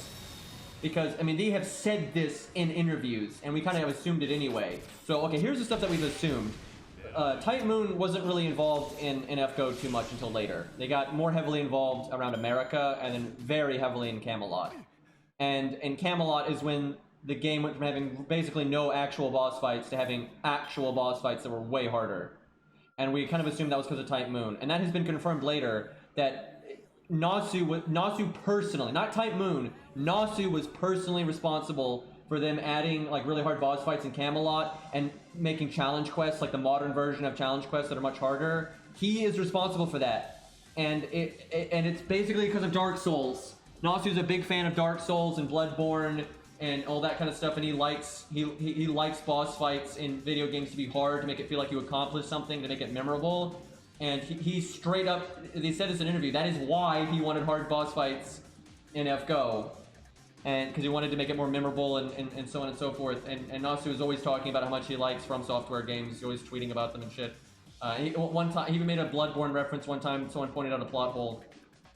Anyway, so Nasu has been personally responsible for making the game harder. And he's always pushing them to do that. And they actually said they added blue cubes so they could add hard boss fights and then and not screw over the players that don't want to deal with it. That's why they added blue cubes. So Nasu is not the reason the boss fights in Lostbelt 6 suck. It's just DW being shitheads, and for some reason thinking that the player base needs to be babied now. I think they're like over catering to like the vocal minority of people that thought Lostbelt 5.2 was too hard. And I've seen them do this before. This has happened before, like where something gets some feedback as being too hard, and then the next thing is way too easy. You know, they don't get a middle ground. They've done this before, where something was really hard, and the next few things were just a joke. Right? It's like, even if you think Lostbelt 5.2 was too hard, that doesn't mean we need to revert back to America. Because no one was really complaining about all the other Lostbelts that were much harder than this. I mean, Lostbelt 3 shits on this Lostbelt, right? Lostbelt 3 is so much harder than this Lostbelt. Right? It had plenty of good boss fights. You know, there's no reason for us to go from Lostbelt 5.2, which was really hard, and then revert back to fucking America, right? Like, that's like what it's like right now. There's no reason for that. Even if DW thinks Lostbelt 5.2 was too hard, that does not justify this.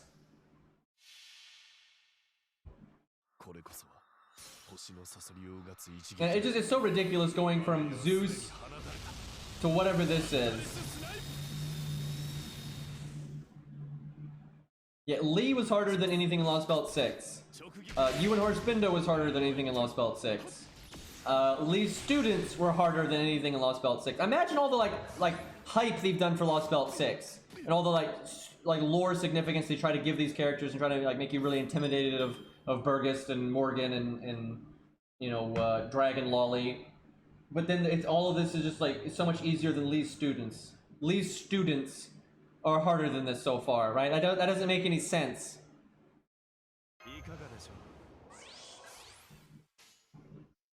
Yeah, even Lostbelt 1 is harder than this for sure. You know, Ivan was decent, and it wasn't the hardest thing ever, but the Mammoth fight was pretty good.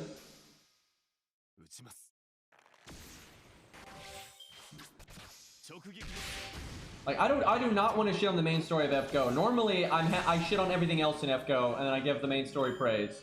And that's pretty much my shtick most of the time. I'm not happy to I don't want to dislike Lostbelt 6, but I mean, it's so fun. I'm bored. I have never been bored streaming the main story before, ever. That has never happened. I have never been sitting here like I'm bored out of my mind. I'm literally, the only reason I'm even remotely entertained right now is just like talking to chat and, you know, seeing Percival's moveset and all that. That's it. Everything else is just garbage.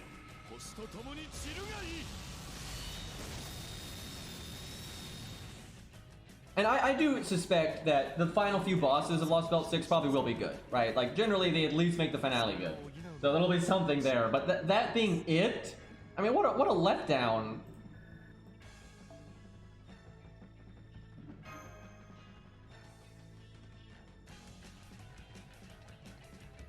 I do... Now, here's the silver lining I can see, or I don't know, the copium. You know, this is not speculation. This is pretty much known because we had that leaker that proved that he worked for DW, and this is a while ago now, a few months. But, you know, he had said that they were pulling people off of FGO and putting them on that Soccer Wars game, and they were kind of desperate and they were wasting money on it. And then that game failed and is now shut down. Now, a lot of... This is just a fact of game development, right? This is just a fact of game development. What's happening at the company right now at DW is not going to be reflected in the content that's being released right now. What we're seeing right now is the state of the company months ago. This is how things work. Things go really slow down the pipeline, right? And so we know for a fact that DW was a shit show months ago because they were pulling staff off. They were pulling staff off of FGO. They had less staff working on FGO than ever, and they were putting them on that other game, right? So most likely, even though, you know, Type Moon might have been putting in the effort for the writing and everything, I think DW has absolutely been phoning this in. I don't think their objective is to make it boring or easy. I think they're trying to phone it in and get stuff done on a skeleton crew. And so I think DW is behind on everything. That's why events have been unbelievably slow. It's not just... there are mods here, like Lost is here and stuff. But it's not just Lostbelt 6 being kind of phoned in. I mean, they've been phoned in a lot of stuff lately. And I think that's because of the state of the company with that Soccer Wars game. Like, I think this, like, ditch that we're in is because of that Soccer Wars game. And all that, the thankfully admitted defeat and shut that piece of crap down... you're not, if they then go from shutting that game down to putting staff back on FGO and things like that, that does not mean they're going to put them right back on FGO. And even if they did put them right back on FGO, you wouldn't see the fruits of that labor for a while anyway. So I'm just hoping this is going to be a bad spell for FGO, and DW is going to learn their lesson, and they're going to be like, okay, FGO is actually profitable. We lost a bunch of money from that Soccer Wars game. We need to actually fix up, you know, FGO. I hope that's what they do. And they might be doing that right now. They might be doing that right fucking now. But you're not going to see the fruits of that labor for months. And this shit show of all the time gating and just doing nothing and, you know, the rerun of NeroFest and all that, there might be them buying time to try to catch back up. And, you know, if that's the case, this sucks. And I think they should have been smart enough to not have gotten into this ditch in the first place. They should have never pulled all the staff off of FGO. You know, this should never have happened, but, you know, there is a chance that they're going to see their mistake and, you know, fix it moving forward because they've got a new president now and so on and so forth, so. Oh, there's Dog Boy. Oh, there's Shithead. So is this what Barrel, Sith, and Dog Boy? I literally forgot his name. I don't think they're, like, hanging out in our tent. I think this is a different tent.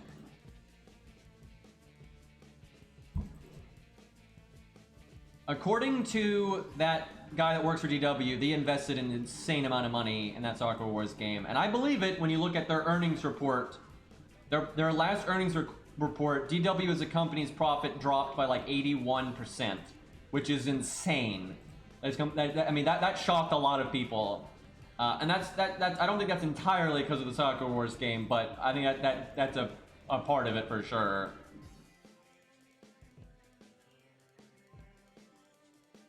Because if you look at the app earning report for FGO for those months, it was making less money too. But yeah, I think they wasted a lot of time and money on that game.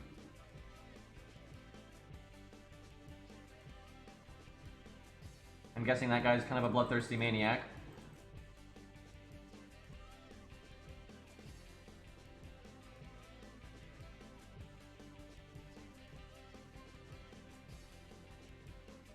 Like, so far, I don't see a single thing that I actually want to make a video for. And normally, there's like too many stages and I can't make enough videos for new stories, but...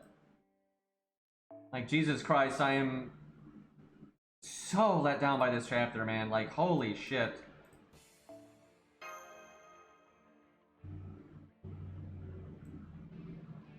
Interesting, you're not allowed to use Castoria, even if it's not a story support one.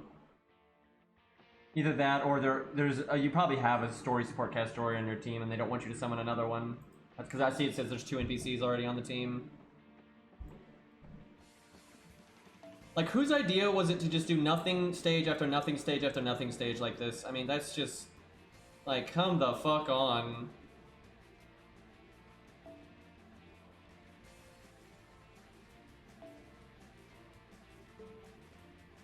Well, I can't really Qigong them both.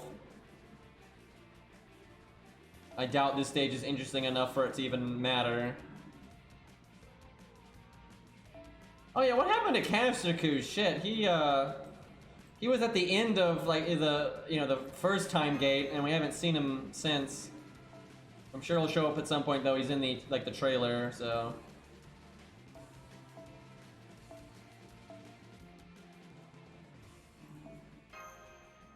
Went off to a better Lostbelt, yeah. I wish we could.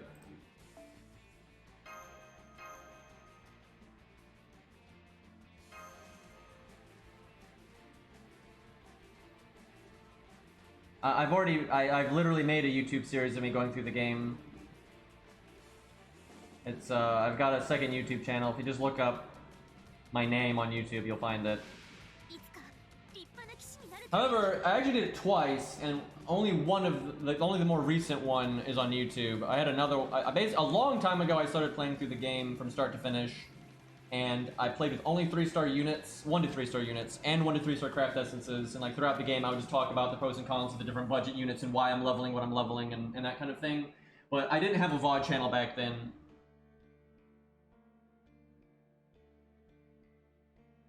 So I'm guessing someone just spoiled something, but I didn't see it. So don't bring it up again. I just didn't see it. I missed too much of chat, so thankfully I didn't see it.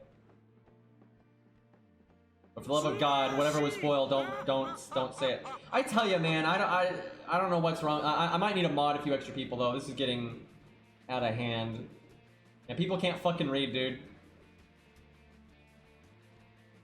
Oh, and thank you for the resub. Or the gifted sub to, I cannot say your fucking name though, Sharquado. I can't say that. That's not happening. I tried though. An effort was made. There's a delayed buff on Castoria. I don't even.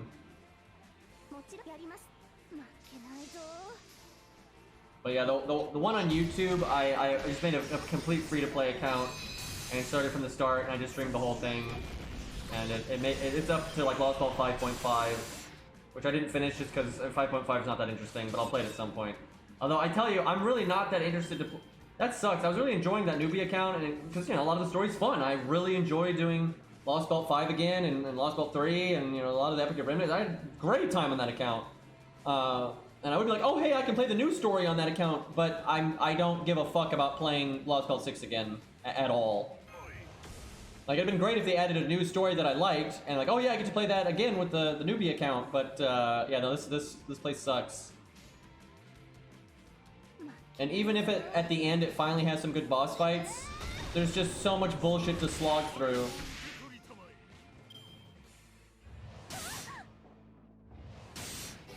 What? What? What? Excuse me? What? Why is there a Christmas? Yep, guys, Lostbelt 6, Land of the Knights of the Round. It's like an event story now. It actually felt that way. I've read a lot of the translations for the story and stuff, and this story very much feels like an event story. It's so disconnected, and like it has all this silly stuff like Muramasa being sold and everything. It feels like an event story that has serious moments from time to time, kind of like the 4.5 or whatever. Like that's completely what it feels like, which is insane. Well, there's some kind of insta-death thing going on. Kind of want to cast Guts, even though I'll waste the battery.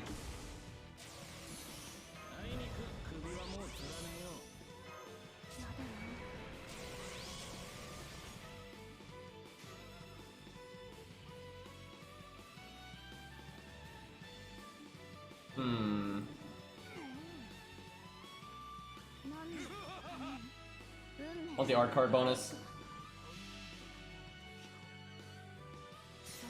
I do like Hasaku's animation update. I just wish it had a few more attack animations. It's a pretty small animation set. It's kind of like Hector's. I think it's not quite that small. Hector has one of the smallest animation sets I've ever seen.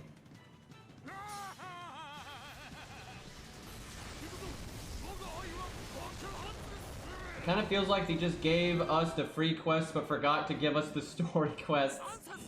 Except we don't get any of the benefits of the free quests either.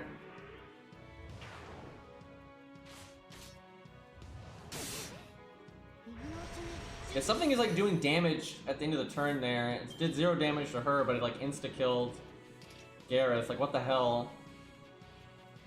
Weird. The enemies are so weak though that we kind of won before it mattered. Alright. The story might suck, but let's see some Wicker Man CGI. Some people really like this MP. Here, I'll shut up.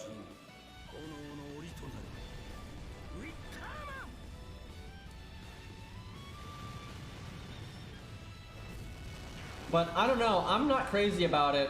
It looks better than it did, but I wanted it to be more like it was in the anime, right? You know, I thought it was really badass in the anime with it like, you know, blowing itself up and making this like huge pillar of flame, you know, and it made that cool sound effect and everything. You know, that was pretty cool. You know, just stepping on a dude, I don't know, that's kind of boring. It's like, it was more interesting in the anime. And like, yeah, its CG is not the best. It's not the worst either, though. But yeah, I just wanted the cool like pillar of flame thing that it did. I thought that was awesome. It looks cool when it's being summoned. I do think it looks cool when it's being summoned. It's just, I don't know, it's just kind of boring. It's like, yeah, I just step on them and there's flame everywhere.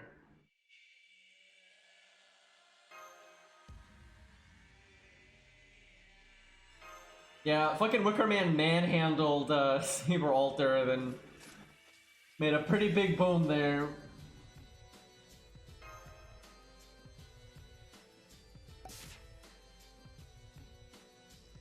That had to be so jarring from Saber Alter's perspective, though, because she's sitting there powering up her MP, and then Wicker Man was summoned underneath her feet, right? But she's not looking down, so she just starts rising up really quickly out of nowhere. She's like, what the fuck? Like, from a first-person perspective, that would have been so jarring.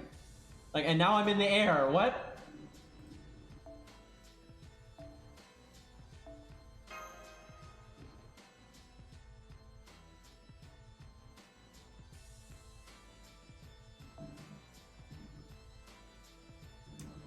These stages are such a slog. Like, it's not... I'm about to resort to using farming teams to just get them over with, but, like, it's the main story, and I don't want to do that. Is Zaw, are you still here? Let's bust out, because I'm too lazy to put command codes on my Canis, so I'm just gonna use Zaw's. See if she can handle some sabers. And before there's like a health bar saber, then we're completely like fucked.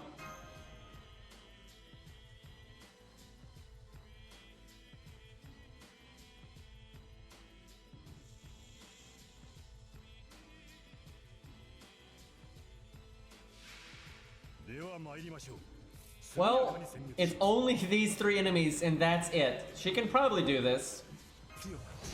I'll be a little tough, but I think she'll be alright. But yeah, this is it. It's just these 3 guys. Good opening hand.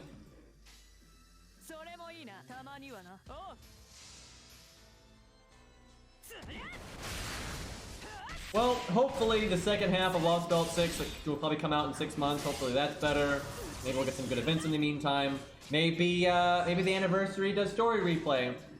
And George is still alive. Okay. Well, that would be fine if we actually got a good hand here, but because we got most of our cards, it wasn't very likely to get a good hand there.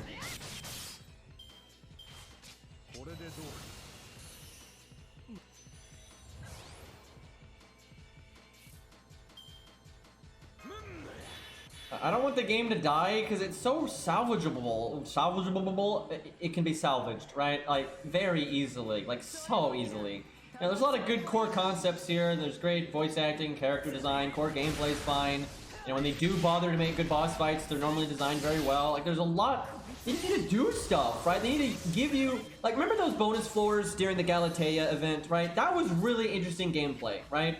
It was kind of like medium difficulty, but it mixed up what you were using a lot. It was just some nice breath of fresh air gameplay, right? Like, why don't we have game modes that have a lot of, like, floors and stuff like that? Like, why not? And why not have a boss rush mode? Why not be able to fight the old challenge quests? Why not have a new game plus mode? All those stuff aren't actually that hard to implement.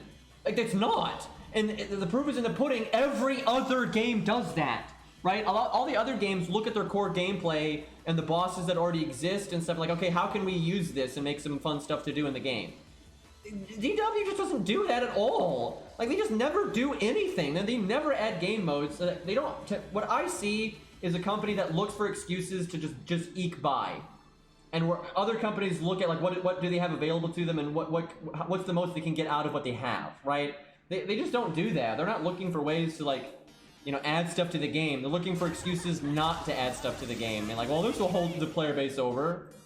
And it just makes me really sad because I like FGO and I like the universe, and I don't see any reason that this game needs to be so phoned in. Like, it just doesn't need to be that way. But you know, I really think it is. Some people, you know, hate it when people naysay FGO and act like, oh no, this game's perfect. This game is not perfect, and I think the devs are treating it pretty badly, and I hate that. I don't want that to be the case. Hey, Lost, thank you for the resub for 31 months. Even my sub is a boomer now. Yeah.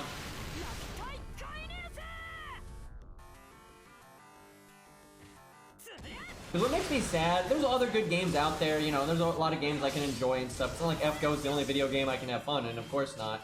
But, you know, I like it a lot. It's a universe I like, and I've met a lot of people, and it's fun. It's been fun having all these other people that like the game, and you know, we all have our favorite servants, and we all deal with challenge quests in different ways and stuff. Because if ultimately, if down the line FGO dies, you know, I'll have to move on to another game or games, and then a lot of the community is going to split up and fragment, and it's kind of sad. You know, it's kind of sad. It'd be sad to see that. And yeah, everything dies, of course, but you know, I don't feel like FGO needs to die this soon at all, right? Because everyone's like, oh, it's burnt out. It's not burnt out. They never started the engine.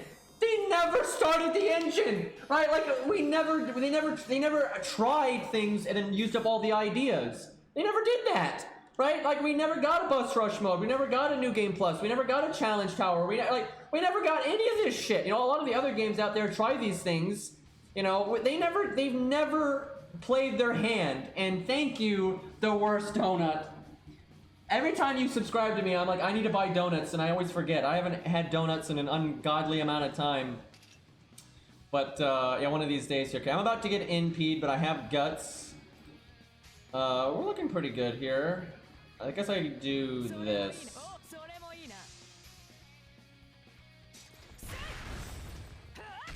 I just desperately wish FGO was not handled by DW, because they just seem really lazy, incompetent, and inexperienced. And I think that's a cause of a lot of the problems.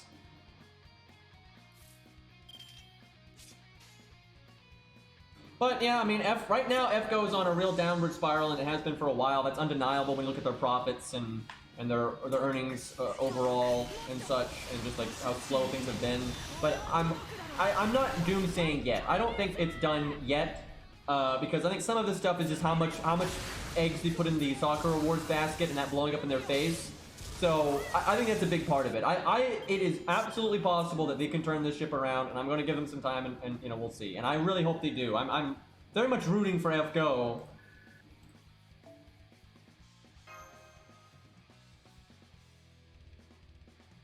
Honestly, yeah, I think the Grand Blue Fantasy dev, if they were in charge, I'd be pretty happy with that. They do a good job. I think their core gameplay in Grand Blue Fantasy is not as good and that kind of thing, but that's like the inherent design that they started with. They can't really fix that. But when I look at how they manage their IP and how much effort they put into it, I respect them a lot. I think they had an uphill battle, right? FGO didn't. FGO did not have an uphill battle because they started when there was less competition, way less competition, so they got a lot of like users, you know, like addicted to the game and everything early on. And they had a strong IP. You know, the Fate IP carries this game so much. Where Grand Blue Fantasy is a brand new IP with no brand recognition. That's a tough situation to be in. And they've capitalized on their success and used it to branch out. And they're not cheap. They're not shitheads, right? I really respect that developer because they made a fighting game with Arc System Works, and they made it an actual fighting game that actually made some waves. Right? It's not the best fighting game ever made, of course not. But it was a good fighting game, right? And you know, there's some like design decisions some people don't like and some people do like. But it's a real fighting game that actually made waves and got a lot of people into the game just for the game itself that never played Grand Blue Fantasy, right? And they're making like a Monster Hunter style game / like God Hunter kind of style game that's set in the Grand Blue Fantasy universe. And it's obvious they're not phoning it in. They're trying to make it a very good video game. They're trying to make it a standalone game that just happens to be Grand Blue Fantasy, and that's smart. That's they're not trying. It's honestly, it's so frustrating because what they're doing is a long-term goal. They're not looking at short-term success. Short-term success is capitalize, is strike while the iron is hot, and get people to buy some cheap garbage shovelware game that's just capitalizing on your brand recognition. But that's not what they're doing. They're doing the long play, and they're making good games that can stand on their own to establish a brand that can last, right? And for Grand Blue Fantasy, the phone game, right, which is the competition for FGO, it's an old game. It's a very old game, and I don't think its core gameplay when it was made day one was as good as FGO's, right? I think FGO's combat system just happens to lend itself to a lot of depth. They've made some very good challenge quests, like shocking how good some of them are. I don't think Grand Blue Fantasy is capable of having that kind of good core gameplay. It's okay though from what I've seen. It's not like their gameplay sucks or anything, but I don't think it has as much like life in it. But they've done a lot of work on that game. They have improved Grand Blue Fantasy over the years a lot more than FGO has improved itself. They've redrawn their UI assets to fit different resolution options. They've added many game modes. They've done a lot to try to improve that game's core systems. Now, I think Grand Blue Fantasy has some real problems inherently, like I said, from the get-go. But the devs are absolutely putting in the effort, right? They really, give a fuck about that game. Where FGO, I feel like, is the other way around, where they just got lucky and they're being carried. I think if Grand Blue Fantasy was made by DW, it would have died so long ago. Because Grand Blue Fantasy never had a strong IP, and DW sucks. I'm sorry, DW sucks. And so if they didn't have that brand recognition, they would have died so fast. They would have died so fucking fast. And my proof is Sakura Wars, made by DW, died in 5 months. What a fucking joke. What a fucking joke. DW sucks, man. I'm not trying to attack them. I wish them the best of luck. I hope they can turn it around. I don't want any of them to lose their jobs, any of that stuff. But, I mean, the proof is in the pudding. They suck and they're completely carried by Type Moon. 100%. And there's certainly some good employees at DW though. It's not like everyone there sucks. Of course not. It's just their overall policy of how they've addressed FGO has been terrible. And Sakura Wars died immediately through terrible. That's their fault. Sakura Wars dying is their fault. They made a bad game. They made a bad game that was 10 years out of date and was just garbage, right? And they completely deserve it dying. But there are some people at DW that are good. Whoever's in charge of some of their boss fights, when they actually go to make a good boss fight, when they actually go to design challenge quests and Zeus and big fights like that, they do great. Damn, they do good. Seriously, I think they do fucking phenomenal. I could not make boss fights that good in this game with this combat system and with the gimmicks that they can implement and stuff. I could not design bosses that good. Right? I don't think most people couldn't. They really do a good job. They find that perfect balance of making new, interesting gimmicks and then bringing back old gimmicks. Oh, hey, it's kind of like that one fight, so it rewards these kind of units. But it's a little different this time, right? They find the perfect balance between those two things. It's really good. And dude, it's not just the major boss fights. It's whenever they're allowed to be creative, they do good shit. I just don't think they're allowed to be creative very often. Look at the bonus floors in the Galatea event. I know a lot of people on my stream right now probably haven't played that event, but every single one of those bonus floors was really creative and was really fun, right? They know what they're doing. When they're actually allowed to make content worth a shit, and they're not oh no, this has to be easy so the babies can beat the story guys. They know how to make medium difficulty and high difficulty content that's really good. They really do. They know what they're doing. Whoever's in charge of that shit, seriously, kudos to them. I give them a lot of credit. But unfortunately, they're constantly pumping out, these filler stages because they don't want the game to be hard half the time. And yeah, if we could actually get some 3 stars, that would be great. I was really hoping the second leg of this story was going to be better, because the first 9 chapters that they put out that were time gated, they sucked. They were really boring, and the only good fight was Burgess was okay. Burgess was kind of fun, and then the disaster of Norwich. That was fun if you yeeted Muramasa. It was quite good actually. I would say it was a pretty solid boss fight then. So those 2 fights were okay, but that's not a lot. And they weren't exceptional. Those weren't the best fights ever or anything, but they were solid and they were mess around and have some fun. And especially Norwich. Norwich was decent. But everything else was bad. Everything else was bad. And so far everything in the second leg of this has been bad. If anything, this has been worse. Yeah, the green horse fight with more HP would have been fine. I agree. That it had some kind of neat gimmicks, just the health was so low it was irrelevant. Are there story supports again? Yeah. And look at that, there's just story support. These are like farming stages over and over again where you use story supports. How is that fun? Like, what the fuck? I guess I'm just gonna... Let's cheese it, fuck it. I don't even care. Let's go Achilles here. Oh my god, I don't think you can move the other units. Nope, you can't move them. Oh my god. Well, I guess Scatty won't matter then.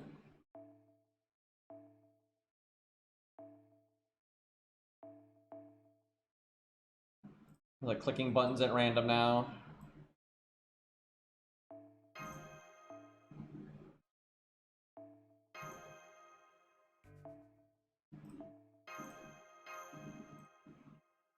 Like, man, I was expecting to, like, after the stream, go play my main account and make a video for my YouTube channel, but what am I supposed to make a video for? I guess the Spriggan, kind of, but, you know, if you don't, I like to make normally the main story is when you don't have to baby the game, right? Like, when there's nothing to do, a lot of times you play at class neutral to kind of make the game harder, to kind of mimic proper boss fights. But the main story is when you normally don't have to do that, where it is okay to counter class and to actually try and that kind of thing. But like that Spriggan's only going to be hard if you babysit it, right? Like if you actually take it serious, it's going to be easy. I like how you can't even like change their order. I wonder if there's like gimmicks where certain things happen to the first and second slot, and that's why they're doing it that way. Like, why can't these stages be creative like the bonus floors in the Galatea event, right? That's what they did for the most, not quite that extreme, but they did. Every stage in 5.2 was something, right? There was no filler bullshit, ever. And then there was very big boss fights sprinkled throughout the whole thing. Like, when I compare this to 5.2, it's like, how is this even a thing? Cool background. The artists do good. Like, I never really complained about the artists. Alright, it's just these three guys, and that's it. You can't stop me, game. I'm literally going to one-turn this.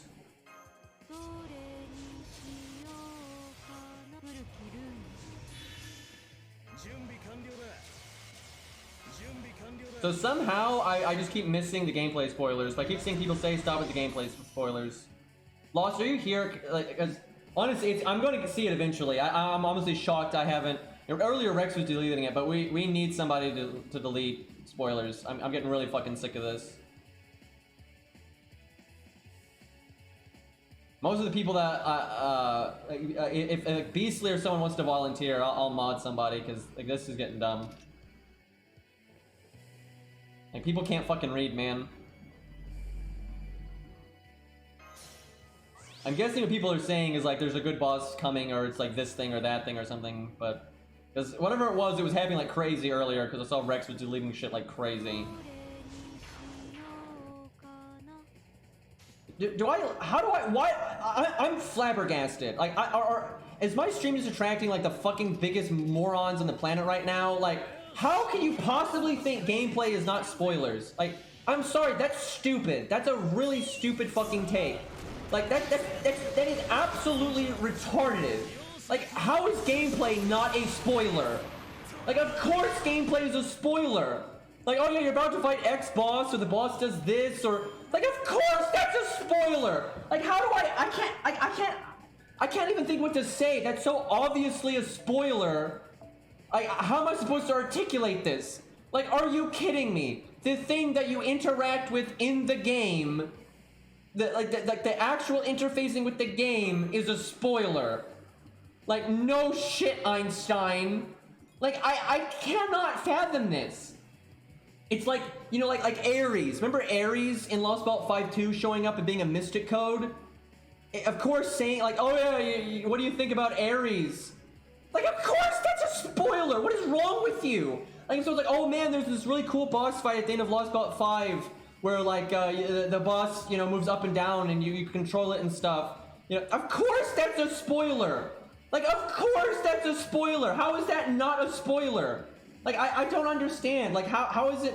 I don't understand. Like, I almost want to know what people are spoiling just because maybe it's something I'm not thinking of, but, like, I cannot think of anything it could possibly be that I would want to know, right? Who the boss is, what they do, you know, if you get like, you know, if Edmund comes back or Castoria gets insta-death on attack or any of that stuff, of course, would be a spoiler. Like, of course I don't want to know that stuff. Like, what in God's name? It's interesting, though. I'm actually kind of curious just because the fact that so many people were saying it earlier makes me wonder, like, what in God's name could it possibly be that's making people think it's not a spoiler? I guess this is just like a boss fight or a gimmick. But the fact that people keep like defending it and saying gameplay's not a spoiler is that's fucking retarded. Like that hurts my brain. Like if anything, that's more of a spoiler, especially for me because I'm a way more. I care a billion times. If someone spoiled the ending of this Lostbelt right now, I don't give a fuck. I'm not gonna lie. I care so little about this Lostbelt. I do not care. Like, oh, Morgan takes the veil off and summons Bob the Builder. I don't care. I literally do not care, right? I always care more about gameplay anyway, and then the fact that I dislike this Lostbelt so much, it's like it's hard for me to care about story spoilers. I don't really want story spoilers, but you know, if I saw them, I'd be like, whatever. And thank you for the bits, Lost. But just the fact that someone would think that, you know, spoiling a boss fight or what it does or when it shows up or, you know, like that's somehow not a spoil. Like that's ridiculous. Like that's absolutely ridiculous.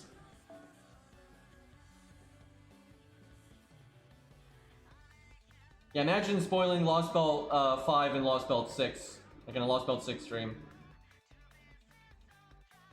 Dude, if Richard the Lionheart showed up, that'd be something. I'd turn the ship around. That'd be a good start. That's not gonna happen though, because Face Strange Fake's not done and all that. But I get pretty hype. You know what? I'm gonna summon. I'm not gonna summon. I'm gonna use my Gilgamesh. Fuck it. Hey, look, more story supports. It's so fun, guys.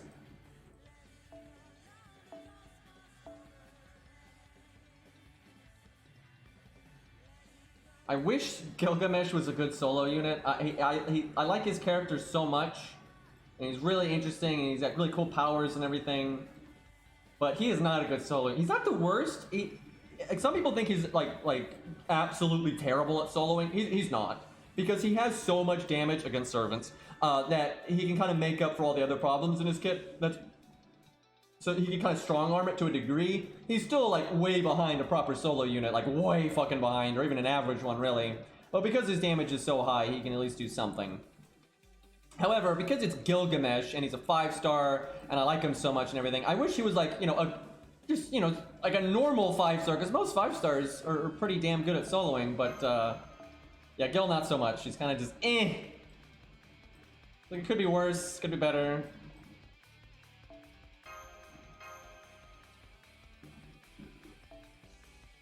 He's not the worst in the game, though. Chen Gong is one of the worst solo units in the game. And oh, Miss Crane. Miss Crane is probably better just because she has 5-star stats. So, like, her auto attacks do a lot more. But Miss Crane is pretty bad for solo, but I don't think people expect supports to be for soloing or last man standing or any of that, although some of them are good at it.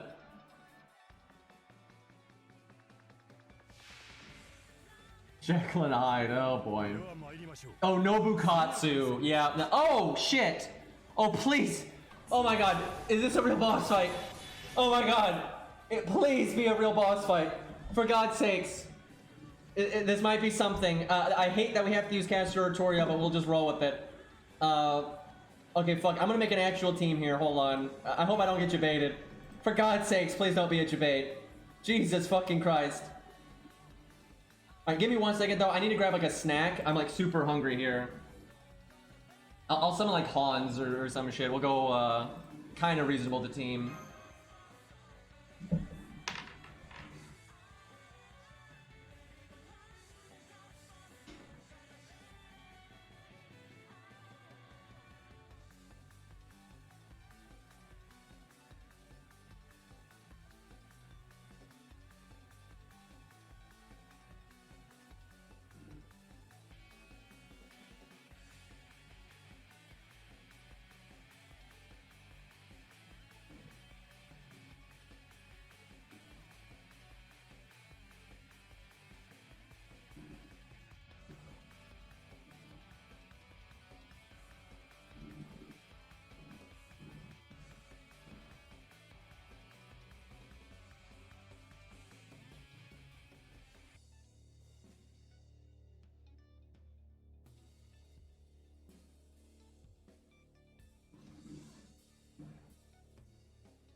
素晴らしい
Alright. Alright, chat. Do we just roll with the Forced Castoria, or do we Chingonger?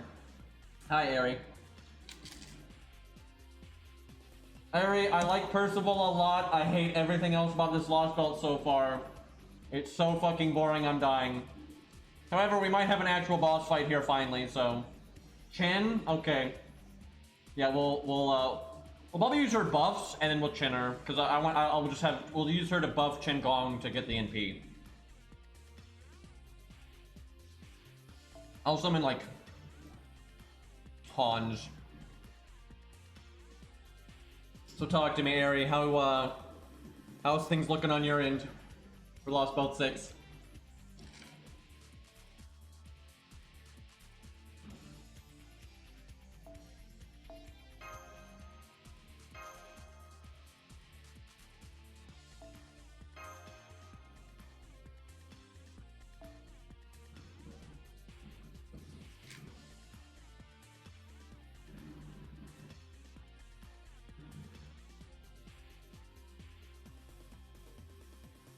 Was your ticket the lolly? So, it was the lolly, feels bad. I got her too, unfortunately.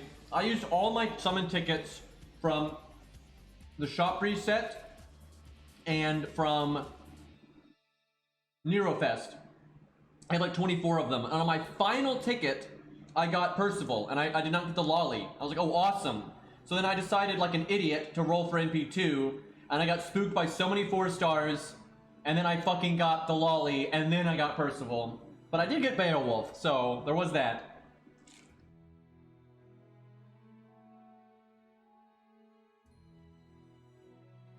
Alright, let's get Chin Gong here. We'll use a 65 Chin Gong.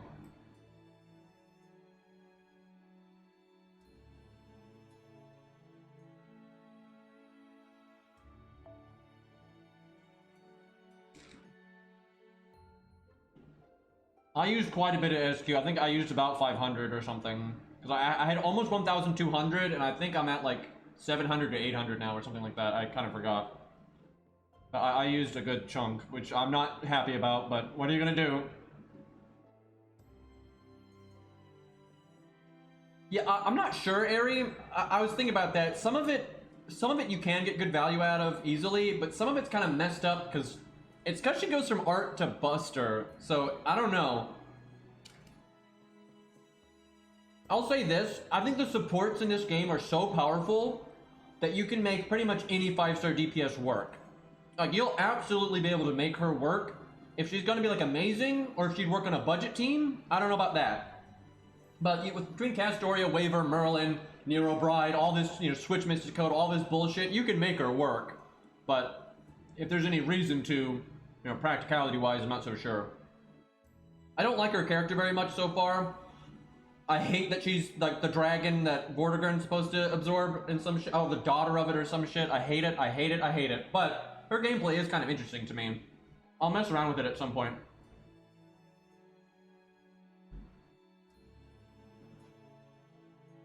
Okay.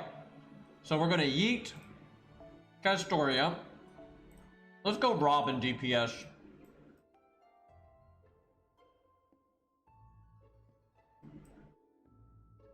Surely this account has Robin. Yeah, okay.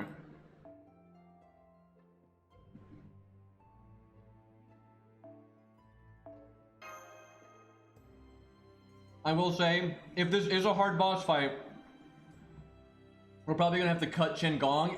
I don't really mind eating Castoria. That doesn't hurt the team very much. The problem is Qin Gong just hanging out. You're down 2 slots. That's a lot.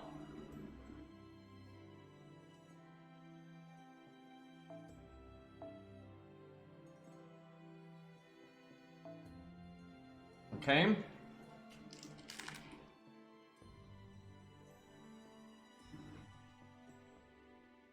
Because, like, the same thing, if a level 1 Qin Gong dies immediately, again, I'm down 2 slots, only have 4 units, and if I'm going with, like, budget units and stuff, that's not great.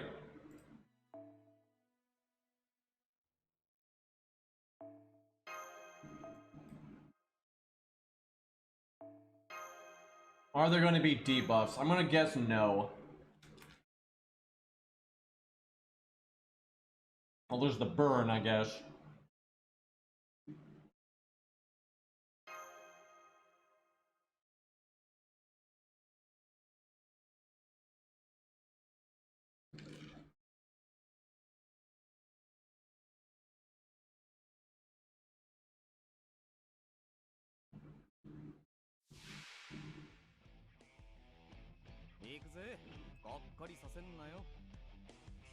Yeah, as for like the lolly 5-star, her stage 2 is okay, but if you use her 3rd skill, you have to be stage 3. So, like, what are you gonna do?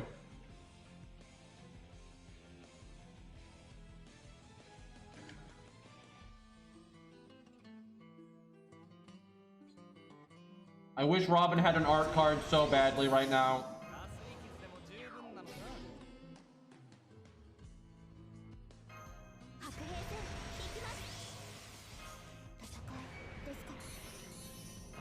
Qin Gong saving us because she's not 10-10-10.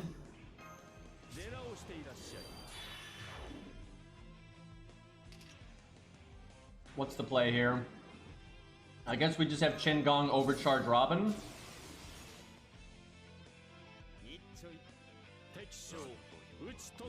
Alright, so she has damage resist, so I'm assuming in practicality she has like 1,000,000 health here. That would be my guess.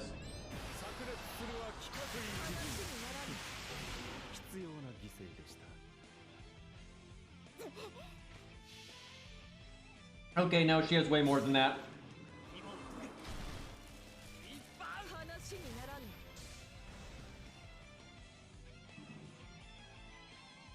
Oh boy. I hope you have to break 2 health bars. I bet you only have to break 1 though, and they're gonna make it lame like that.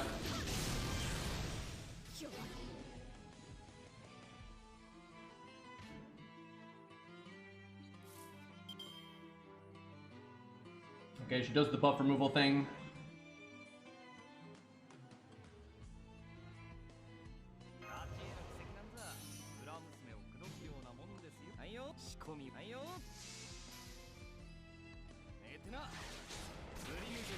I don't think the veil will be a costume for Morgan. I hope I'm wrong, but I don't think so.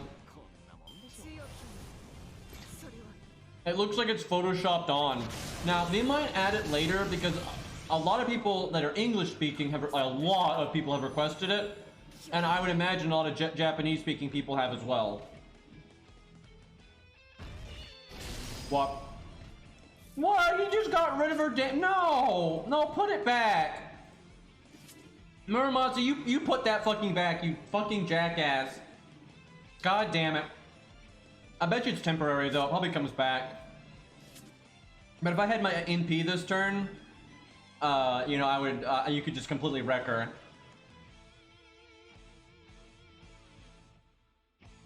So I want buffer buffs, I don't want her to remove everything that I got right now.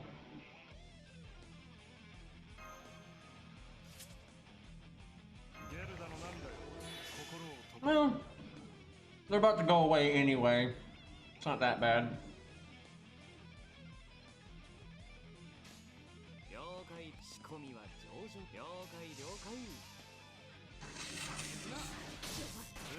I really hope they make you break 2 health bars now because of that. Because then this can be an actual boss fight.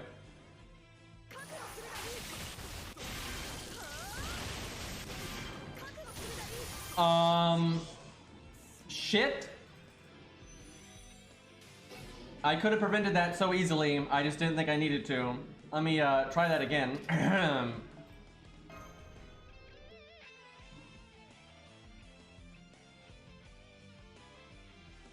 Part of the problem there was we had so many defense downs.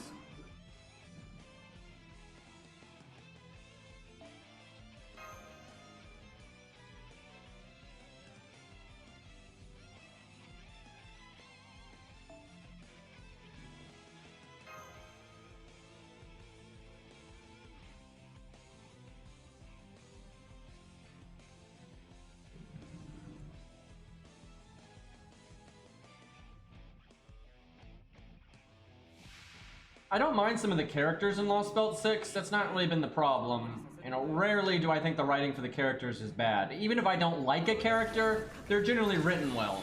Generally. My issue with Lostbelt 6 is just, it's made up like fanfiction universe that has nothing to do with the Fate universe. It's like a just made up nonsense. You know, we get silly fairy Morgan, crazy waifu instead of like the Morgan they've been building up this whole time. You know, and the big one, the gameplay just sucks so far. This might be a real fight though, we'll see. Now this is an opening hand I can get behind.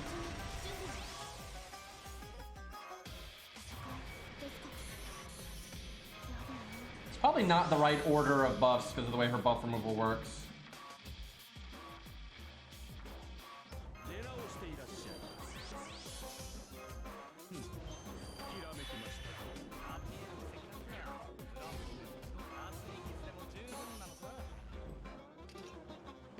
Chat, is this some of your all's phones when you play stages? Like that are demanding? Like the background is that some of your all's phones? Maybe. That's me playing Genshin. I should technically save the attack up for when her shield is down. It's just it's funner to not do it that way, but oh, as much as I want to yeet her, I gotta not yeet her. I can't pass up on an art chain on Robin. We'll yeet her next turn though.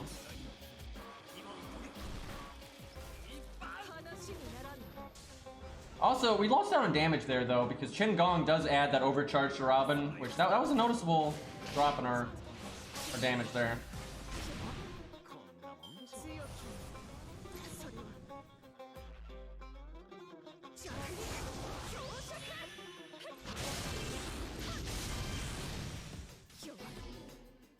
Why did you have to give the taunt to Robin?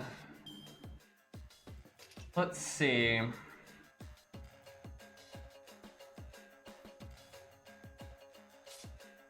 Not a good turn for our Star Bomb.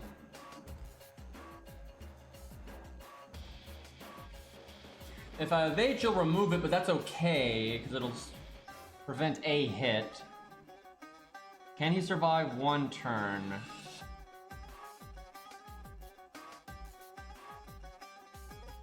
If she didn't have her Buster up and attack up, I would say yes.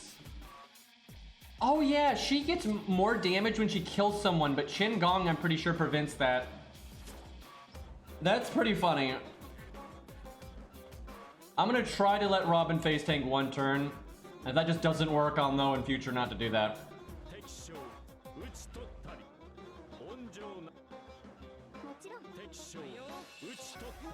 Mad Stargin. 奇策冷徹をもって終わらせましょう。炸裂するは規格一時必要な犠牲でした。振り抜けるぜ。 I need someone with battery, so Robin can just NP right now. What the fuck? That doesn't even make sense. I'm so... How is the damage disparity that large? Okay, well, I'm gonna have to use survivability. I was trying to hold on to it and like make it last longer, but... No! You can't do that. Okay, ask yourself, have I ever streamed my main account doing a new main story?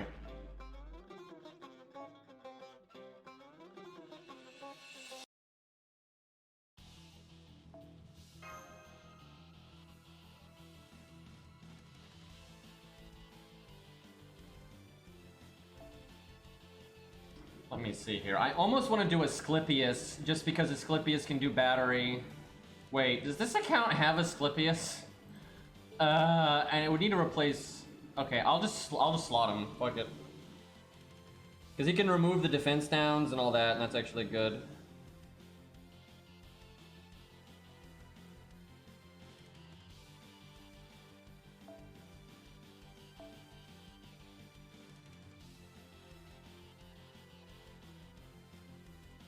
Yeah, I have a feeling my ult account does not have Asclepius at 10, 10, 10.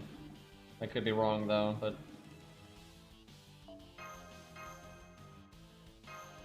Let me check, just out of curiosity. Nope! Getting there though.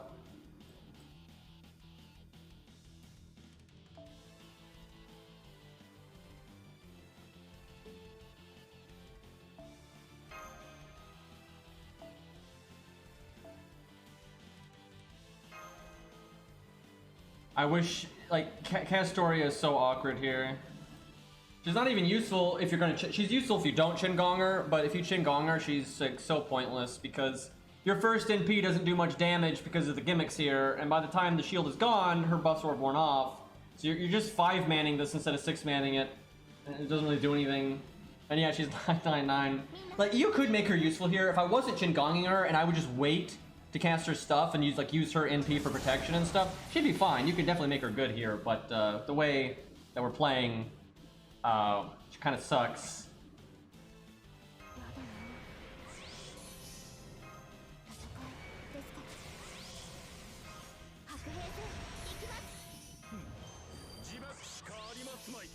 So the taunt is gonna go away because we're Qinggonging her.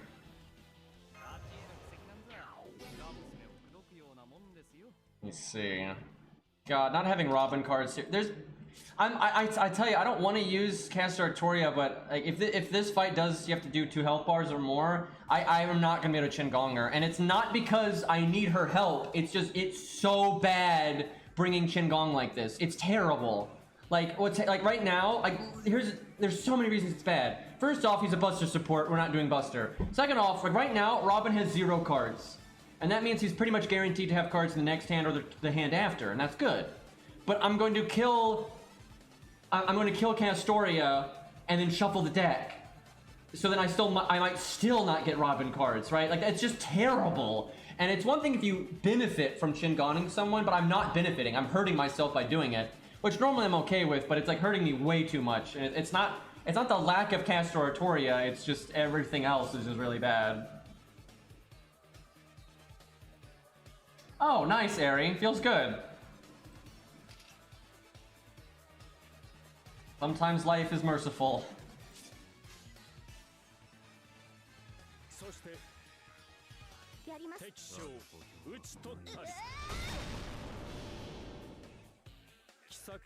The smart thing to do here as like a budget setup would be you just stall until Muramasa removes the thing, and then you cast Artoria, buff Robin. Or even the turn before for, you know, because it lasts 3 turns. And then you go boom there. Because there's no need to, you know, gas like this. It's actually bad to do. Yeah, I was able to 10-10-10 him as well. It was nice. He uses all old mats, so it was no big deal. I really like him. I think he's really fun. He's like George and Fionn in one, so pretty cool. And his solo power is actually really good with his healing. I love it.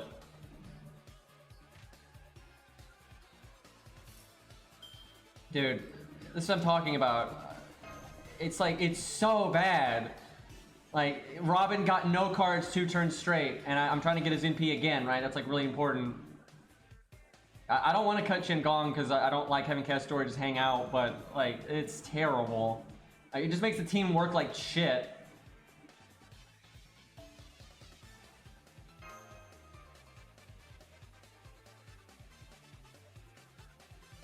Story Lock isn't that bad. I don't know why people freak out over it. Like, if they do a free 4-star, you can still pick it, right? Like, there's...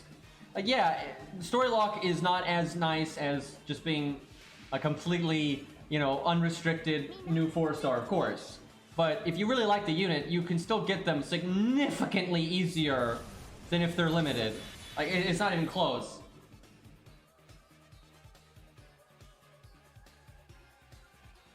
Yeah, I know, it's true, it has been a long time since the last 4-star ticket. Dude, it's the same thing again. It's the same fucking thing again this turn. But yeah, it's because of the 5-star ticket. So hopefully they rectify that soon. But yeah, who knows?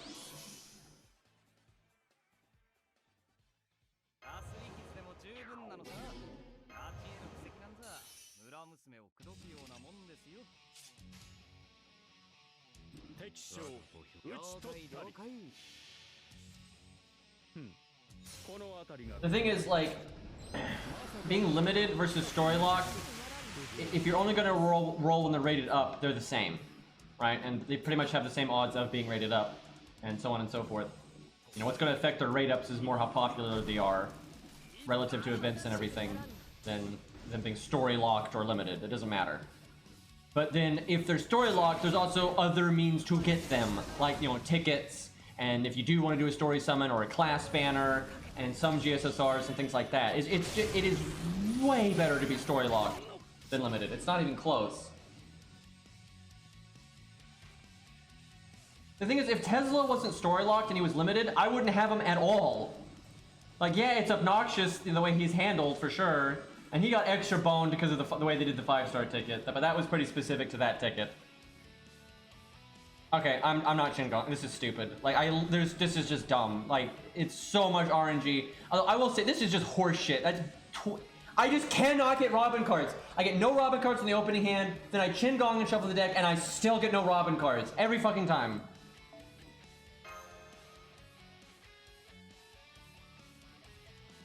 What I might just do is I might Chin Gong, but I might just wait. Like, I don't want to have just Cancer Tori hanging out, but like, it is so bad Chin Gonging if you don't have Robin cards. Like, it's terrible.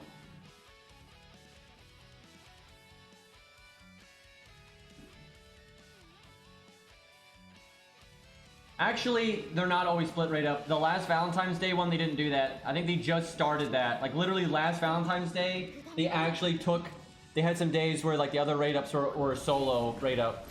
They didn't do it on White Day of the same year, but that's because White Day came first, or actually might be backwards on that. Oh no, it's because like they rate up the reverse, right? Like the female rate ups are after the male ones, I'm pretty sure. I may be just getting my events confused, but I know they did an event not too long ago where they actually rotated the 5-star rate up where they normally wouldn't. I'm not sure which event it was, but I know they did that a while ago. But it's certainly not something they always do, but they can do it. And split rate up is still better than no rate up. Not like it's great though. Split rate ups fucking suck. Now, I'm quite sure there was some. I'll have to check through the event list, as I know there was an event a while ago where they actually mixed it up and they didn't do a split. I'm not sure if it was Valentine's Day or White Day though, but anyway, let's see. Now that I have Robin cards, I probably can Chin Gong. How come no one has taunt? What the fuck? I'm so confused as to why no one has taunt. They must have guarded it.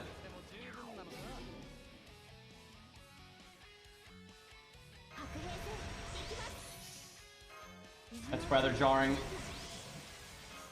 白兵戦行きます。 Hmm. 自爆しかありますまい。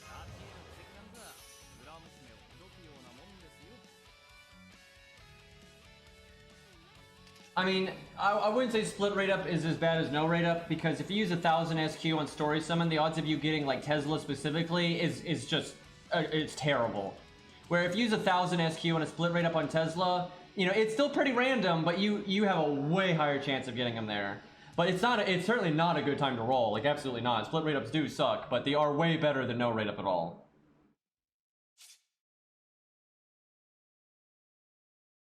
I almost want to taunt Shen Gong then. I'll wait a little bit, but yeah, I think I'm gonna have to cut Shen Gong because I mean it just makes the team suck. There's no synergy, and it just messes up the deck so much. I wish I could just not use Castoria. That would be so much better.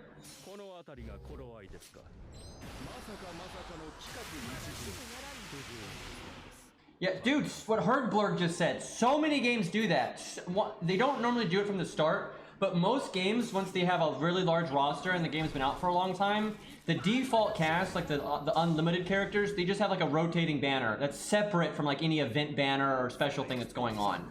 And they just like rotates every week or every other week or whatever. Like Epic 7 for fuck's sakes does that. They just every week they rate up a different, you know, like original base character, and just all the time. And like, why wouldn't you? Because some people's favorite character is Tesla or Kualter or whatever the fuck, right? And they will roll if it's rated up, where they won't otherwise. Like, it makes no sense. I tell you, FGO is just it's ran so badly. They don't like try to, you know, think about, you know, how to optimize like their monetization or to make the game better. They coast. They always coast. I need to get my NP right now, which I can do.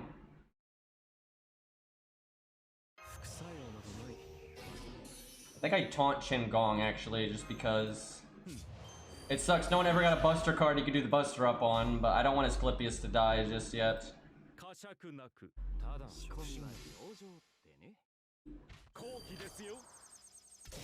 So I saw a developer talking about it was an MMO, not you know, mobile games or anything, but it's basically saying it's you do not want to develop a game and not actually play that genre, right? If you're developing a first-person shooter, you don't want the developers to not play first-person shooters, right? That's not a good idea. And I feel like DW doesn't like play games like at all, let alone games like Granblue Fantasy or Epic 7 or Arc Knights or Genshin Impact or anything. They're just, it's either that or they're just too lazy to implement literally anything. Okay, I like how Chen Gong almost has his NP right now. I still can't really take advantage of the Buster up. I'm going to use Asclepius's NP to overcharge Robin. Do I do Buster or, you know what, let's do Buster. Even though Quick makes more sense for NP gain and everything. Let's get some Buster up value here.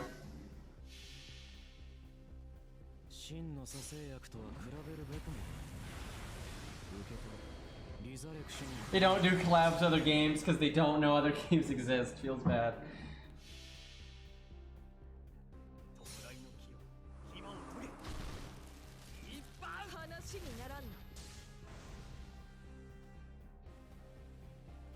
It's crazy how long it takes this song to get going. This song's been playing for over a minute and you can just now hear it. Because it's just this fucking song.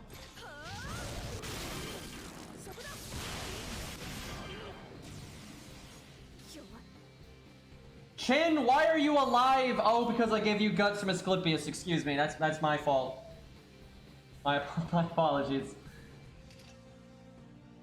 I could totally Chin Gong Asclepius, but that does not. Oh my god, it didn't come back. No! No! I thought it was gonna come back in a turn. I thought it was all like, oh, you only get one turn. So does Muramasa seriously just yeet the buff and it's just gone for good? Because that's what it seems like.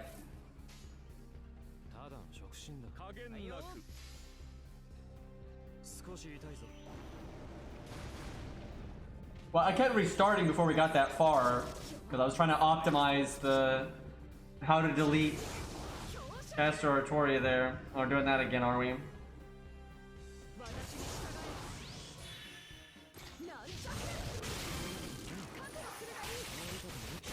Oh yeah, she always has berserker damage. I forgot about that.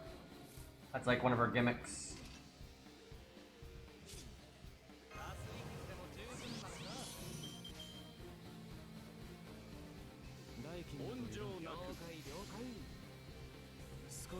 I wish he had killed somebody other than Robin, but somehow they're all just low on health but not dead.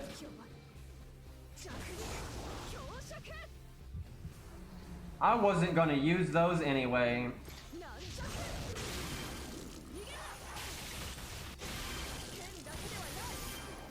Oof. How is Robin gonna die first? You know, I've actively tried to keep Robin alive, and somehow Robin is dying before Qin Gong. Like, how is that a thing? Do I Qin Gong Asclepius? I think I do. We got, I want that overcharge. I don't understand how Asclepius is even alive right now.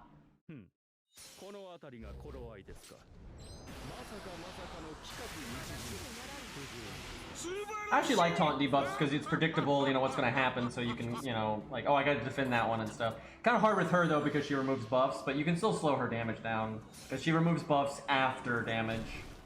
But she's supposed to be like a gas fight, I think. I forgot to poison. Well, it won't really matter, because I have a strong suspicion this fight is going to end in 1 health bar, which is lame because you could totally do this fight with a budgety setup if you had to do 2 health bars. You just have to take it more seriously and probably not Qin Gong Castor Oratoria, because Qin Gong is terrible here, like, oh my god. And we still have pretty strong stuff in the back here.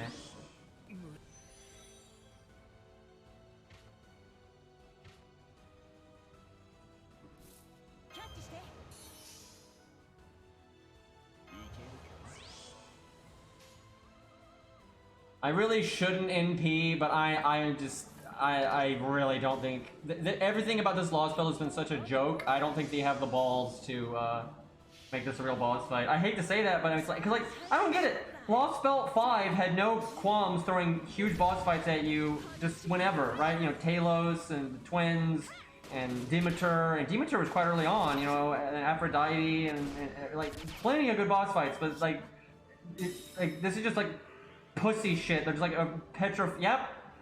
I just can't have fun. I cannot believe that's not a real boss fight. Like, why? Like, at least make you have to do 2 health bars, right? That'd have been fine.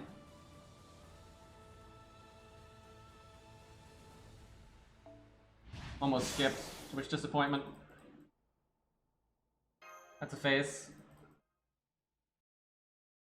I know lore-wise, he already beat Burgess like 1v1, so I'd imagine she's getting wrecked right now. Like way earlier in the story.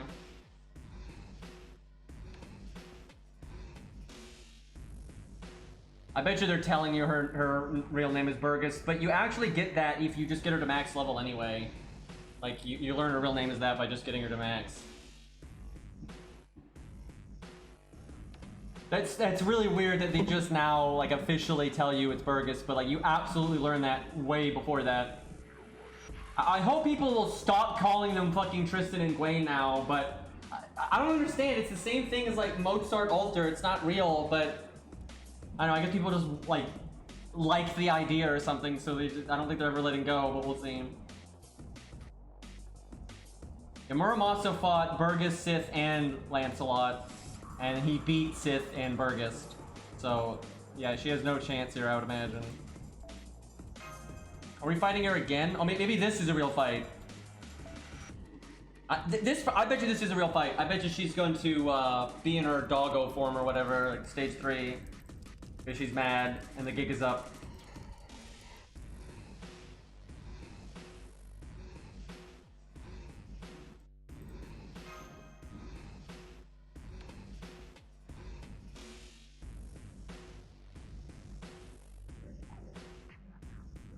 Okay, are they forcing something on me again? Yes, they are. Oh my god. Oh, hey. Oberon's playable apparently. But fuck! Why are there fucking fuck?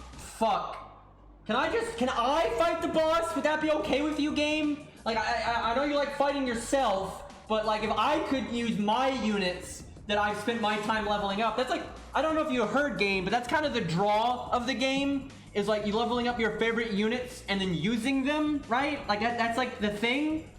No, you know, you can't have that, motherfucker, dude.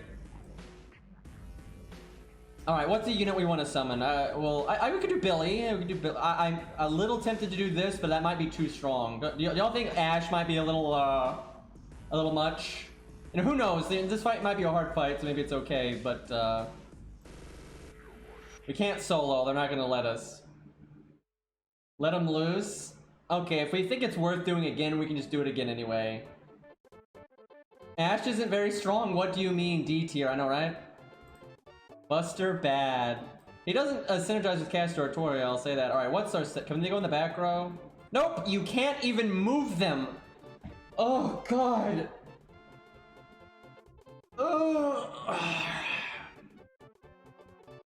You can't click their profiles either. He doesn't have his third skill. Well, at least we know Oberon's going to be playable now, though. I'd say this completely confirms it.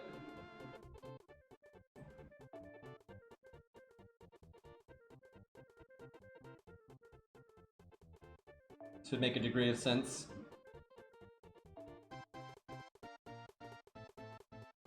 Unless she still does the buff removal thing, then I kind of need to change what I'm doing, but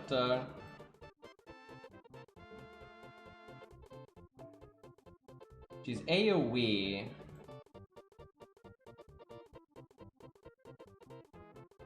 Could do a VC Braun. George. Hey, Gundam guy. Thank you for the 35 months.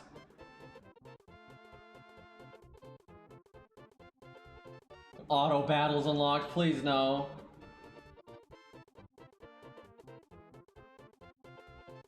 Yep, I agree, Ari, that makes sense. The question is, will they do the part 2 banner before the anniversary? I hope the anniversary is Kodamine / Rasputin. For the love of God. I so wish I knew if she still had the like buff removal gimmick or not. I feel like she will.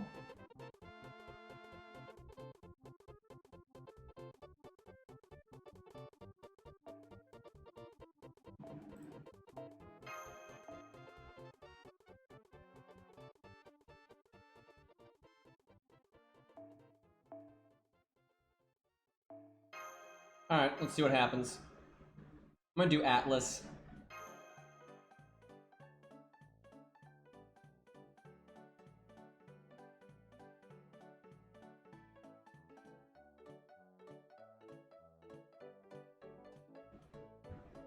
Please be an actual boss fight. Wait, she's not in doggo form? Oh, it's when you break the health bar. That must be it.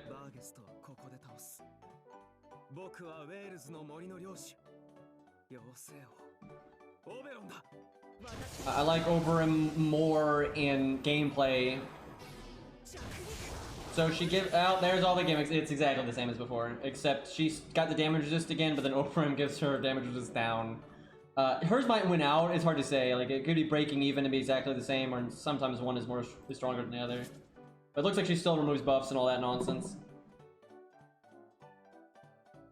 Alright, well, let's see what happens when we click this button. Oh, you can give it to anybody.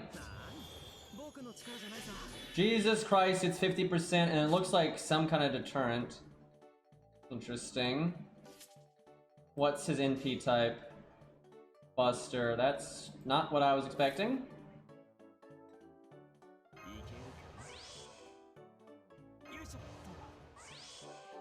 So you could probably remove that debuff. Oh, Jesus. Huh, I wonder if he's gonna be like a DPS support, because that's a lot of battery. And that was targetable, and then that one was AoE. That's interesting. I think they want him to be really powerful then. Like he's gonna be a 50% charge person or some shit. Wait, is that 70%? You're right. Yeah, he did targeted 50 and then AoE 20. That's insane. And then if he's a decent damage dealer on his own, that's absolutely nutty. Buster's dead though. Do y'all think that, wait, they said a while ago they were gonna quote unquote try to fix Buster. Do you think that's this? Like, do you think that's what this is? Cause holy shit.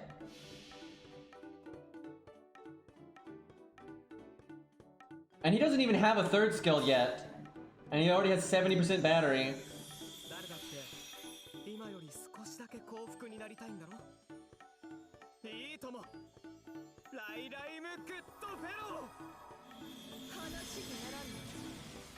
He gave her invulnerability, but put her to sleep. So you're supposed to do it last, I think. What is going on? What a bizarre unit. Yeah, you're right. The invulnerability stops him from waking up. That's really interesting. But then you could do pierce invulnerability, all kinds of stuff. Huh. That is something.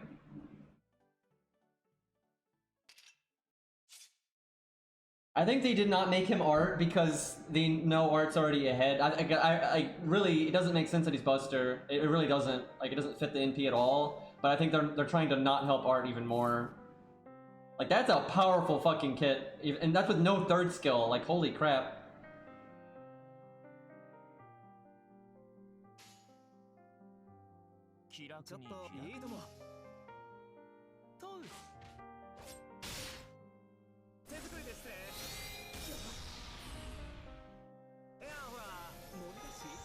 I want to see his extra.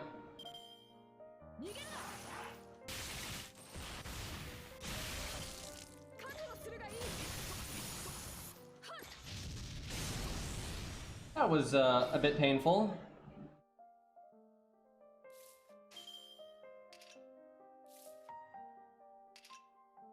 I should have brought default.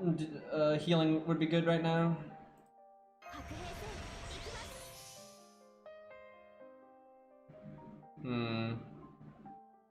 The cat story is kind of bad on this team just because there's no art.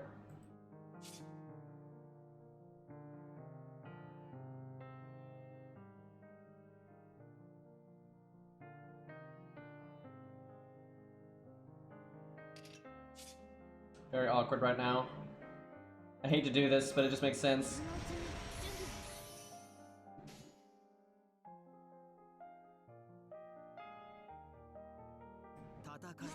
Right, and he's gonna sleeper again. What the fuck?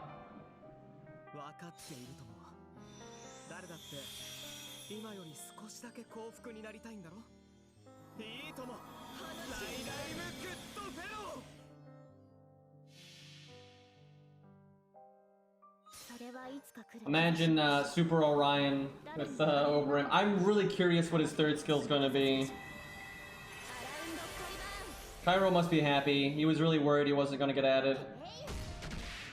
I like his art so much more in game though than his like story sprite. Doesn't have the really fucked up hand size.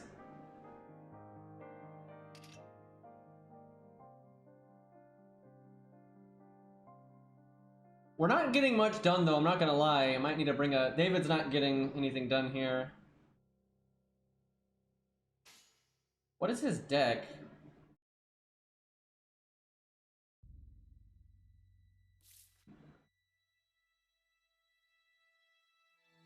I keep wanting to give him art up, but it's like they're just never giving me art cards for him.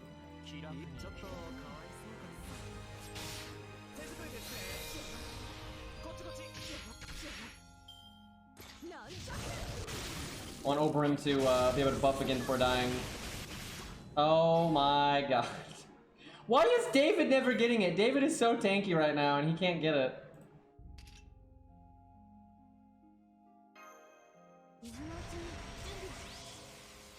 Oberyn pushing his luck just a little bit.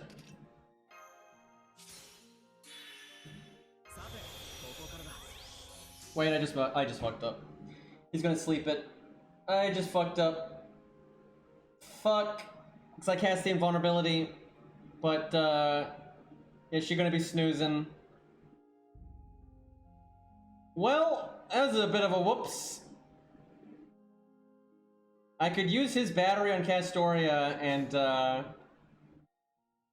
save him that way, but, nope, not like that. No, no, no. 温かな夢の話を気が引けるけどね。やろうか。忠告も警告もしたんだけどね。改める機会だよ。Yeah, his MP is interesting. I like that. Our damage kind of sucks. 分かっているとは誰だって今より少しだけ幸福になりたいんだろ。いいとも。ライライブグッドフェロー。 I want to see how good his gain is. He's got that debuff. That's a pretty good gain off one card. It's not that bad.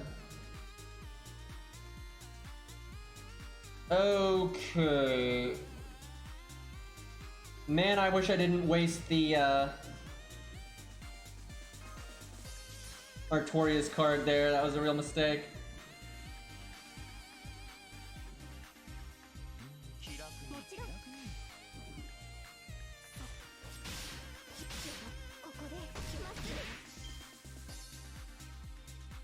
It's hard to say because her toolkit is so weird, but I mean, there's plenty of other good Lancers out there, so I don't, she's, in no world is she like a must roll for. But if you like her, I'm sure you can make her work. But there's nothing about her that I think is like, oh my god, it's the best unit ever. Why did I just get a bunch of battery? What was that? It was like some kind of gimmick when she MPs? God, I'm getting so little value out of Atlas, dude. Default would have been so much better.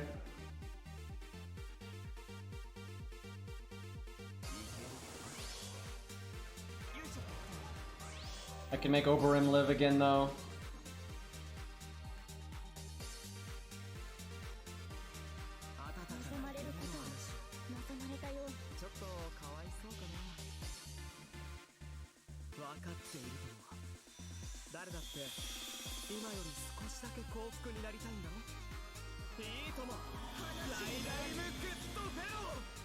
Something's no affecting, so he's trying to do something else. I wonder what that is. Could be like some kind of buff removal.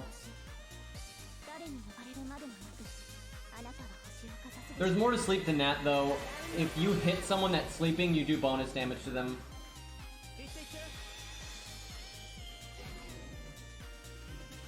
Okay, he's got 2 shields and 1 evade, so he's still safe.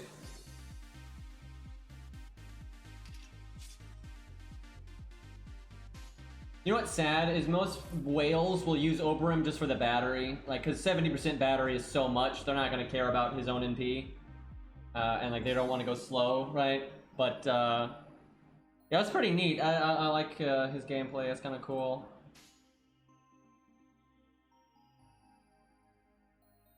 Break right now by charging David, but I don't think that's worth it. Might as well charge something though, because he's gonna die soon. I've been holding on to it for so long. I can potentially wait one more.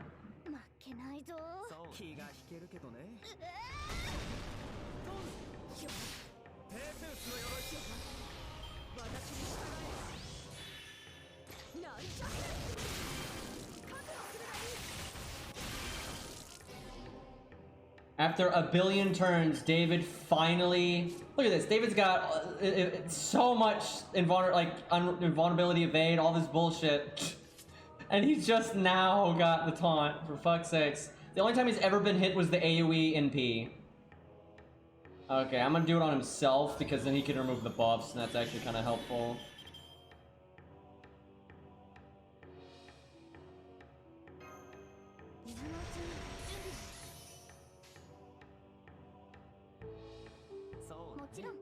Actually, it doesn't matter if she hits the sleep. Get the better NP gain by doing this. Although, actually, she probably would have gotten more by doing her quick. And art.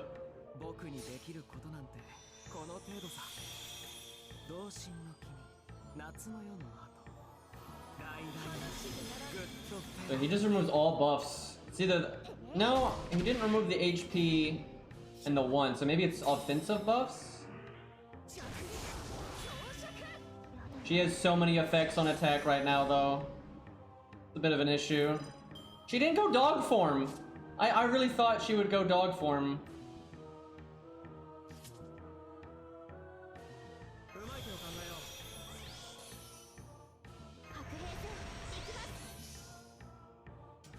Okay, Oberon is probably dead now, unless the boss buffs. If the boss buffs, he'll still live. Because we'll have 2 invulnerabilities, but she can attack up to 3 times. Although, if the latest buff is the invulnerability, it'll actually get removed, I think. Oh my god, that's right. David with the skill seal! The thing is, if I didn't use David, we wouldn't get the 2 invulnerabilities, so it wouldn't matter. So we were dead either way. Yeah, David ensuring the death of Oberon there. Not a fan of the fairies, apparently.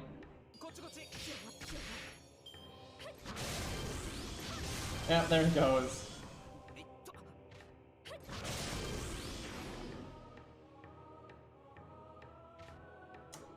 Okay. He got 0 cards. Dude, this Atlas is doing nothing. I should have just brought default. Holy shit.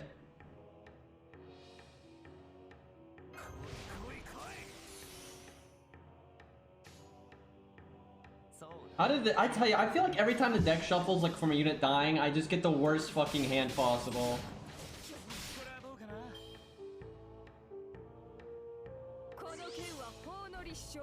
I mean, that's I don't think Oberon lasts longer than you would think. I mean, that's pretty much what you'd expect. He fucking does sleep, which buys you turns off your cooldowns. He has fucking Castor Artoria, which gives you massive survival, and David gives you survival. If anything, I could have min-maxed that better and probably had him live way fucking longer than that. I'm literally doing this just since I don't want him to just like randomly get 1 shot. Although him getting low on health would actually be good right now. So what sucks is this is kind of a fun boss, but it's not video worthy because most of the fight is just the preset units. So there's nothing really unique about it, like to be a boss fight. So there's still not really anything to make a video for. I could solo that fight with Burgist earlier, because if you're soloing it, you would Chin Gong Castor Artoria, of course. But it's pretty much the exact same boss fight as you fought her before, which I already made a video for, so it's kind of pointless.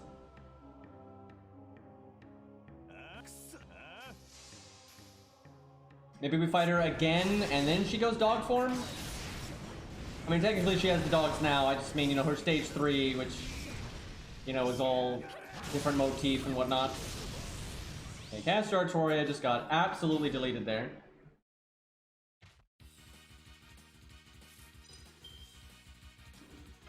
Now, we don't have any of our health bonus stuff going on, but I'm pretty sure we are going to murder her here anyway.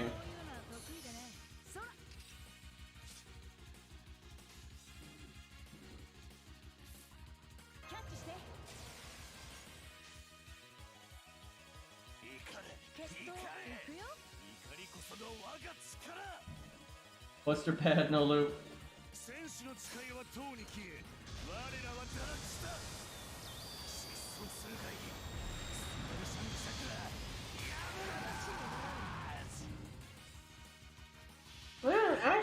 I suspect her damage resist is beating the damage resist down.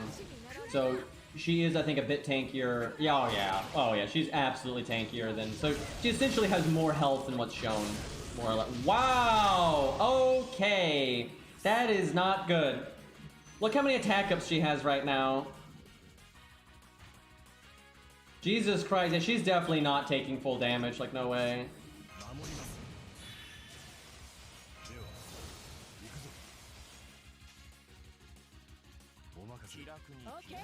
That sucks.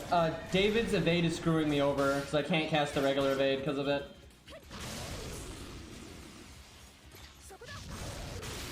Looks like the taunt percent is the same. What the fuck?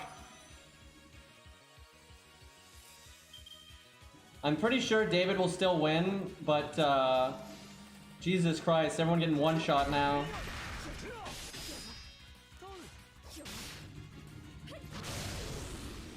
So David never... Oh my god, that no affected. That's so bad. But David never lost the evade from the very beginning. Actually, I think David will die here. Because he only has 1 and 1, so he's gonna get hit one more time. And he needs 1 turn. He wins next turn, but I think he dies this turn.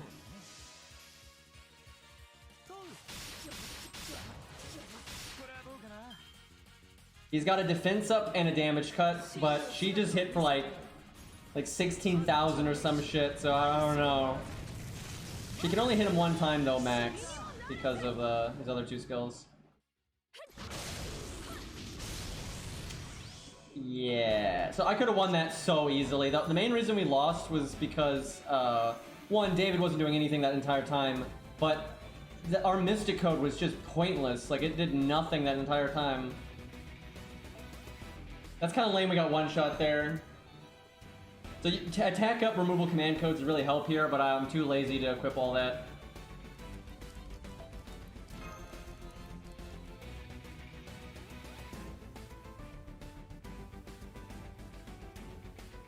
I mean, it's the same gimmick she always has. She does berserker damage to everything. We've been over this like 10 times now.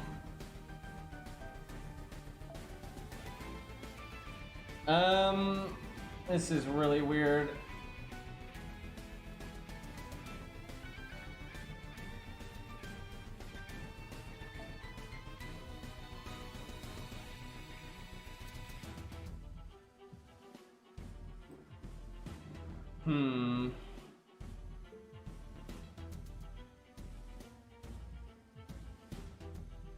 Oh, I'm gonna have to take a break soon. I'm really having a hard time breathing right now.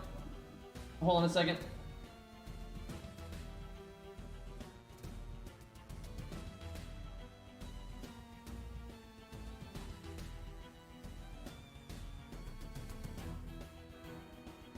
Oh, Jesus. Alright, I'm back. Ugh.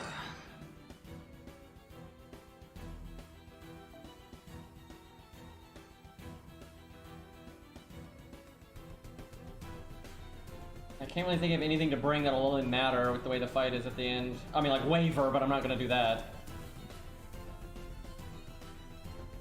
Hold on, I gotta bury again, sorry.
Okay, guys, I'm gonna have to wrap up here. It kind of sucks in the middle of a boss fight, but I'm really struggling to breathe right now, and the stuff I would typically do to kind of help isn't really enough. So I need to do some other things that are going to take a lot more time, and I can't stream while I do any of that. So I do apologize, but not being able to breathe does not make streaming very enjoyable.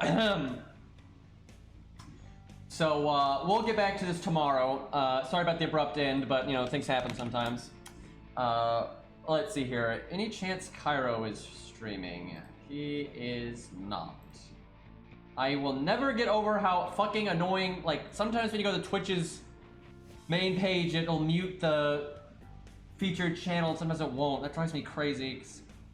Alright, Kadroff is streaming some Lostbelt stuff, so we'll raid him. Alright, boys. I hope you all have a good night. I'll do my best to stream tomorrow, and I am out of here.